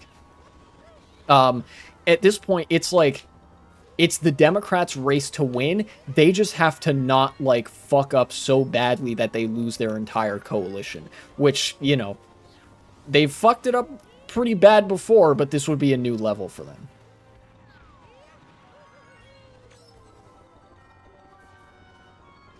The campaign team they have is so dog shit, Lamau. Yeah. Yeah, Trump's campaign team has really not been doing a very good job of things. The way politics works is that 33% are Democrats, 33% are Republicans, and 33% are neutral. I'm an Excel racer. I always race to win. Very true. Many such cases. Also, James Games 230. Welcome to chat. Glad to have you here. If you start doing everything Trump has been doing for the past month, what the fuck do you expect the 33% neutral to think of you? Yeah, the Democrats, the victory that Democrats have been having has been a result of young Democrats and independents. A lot of independents are right-leaning, but a lot of them are left-leaning and don't always vote for Democrats. Some of them are just not that attuned to politics and whatever. And the divide isn't actually 33, 33, 33. It's more like 30, 30, 40. 40% of Americans do not register with either party. They're not Democrats or Republicans. The plurality of Americans are like me, in the sense that they are registered independents. I'm not a registered Democrat, but I vote Democrat because I prefer them to the Republicans, quite frankly. Yeah, Trump isn't appealing to his core base, and he isn't appealing to independents right now. I don't know what the fuck his team has been thinking. They really haven't been, because in the past, Trump's campaigning efforts have been sort of carried by the personality that is Donald Trump. You know, you look at some of the successful campaign material from 2016, 2020, they have Trump being central and charismatic to the policy arguments being made. Their policy arguments are unpopular. That much has always been the case. You know, the whole reactionism was something that they had to lean into to avoid talking about neoconservatism, and now they're going back to neoconservatism. And now Trump isn't popular. He can't be the charismatic centerpiece anymore. They have nothing. They don't have anything with which to campaign. It almost doesn't matter how good at their jobs they are. If Dems fuck this up, it will be the most astronomical fuck up in U.S. politics in a long time. Hard agree. Hard agree. Like, this would be, if the Democrats manage to lose this, which of course I don't think they will, but if they lose this, this will be the fuck up to end all fuck ups. You know?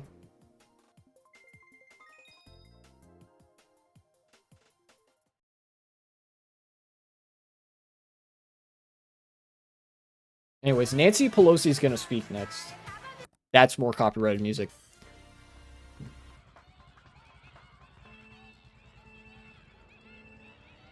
Trump definitely projected his image as much more conservative than the neocons. Yeah. Which is why people, why people on the right liked him. Now that he's going back to neocon shit, he's bleeding support and driving away independence. Yes, he is. Nobody likes neoconservative policymaking. That's why the Republicans had to resort to onboarding fascist rhetoric in the first place. Initially, they were reluctant to do it, and now, you know, now they've become more open about it. But now they're realizing, shit, now we have to go back to neoconservatism to distract from the fascism, which is, you know, not ideal for them.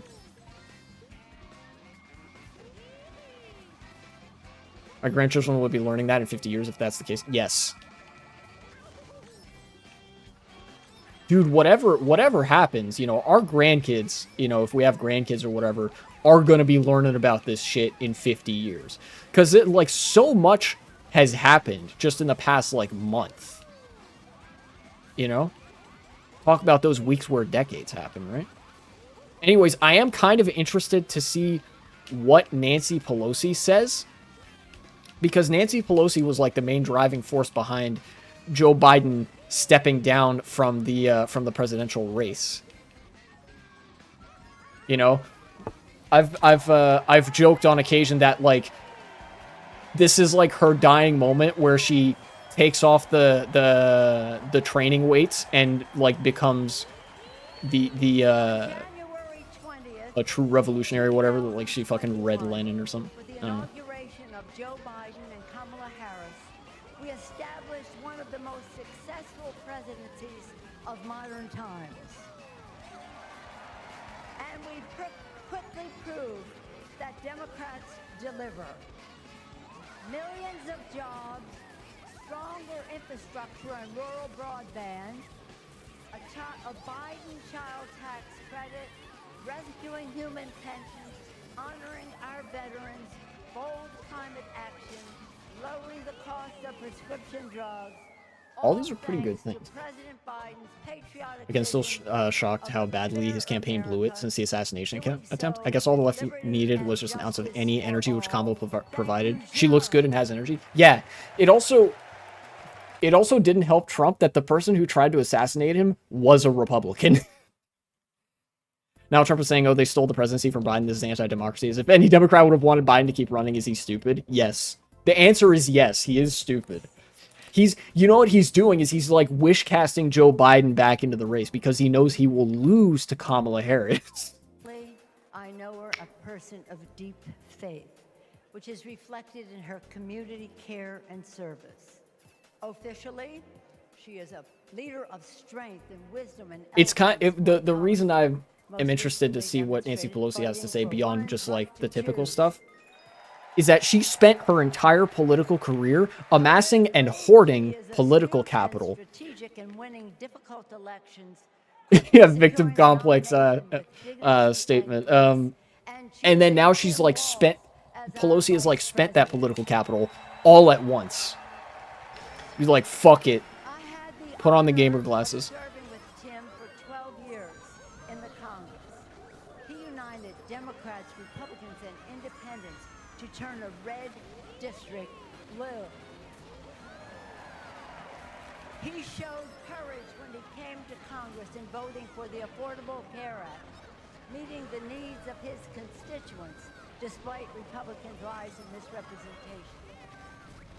When he went home, won the election, he returned to Congress, he fought for our Americans' heroes as the Democratic leader of the Veterans Affairs Committee. Thank you, Tim. I do appreciate them gassing up Tim Walz a bit as well, because he's much more pro-labor than even Kamala is. Never before had a president of the United States so brazenly assaulted the bedrock of our democracy, so lethally embraced political violence, so willfully betrayed his oath of office. Okay, yes, Trump bad. Forget who Many such cases. Nancy is bad optic from the left purely from the stigma associated with her. That's kind of true, yeah. It's especially true in the general sense, but it's actually, I think it's like less so the case recently because of the moves that she made to get Joe Biden to drop out of the race. That was like a unprecedentedly large W from Nancy Pelosi. You know, compared to the last thing that she did that was of note, which was say that all the pro-Palestine protesters are actually Russian funded or whatever the fuck, right? Doesn't matter because, again, almost anything would be better than that dumpster fire of the RNC.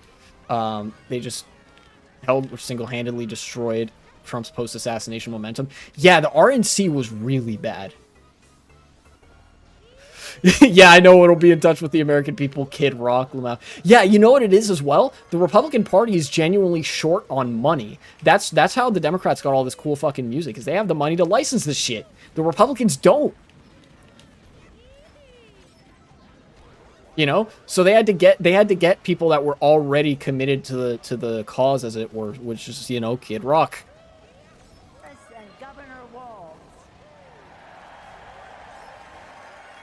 But yes, Nancy Pelosi getting Joe Biden to drop out of the race was definitely a pro gamer move. We gave proof through the night that our At least Hulk Hogan was kind of funny. That's true.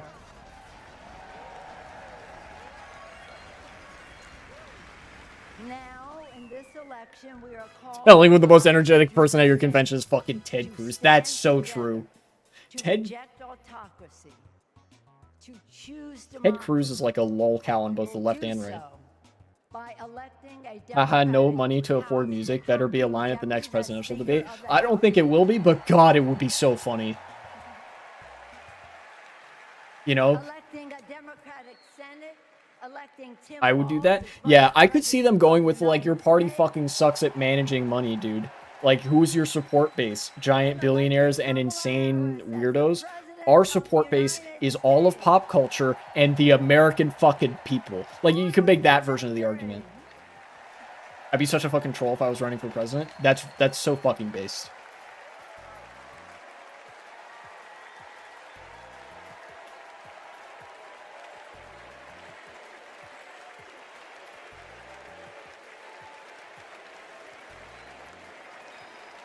Oh, shit.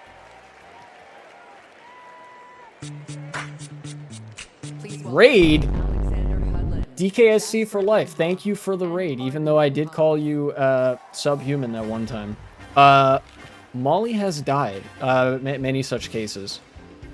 My condolences to the family. You know, I'm sorry for your loss and all that shit. I guess I didn't here, let me, oh, oops. I don't have the, Boomer Z-Bear, thank you very much for the follow. We saw Trump winning. I'm gonna actually, this is them kind of, bringing the young folks out to express their support for Kamala Harris and whatever. I guess, you know, Nancy Pelosi didn't say all too much that was surprising by any stretch. Kanamafu, thank you so much for the follow. Bro, bring Lil Jon out again? What? Looks YT, thank you for the follow. Great to have y'all here. The main thing I just wanted to take away from Nancy Pelosi's speech, which it seems like she reiterated, Phoenix EG27. Shit, people just keep... Oh, Lil Jon turned down for what? Yes, yes. That's right, that's right. What do you think about Biden deciding to run again? I think he's not doing it. And also, it would be a shit idea if he decided to do it. That's what I think. But, you know, top 10 things that aren't happening. Yeah, fake news, fake news. Nancy Pelosi reiterating her support for Kamala Harris and Tim Walz while at the same time praising the Biden administration, I think projects the exact kind of unity that you want to be projected as Nancy Pelosi, as somebody in a position of Democratic leadership, which is that, like, to make the transition from Biden to Harris go as smooth as fucking possible, right? That was, I think, the main concern, was that there would be some pushback when the transition happened, even though everybody fucking agreed that, like, yeah, you need to get Joe Biden out of there. Jesus, he's so old. You know, so now it's like basically we're getting it. What do you think about Ando becoming Kamala's new running mate? Ando? I don't know who that is, but anybody would objectively be a downgrade from Tim Walz. That man is base as fuck. Is that rapper Mario? Yes, it is. Thoughts on Bullet Bob? I would gladly vote for him for Congress. Next question, please. I love Tim Walz. Tim Walz is great.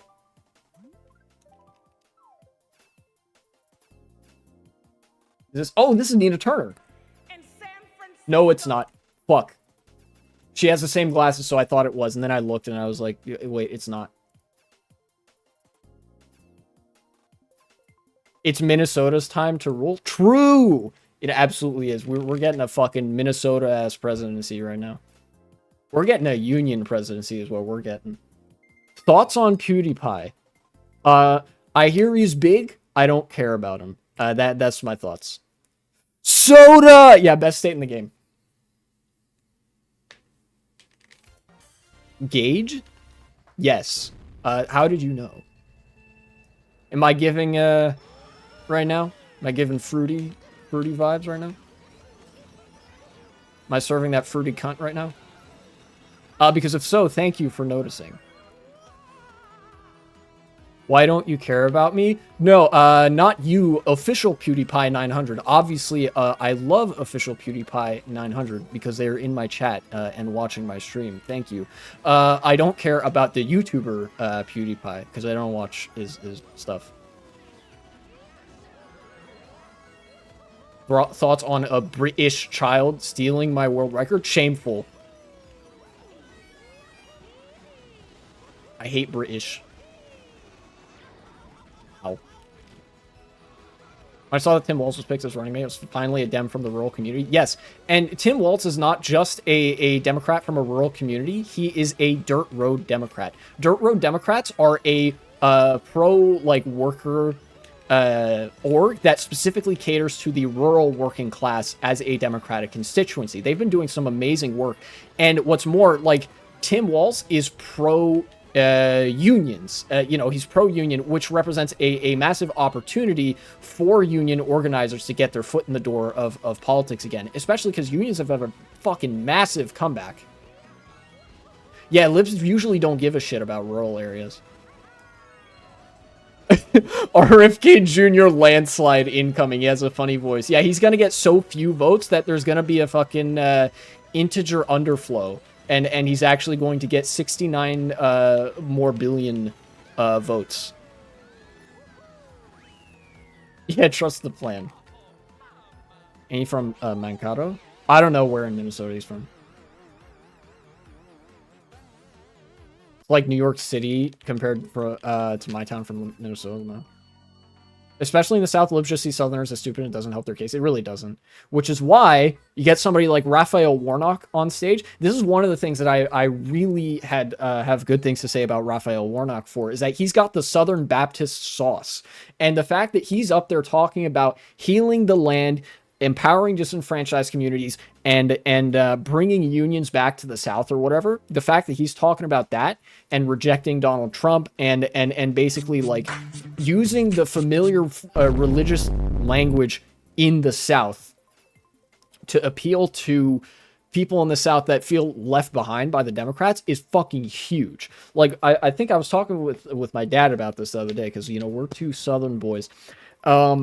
Once unions come back to the South, we are in fucking business, baby. We are so Barack. Ironically, I made shin ramen with milk and it's incredible. I've never had ramen, but if I do,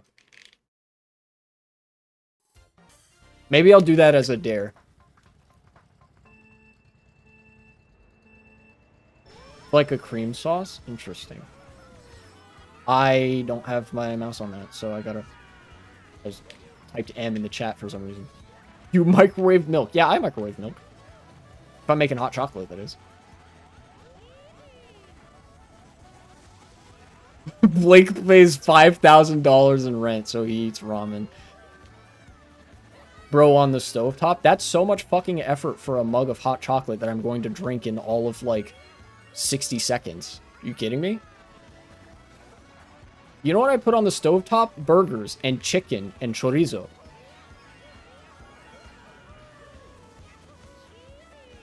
And water if I'm sick, because that's worth the effort.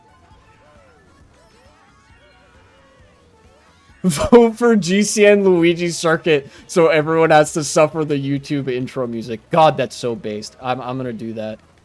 We're becoming based and troll pilled tonight. Who dis? Obama administration official? I automatically don't care.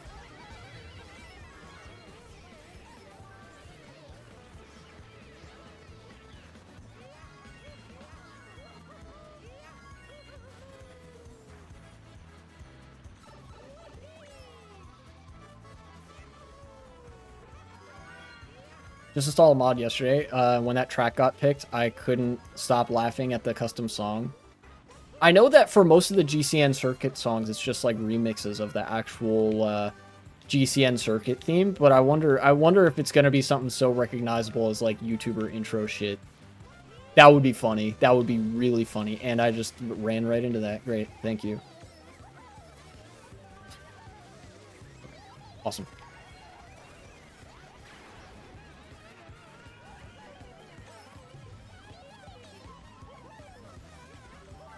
Can we hop on too to rig the vote? Sure.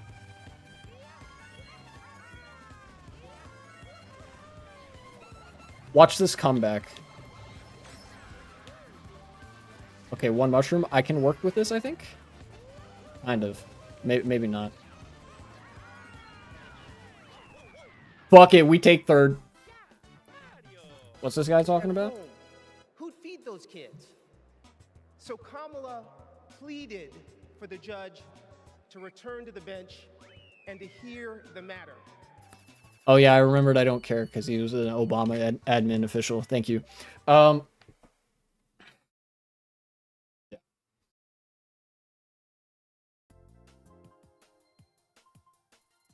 That third was a steal? It was. I steal third place. I did not earn that shit. Thank you. Great.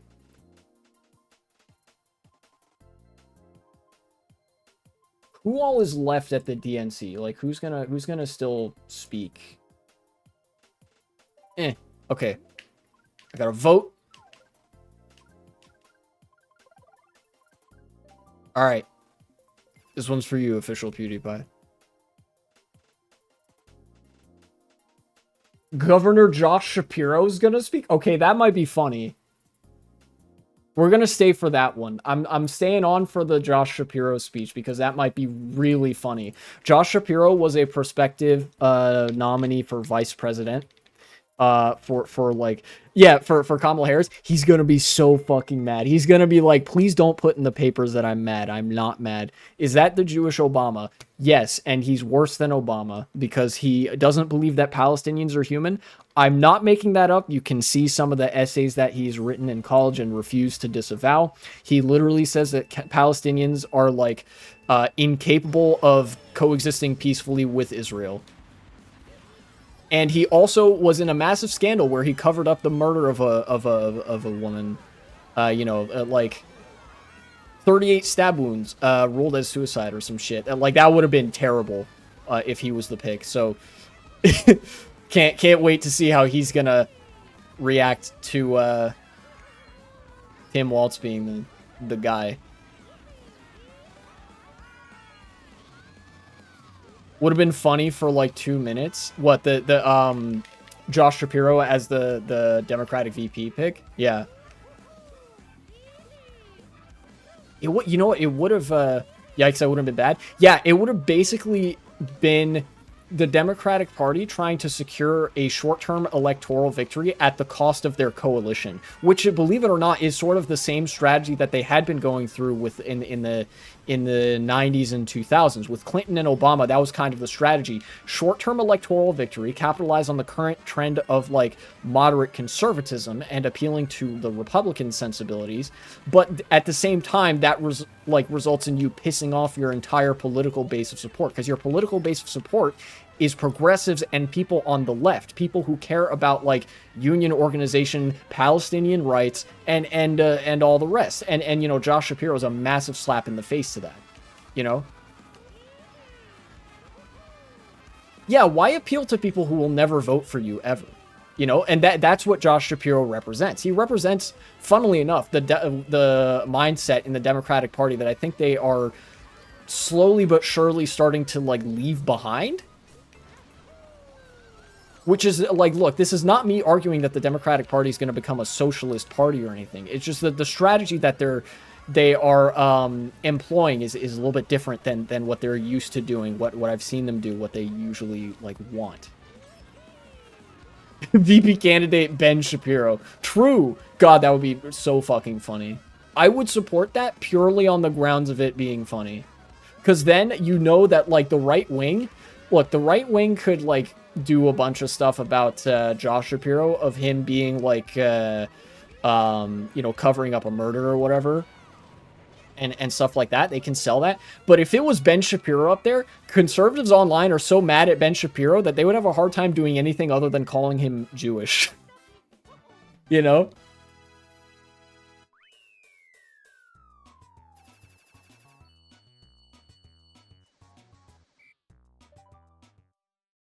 What this? They didn't know. Oh, another political ad. I see.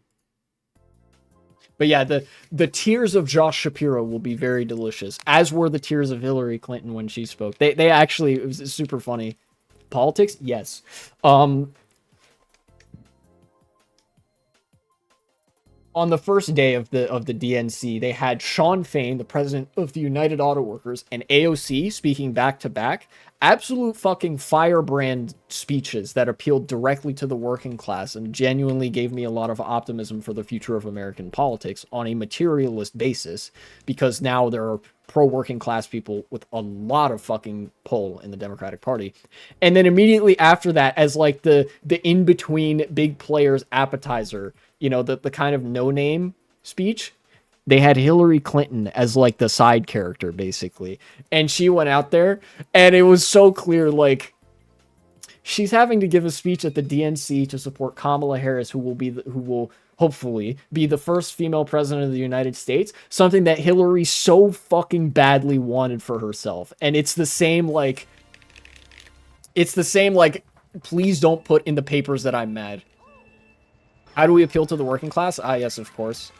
At least it isn't as bad as the RNC. That's a new low bar. Yeah, well, look. The DNC in 2020 and 2016 was way fucking worse than this. And the fact that Hillary Clinton was there as like a side character to the main event of AOC and Sean Fain was like huge. you know, because at prior events, Hillary would have been the main event, you know, but now it's like, well, how do we appeal to the working class? I know, let's put AOC, a working class congresswoman, social democrat from the Bronx, and Sean Fain, a literal Marxist, up on the stage. Pokemon go to the polls. If she said we have to hawk to the polls, I would have fucking died laughing on the spot, and I would have like been like, you know what, maybe you're all right. Although she did have a moment where they were like, people started chanting "lock him up" about Donald Trump, and she like didn't say anything. She just kind of stood there and nodded. Yeah, landslide victory immediately. We just had to wait fucking 8. We just had to wait 8 more years for a corny fucking like pun to come up out of the blue and like guarantee 1,000 years Democratic administration. Thank you. 1 billion years Democrats become socialists because Hillary said we have to hawk to the polls and vote on that thing.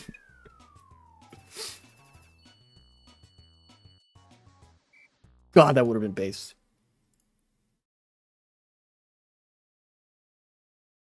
Who's this? Senator from Nevada. Every vote matters. I know. I'm 37 and never had a job.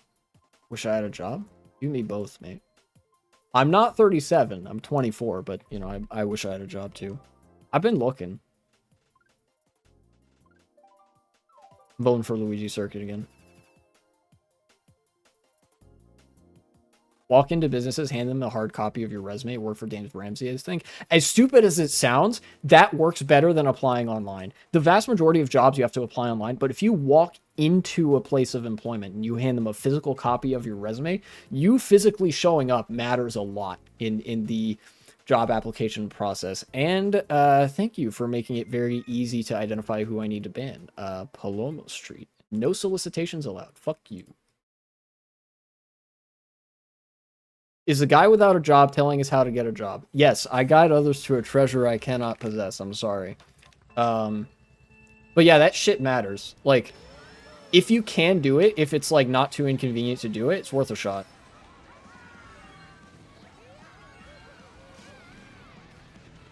And I have had an internship, just not like a full ass like 9 to 5.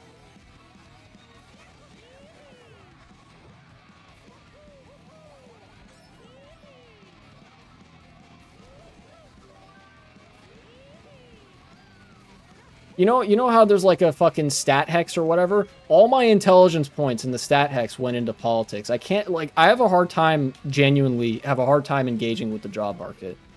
Like, it's been a learning process over like the past year. Like following up in person, applications are only online. Oh yeah, okay. Hard copy thing has worked, but physically going does help. Yeah. Yeah, if you can appear physically to them so that you're not just a faceless applicant online, that makes a difference. In fact, the way I learned this, I think, is through college applications as well. It's the concept of what? Demonstrated interest, where like if you show up, they're like, oh, they're actually interested.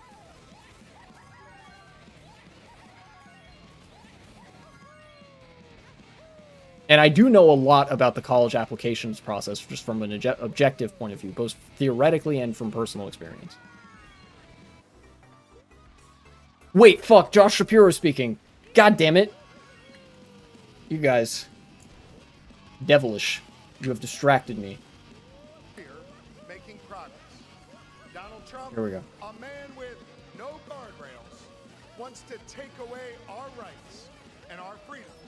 And listen, Doing his best Obama, I see. he cloaks himself in the blanket of freedom. What he's offering isn't freedom at all. True. Josh Shapiro. Because hear me on Let's this, fucking go, dude. it's not freedom to tell our children what books they're allowed to read. Okay, so he's given a...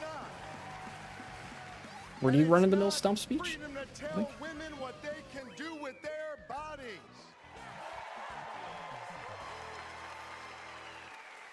And hear me on this, it So sure far, as so good. hell isn't freedom to say you can go vote, but he gets to pick the winner. That's not freedom.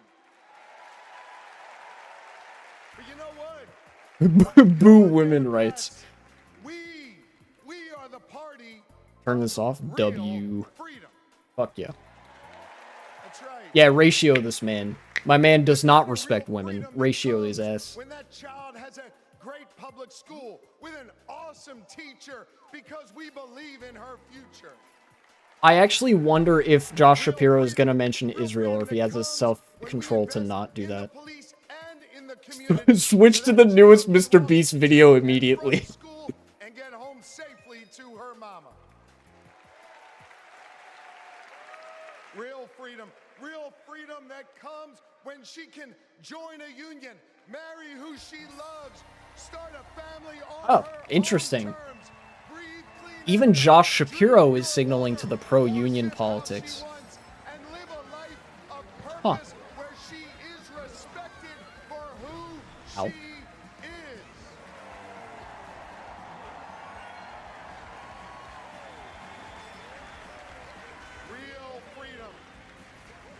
Real freedom comes when she can look at Madam President and know that this is a nation So true, Zylan MK. and everything is possible. That is real freedom, and that is what we are. Hey, he said Israel. Israel mentioned. I'm joking. So far, everything he said has been good from the perspective of, like, energizing the crowd around, like, the Democratic platform. Surprisingly. But it's your rights. It's our rights. It's our future and freedoms that are on the line. And you have the power to shape the future of this country. Just like our ancestors who fought for freedom on the battlefield and Almost. sat in at lunch counters so our kids could stand up.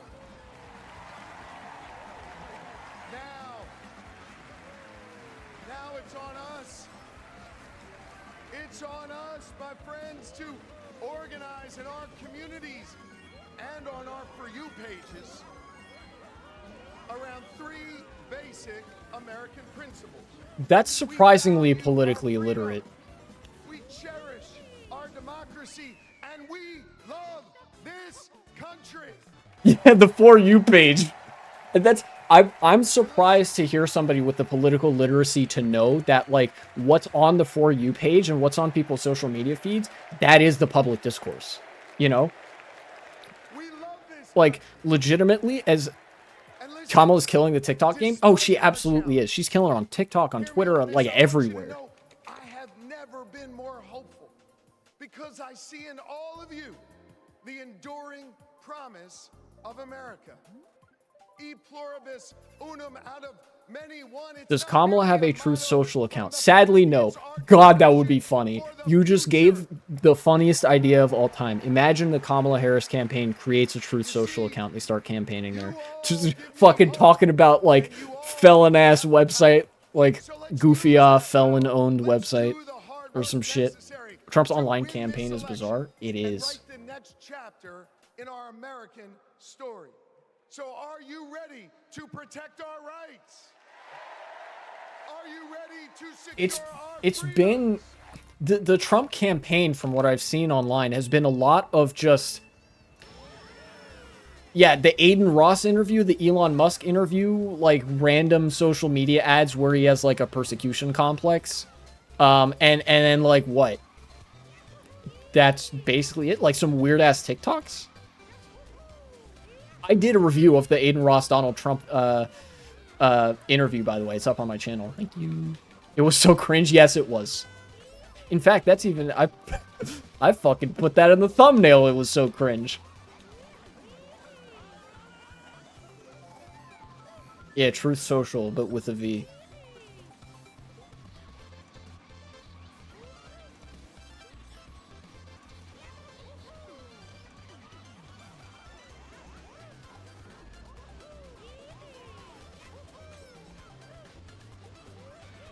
Look at my goofy, wannabe president of the United States. Fucking, the moment, like, everything that Kamala posts that, like, appeals to a chronically online crowd, and her margin of victory just gets bigger and bigger. Like, they just fucking invent new states to add to the 50-state sweep. Like, folks, it's Jover for the Trump campaign.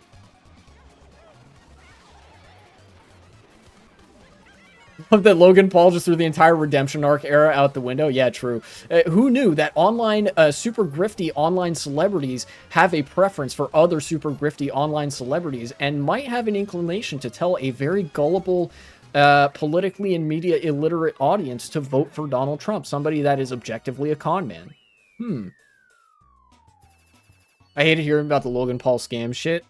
Sorry, but it's all natural selection if you pull your life savings into fucking Logan Paul cryptocurrency, plus all the sponsors these YouTubers take are also scams. I lost $5,000 for that. Sucks for you, but you should have known better. And, you know, Logan Paul is a shit human being for doing that, and you're stupid for falling for it. And it sucks that you fell for it, and I'm sorry. Like, that's it. That's what's up.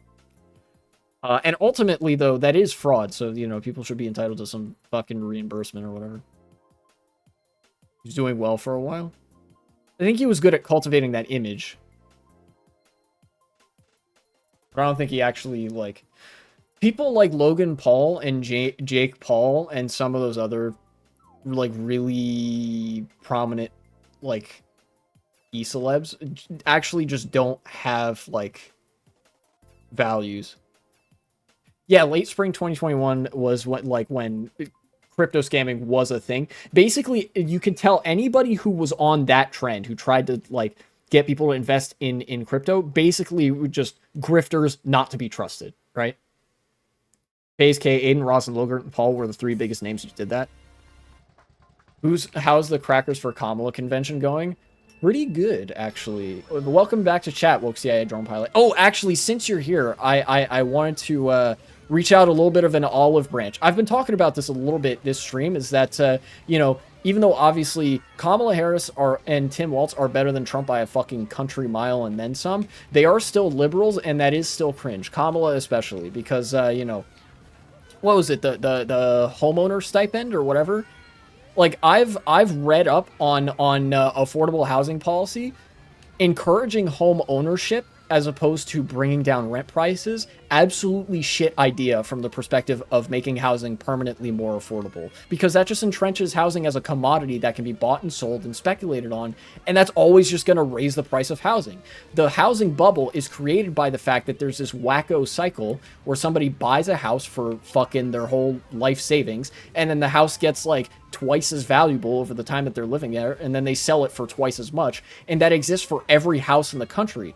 And that, like, that's a natural progression towards which that, like, houses will just not be affordable anymore, and that affects rents too. So you have to, like, exercise the policy latitude to bring down renting costs, even and especially if that affects the price of like property values for homeowners. Like, you know what I mean? Bit older, you more jaded, shouldn't have been bothered. You'd hope for these libs, hope you're well. Yeah, it's all good. I wasn't, like, super hopeful. It was just, like, I didn't want to come off that strongly, because I know that, like, Kamala Harris and Tim Walz are much, much better on Israel-Palestine than, you know, than obviously Joe Biden was and whatever, but, like, you know, I don't want to give the false impression that I'm not critical of them, because I am. You know, it was just such a breath of fucking fresh air from when Joe Biden was the head of the campaign here. You know, it's like finally a foot in the door. I explained this earlier, that you're, you know, when we're talking about voting for a liberal, you know, bleh, you know, throw up all you want and all that, but you're not picking an ally, you're picking an opposition, and liberals are objectively like a much weaker opposition to working class, like, interests than fascists are. Just got cooked on Retro Rewind, uninstalling and buying 10 trillion Logan Paul coins. Me when I lose 69 squadrillion VR points after getting 4th place or something.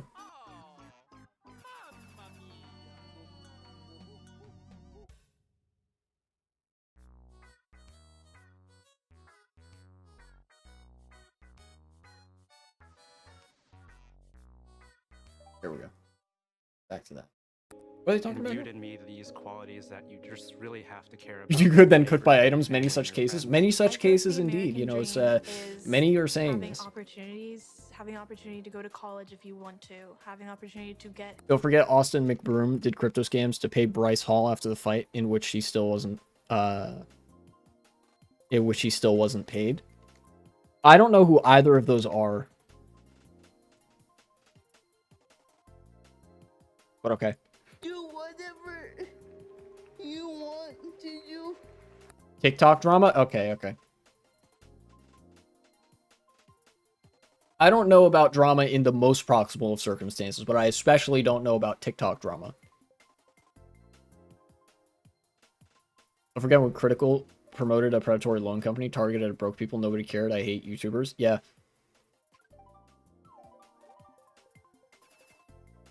It's just the, like, celebrity endorsement bullshit. You know?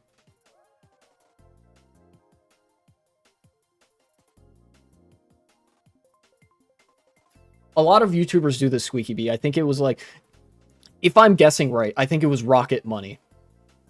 Rocket is a predatory loan company that used to primarily do mortgages. I think it used to be Rocket Mortgages. Now it's just Rocket Money. They used to only offer predatory loans for mortgages, but now they've branched out into offering predatory loans for other stuff. Cheap Cheap Lagoon. True. Little green aliens. They're all scams, so not shocked if true. Yeah. Yeah, there's only so many, like, predatory loan companies. It's one of the things Democrats have actually been willing to go after because it doesn't strike at the core issue that causes predatory lenders to pop up in the first place.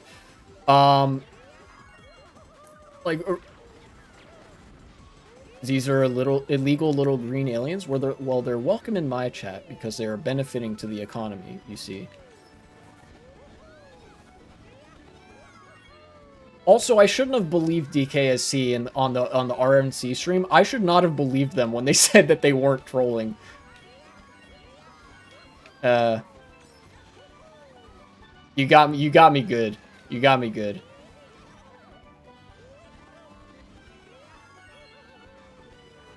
Their only purpose is to destroy the economy? Yeah, by working super hard and paying their taxes, sure.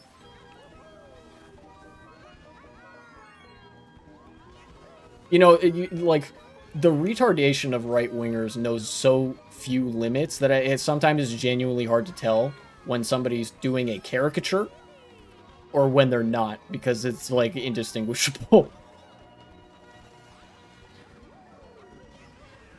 Are the Ace Family YouTube channel. Okay, okay. And I stole first. Nice. And I believe in the freedom to work together. I heart making my political views vague so I can talk to more people. I don't know why, but this stream gives me massive 2016-17 Mario Kart Wii vibes and it feels very nostalgic. Well, I'm glad to hear that.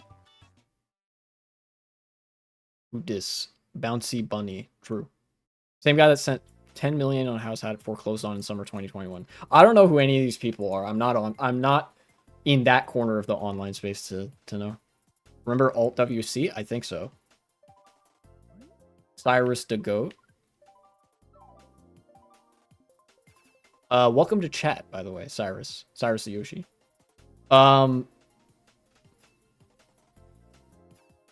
He never reveals if he's trolling or not. His chat's so lost all the time. I'm gonna err on the side of he's trolling. Nobody is that perfect of a caricature to not be trolling. And you know what? If I'm wrong, I'm wrong. But that just basically makes him, you know, like every other conservative online. So it's not a huge surprise, but I'm going to have faith in my fellow Twitch streamer. Wild combination of words that nobody should ever say or repeat, but yeah. Thoughts on Utah? Cringe-ass state ruled by a religious cult. They should all go take a long walk off of a short plank. The Mormon leadership, that is, into Salt Lake. Thank you. That state needs to be freed from the fucking yoke of Mormon oppression. Jesus fucking Christ. Cold facts, yeah.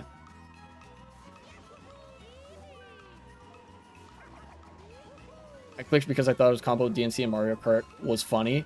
Okay, yeah, true. Hey man, it's not so bad. I'm sure life in Utah is, like, fine. Because it's an American state, and America's fucking wealthiest country in the history of the world, right? But, like, Jesus Christ. It's you know, the Mormons have a hold over state politics in a very, very kind of, almost like mafia-esque kind of way. You know my thoughts on religion. You know, shit's pretty cringe.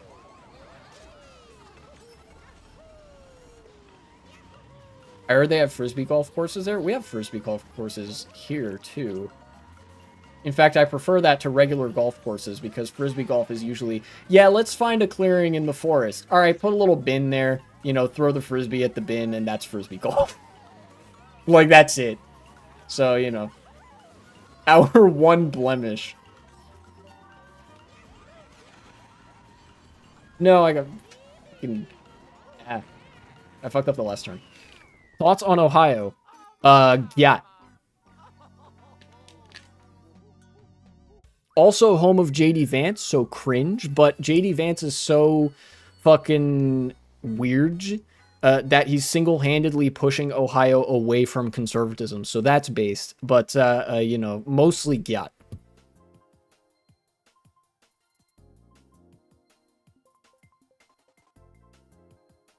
I start making my political views vague so I can talk to more people. I was trying to gauge if that pertains to me, in which case I don't, but, like, yeah, that's probably good if you're meeting two people. He's so charismatic, it's unbelievable. Yeah, dude, JD Vance is the 4chan vice presidential pick. Like, my man is just straight up a 4chan Nazi. Like, he talks about fucking, like, what was that? There's that clip of him talking about postmenopausal females or some shit. Like, it's bad. Shit is bad. What is Oprah doing on the stage? How have I not noticed this? Single cat ladies? Yeah. Yeah. Like, negative Riz. He's been there, Lamau? Well, fuck.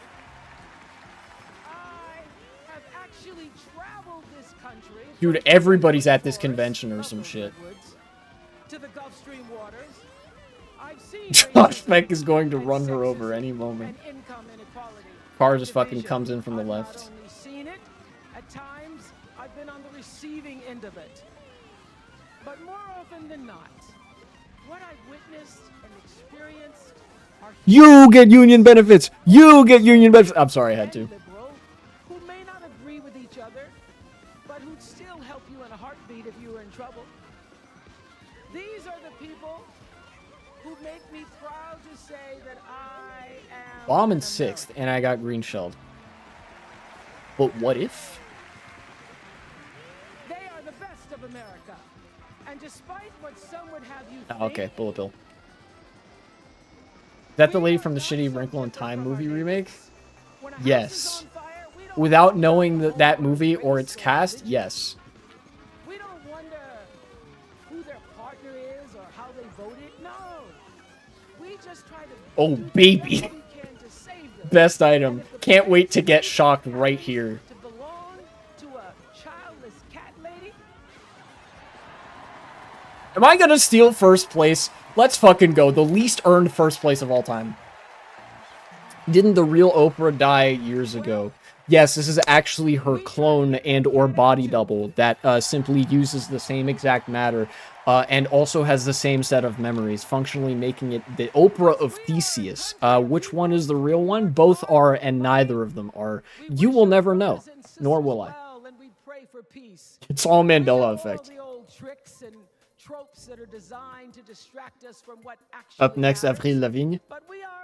I don't know who that is either, but based on her name, I'm presuming she's French. Or, even worse, Canadian. Complicated times, people, and they require adult conversation.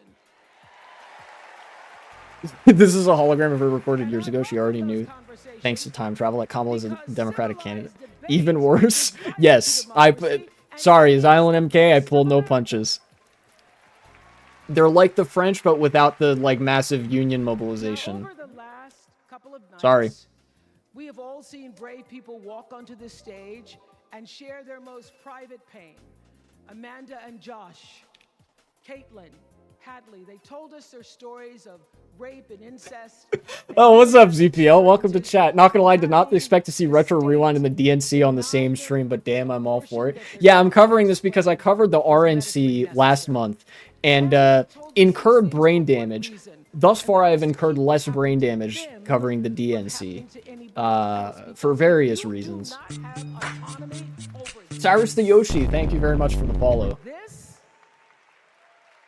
If you cannot control when and how you choose to bring your children into this world and how Yeah, the less brain damage, the better. You know, I'm a union man, and they do be talking about unions in the Democratic Party. You know, many people are saying this. The women and men who are battling to keep us from going back to a time of desperation and shame, Okay. stone cold fear. I'm good. They are the new freedom fighters, and make no mistake, they are the Oh, best of America. I see. That's Cactus. Get me up I there. want to talk now about somebody who's not with us tonight. Tessie Prevost Williams. To put on my... Oh, here, hold on. Let me... There we go. Mute button. I've got my finger on the, like, mute button on my keyboard so I could do this and cover that at the same time. To put on my serious, like, political analysis cap for a second, Oprah is obviously not here for, like, some serious... Like, not even necessarily directly galvanizing the base, but this is good, like... vibes ammunition almost. Like the Democrats went all in on incorporating like pop culture both for older and younger generations at the DNC. You know, if you are aware of what happened yesterday, you're aware that like the roll call for the 50 states for like nominating Kamala Harris and Tim Walz was basically a big party with a bunch of music, people in the crowd dancing, almost like a rave, you know, with you know, old folks and young folks alike. And that's kind of I believe that's like how they appeal in a way to the young audience. You get that sort of you get the hype that everybody loves, you know, on the weekends or whatever. And then with folks like Oprah, with all the licensed music and stuff as well, that's how they sort of mobilize a little bit of an older generation and sort of their image of pop culture around this.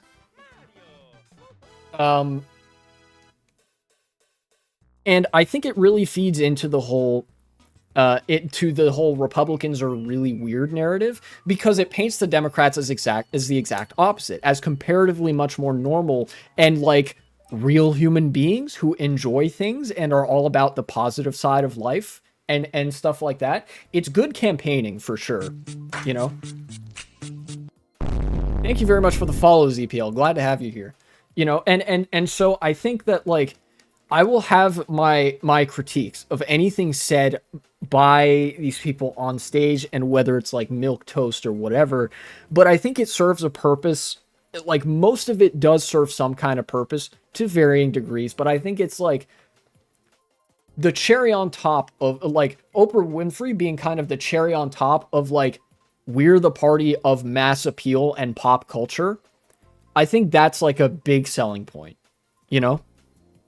And of course, it obviously helps that interspersed with that, you have a bunch of union officials, a bunch of progressive politicians who had previously been shunned by the inner like party leadership.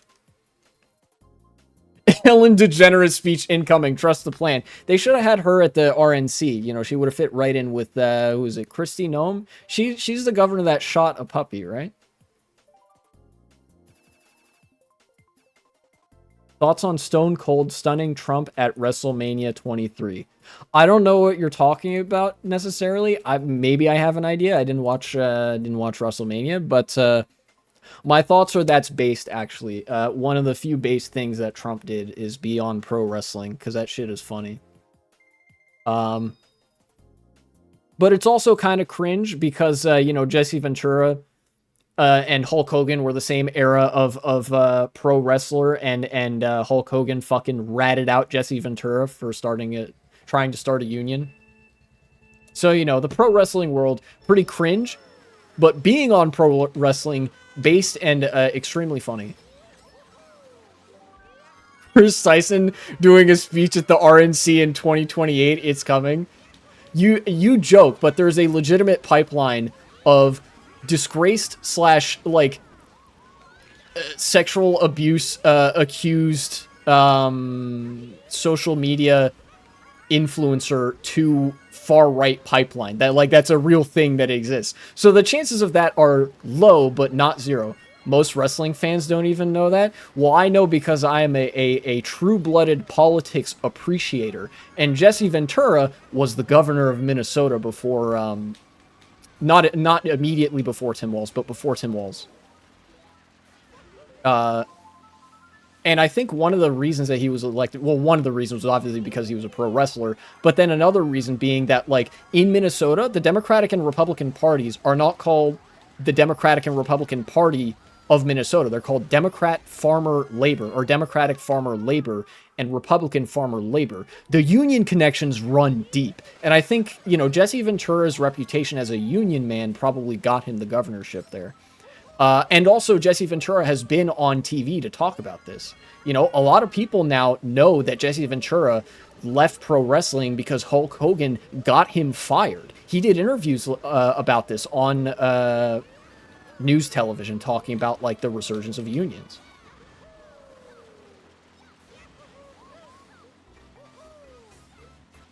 He will be the future generation's Ollie London. Again, non-zero chance that that does happen. To Sedan, hello, welcome to chat. Always great to have new people here.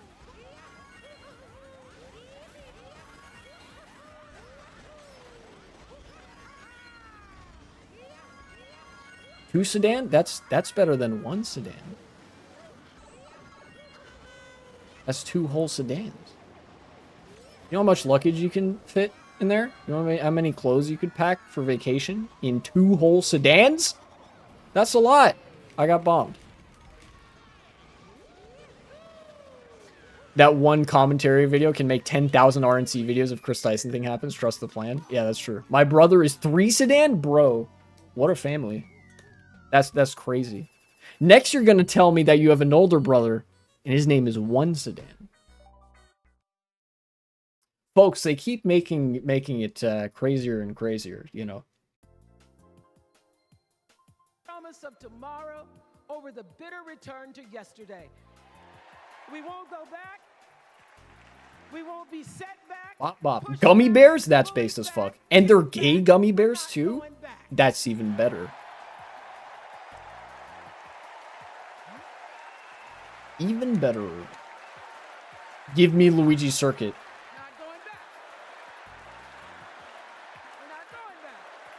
One sedan, 2 sedan, red sedan, white sedan. That's true.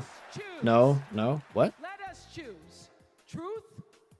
Let us choose my pyramid. Oh, you're making a pyramid. I see.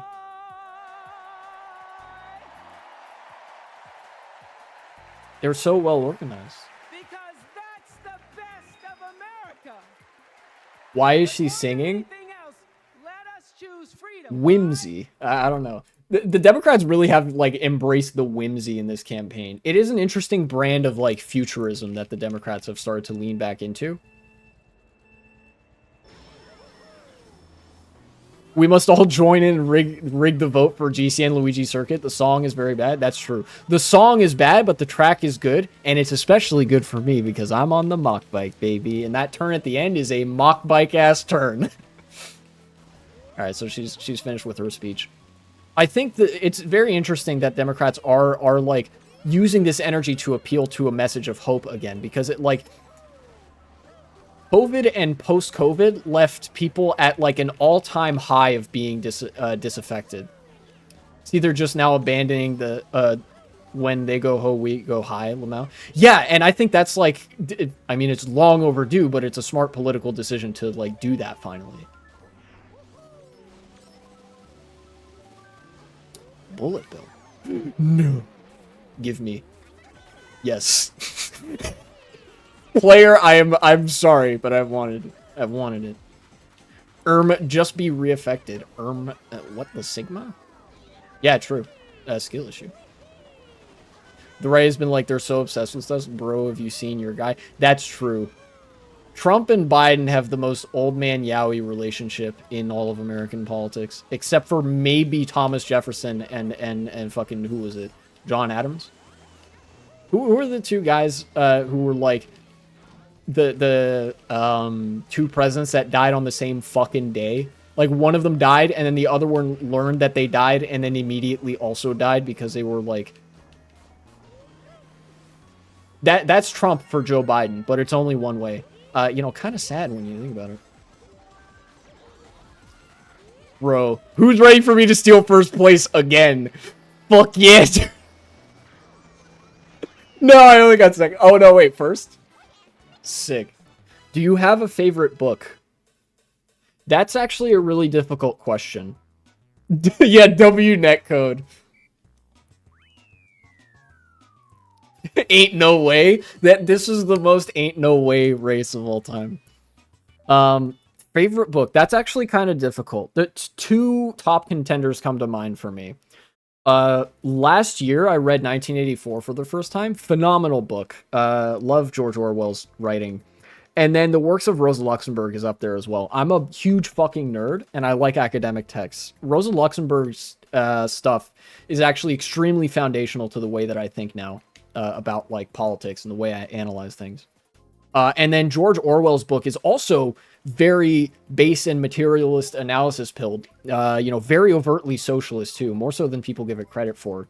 You know, it's just anti-fascism, anti-authoritarian, anti-Stalin, anti-totalitarian, well, a lot of really, really bad things. But, you know, very pro-proletariat. And I think it tells a really good story too. It tells a great story, and it sort of... It does a great job of painting an analog of the material forces of a totalitarian dictatorship through the party and O'Brien and, you know, whoever else it is, including all of the most severe flaws that they are completely blind to. That a lot of people can be completely blind to until those flaws become so unignorable that they contribute to the entire downfall of the ideology. Phenomenal book if you're very like you know, chest deep in politics basically. But even if you're not, I think it's a really good read. It's also way funnier than a lot of people give it credit for. Cause like I remember reading it and like literally the first fucking 5 pages, there's a bit about like Winston kind of describing his average life, you know, the protagonist of the book. And just unprompted, he's describing this like, this woman that he vaguely knows who's like at his workplace or whatever. And he's talking about her, he's like, man, I hate women. And I was like, what the fuck? Just first 5 pages. Hi, my name's Winston. I work at so-and-so. This is Oceania. Yeah, you know, the party. And I fucking hate women. I was like, bro. His ass is not based in Joe Cat Pilled.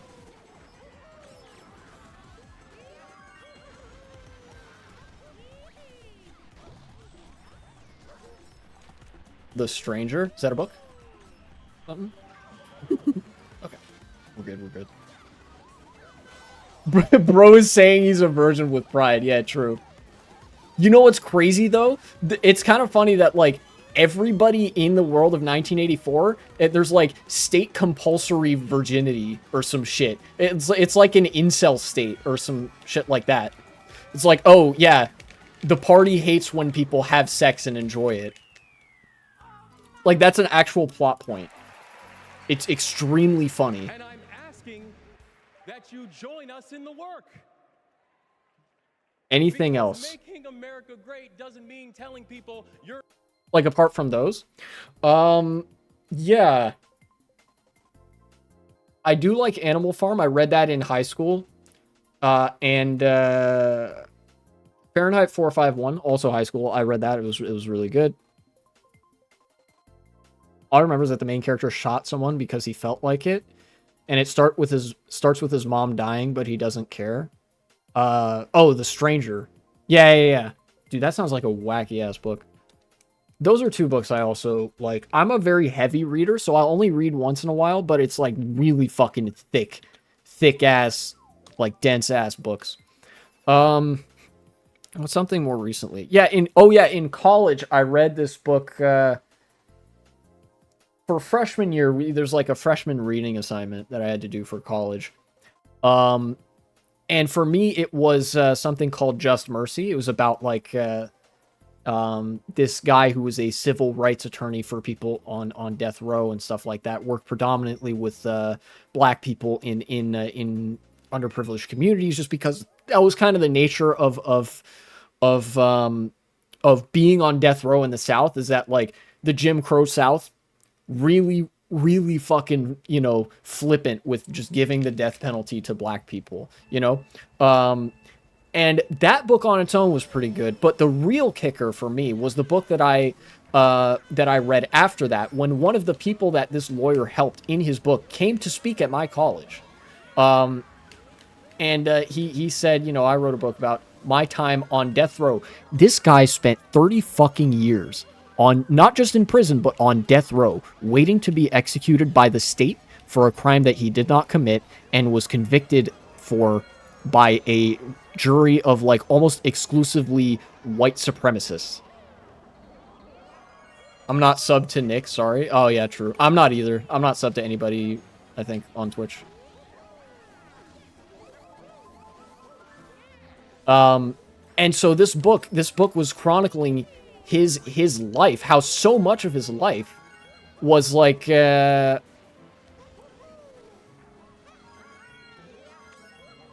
much of his life was spent in death row that it was almost like weird to him when he got out of prison. And it was like I don't know, I think it's one of the only books I've ever read that has actually like put me to tears. You know, I cried reading this book because this man was like, it was just such a profound place of sadness and like, you know, like what the you know, we always talk about politics in very abstract terms, and it's very rare to be reminded the true weight of like like the negative consequences that a lot of bad policies and bad political sentiment can bring to people, because a bunch of white people in the South fucking hated black people. This guy's entire life was destroyed for no reason, you know? And it's not like any of those people on the jury that convicted him, their lives got any better because of that, you know? They never caught the person who was actually committing murders. They just sentenced a random black guy to prison for it and called it a day. You know, The Columnist Manifesto. I haven't read that one. Read The Communist Manifesto a couple times. Once in high school, once in college, I think. Never read The Columnist Manifesto, you know. I suppose that one might be worth a read at some point. Hear myself saying, I'm Pete Buttigieg. And you might recognize me from Fox News. True! Dude, okay. One of the things I will give Pete Buttigieg massive credit for. My man goes on Fox News all the fucking time to, like, give them the daily spanking, basically. In a very good cause, electing Kamala Harris and Tim Walz the next president and vice president of the United States. He absolutely destroyed on Fox. Yeah, he's like, Fox used to do this thing there where they would bring on like a token liberal to a panel, and then they would like absolutely bulldoze them in a conversation to just kind of make them look like not great. I clicked random by accident, but this is my last race anyway. And Pete Buttigieg goes on there and is like, shut up, it's my turn to speak, basically. He's too polite to say that, but then we'll like explain, you know, basically, here's why you're wrong and dumb and also gay. because I'm also gay. I get to determine who's gay. Thank you. And is like he does some liberal policy wonkery that basically takes the wind out of conservative sails. And I'm not usually much for policy wonk stuff in politics as far as rhetoric goes, because that's usually better served for when you're in office rather than on like the campaign trail and whatever. Yeah, true. Fake and gay. But it is well served to sort of make your opponent feel dumb, like in a debate or whatever. It's like, well, you know, you think that, but no, actually, that's not how it works, you know? Or some shit like that. He's been doing some good stuff by appearing on Fox News and being a pretty rhetorically effective voice, an uncompromising voice on Fox News, you know? But yeah. And he does that a lot, too. Choosing a guy like J.D. Vance to be America's next vice president sends a message. And the message is that they are doubling down on negativity and grievance. True.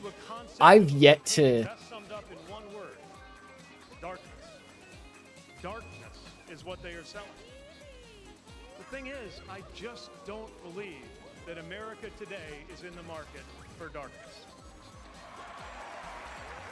That's that kind of hopeful futurist politics that America's, or that the Democrats are going for now. Yes, politics at its worst can be ugly, crushing, demeaning, but it doesn't have to be. At its best. Also worth noting that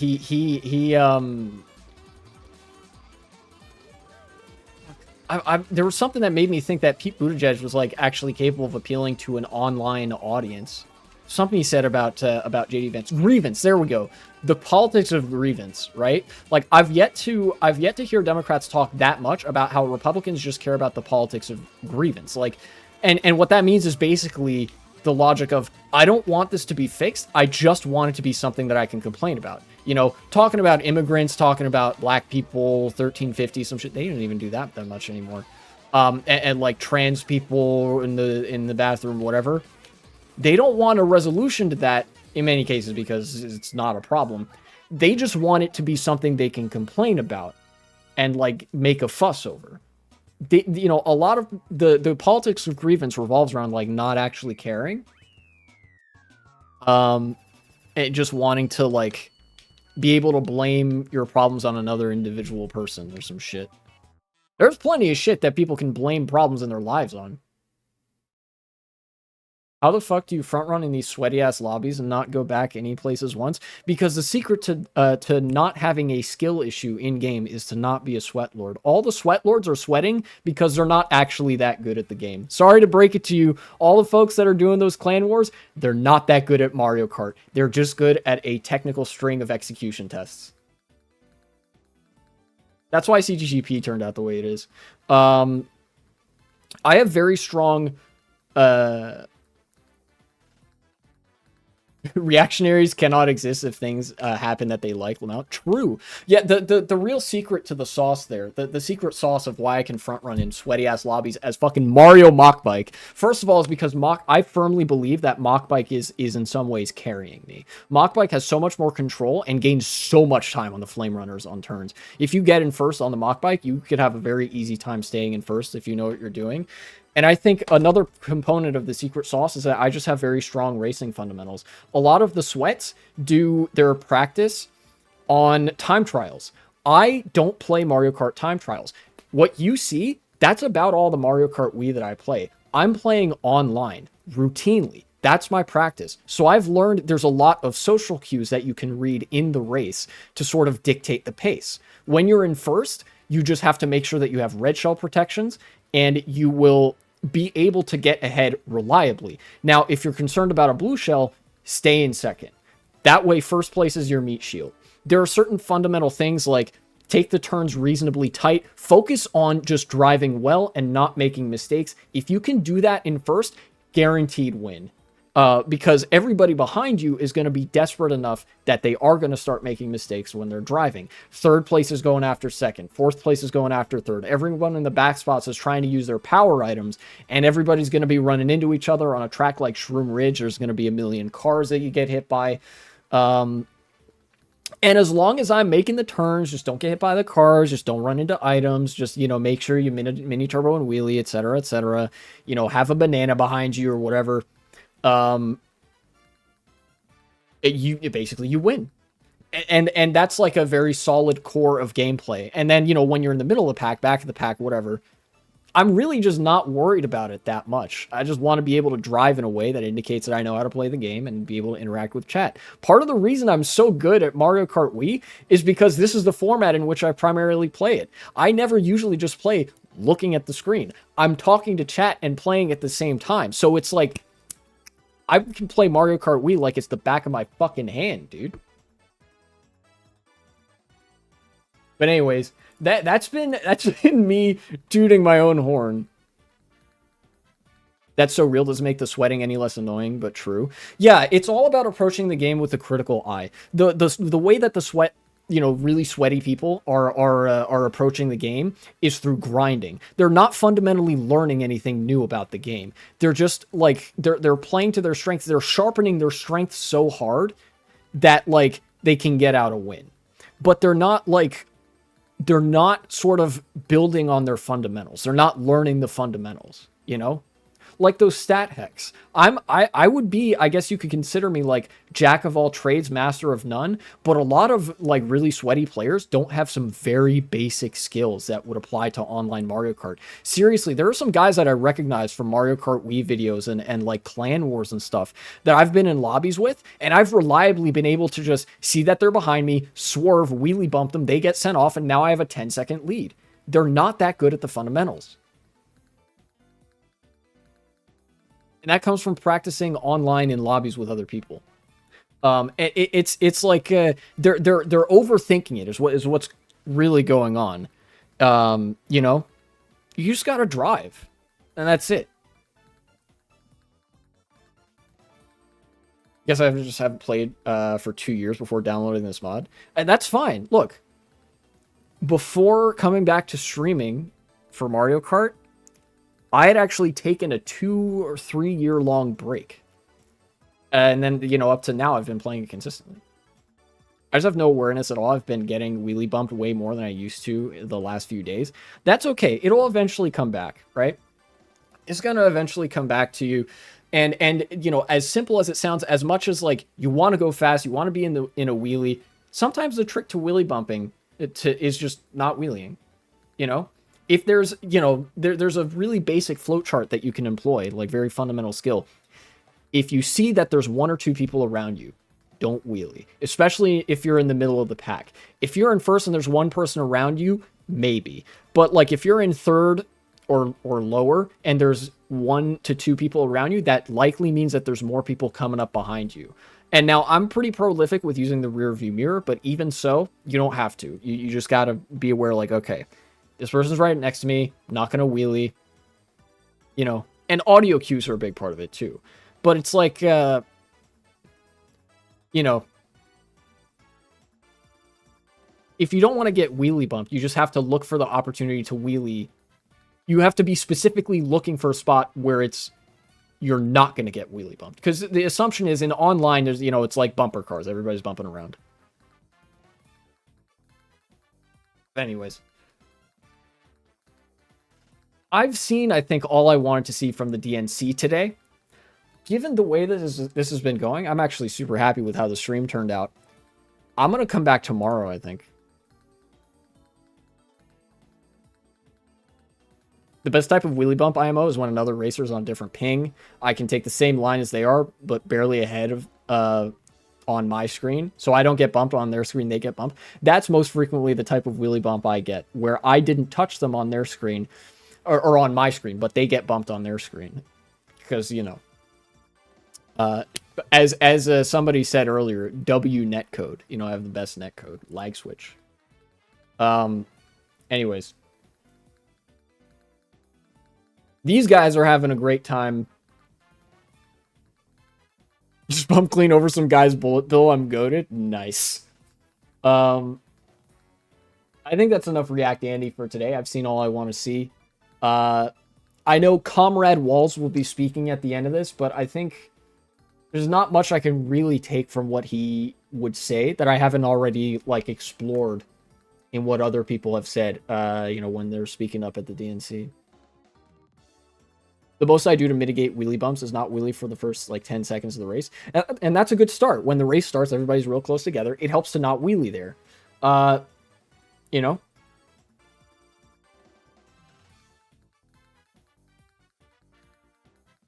It's like navigating a crowd.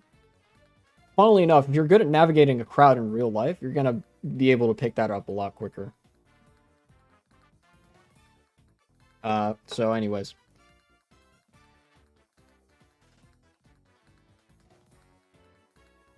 Unfortunately, guys, it is late, and I'm trying to fix my sleep schedule. I will be back tomorrow, same time, I think. I want to stream the DNC again tomorrow. You know, shout outs to C-SPAN, copyright-free DNC stream. That shit is free as fuck. I'm gonna raid Mango because I'm also a enjoyer of Super Smash Bros. For the Nintendo GameCube. Y'all have fun. Yeah. Mature audiences? You guys can handle that. You're fine. Alright. Go, go, go, go! Alright.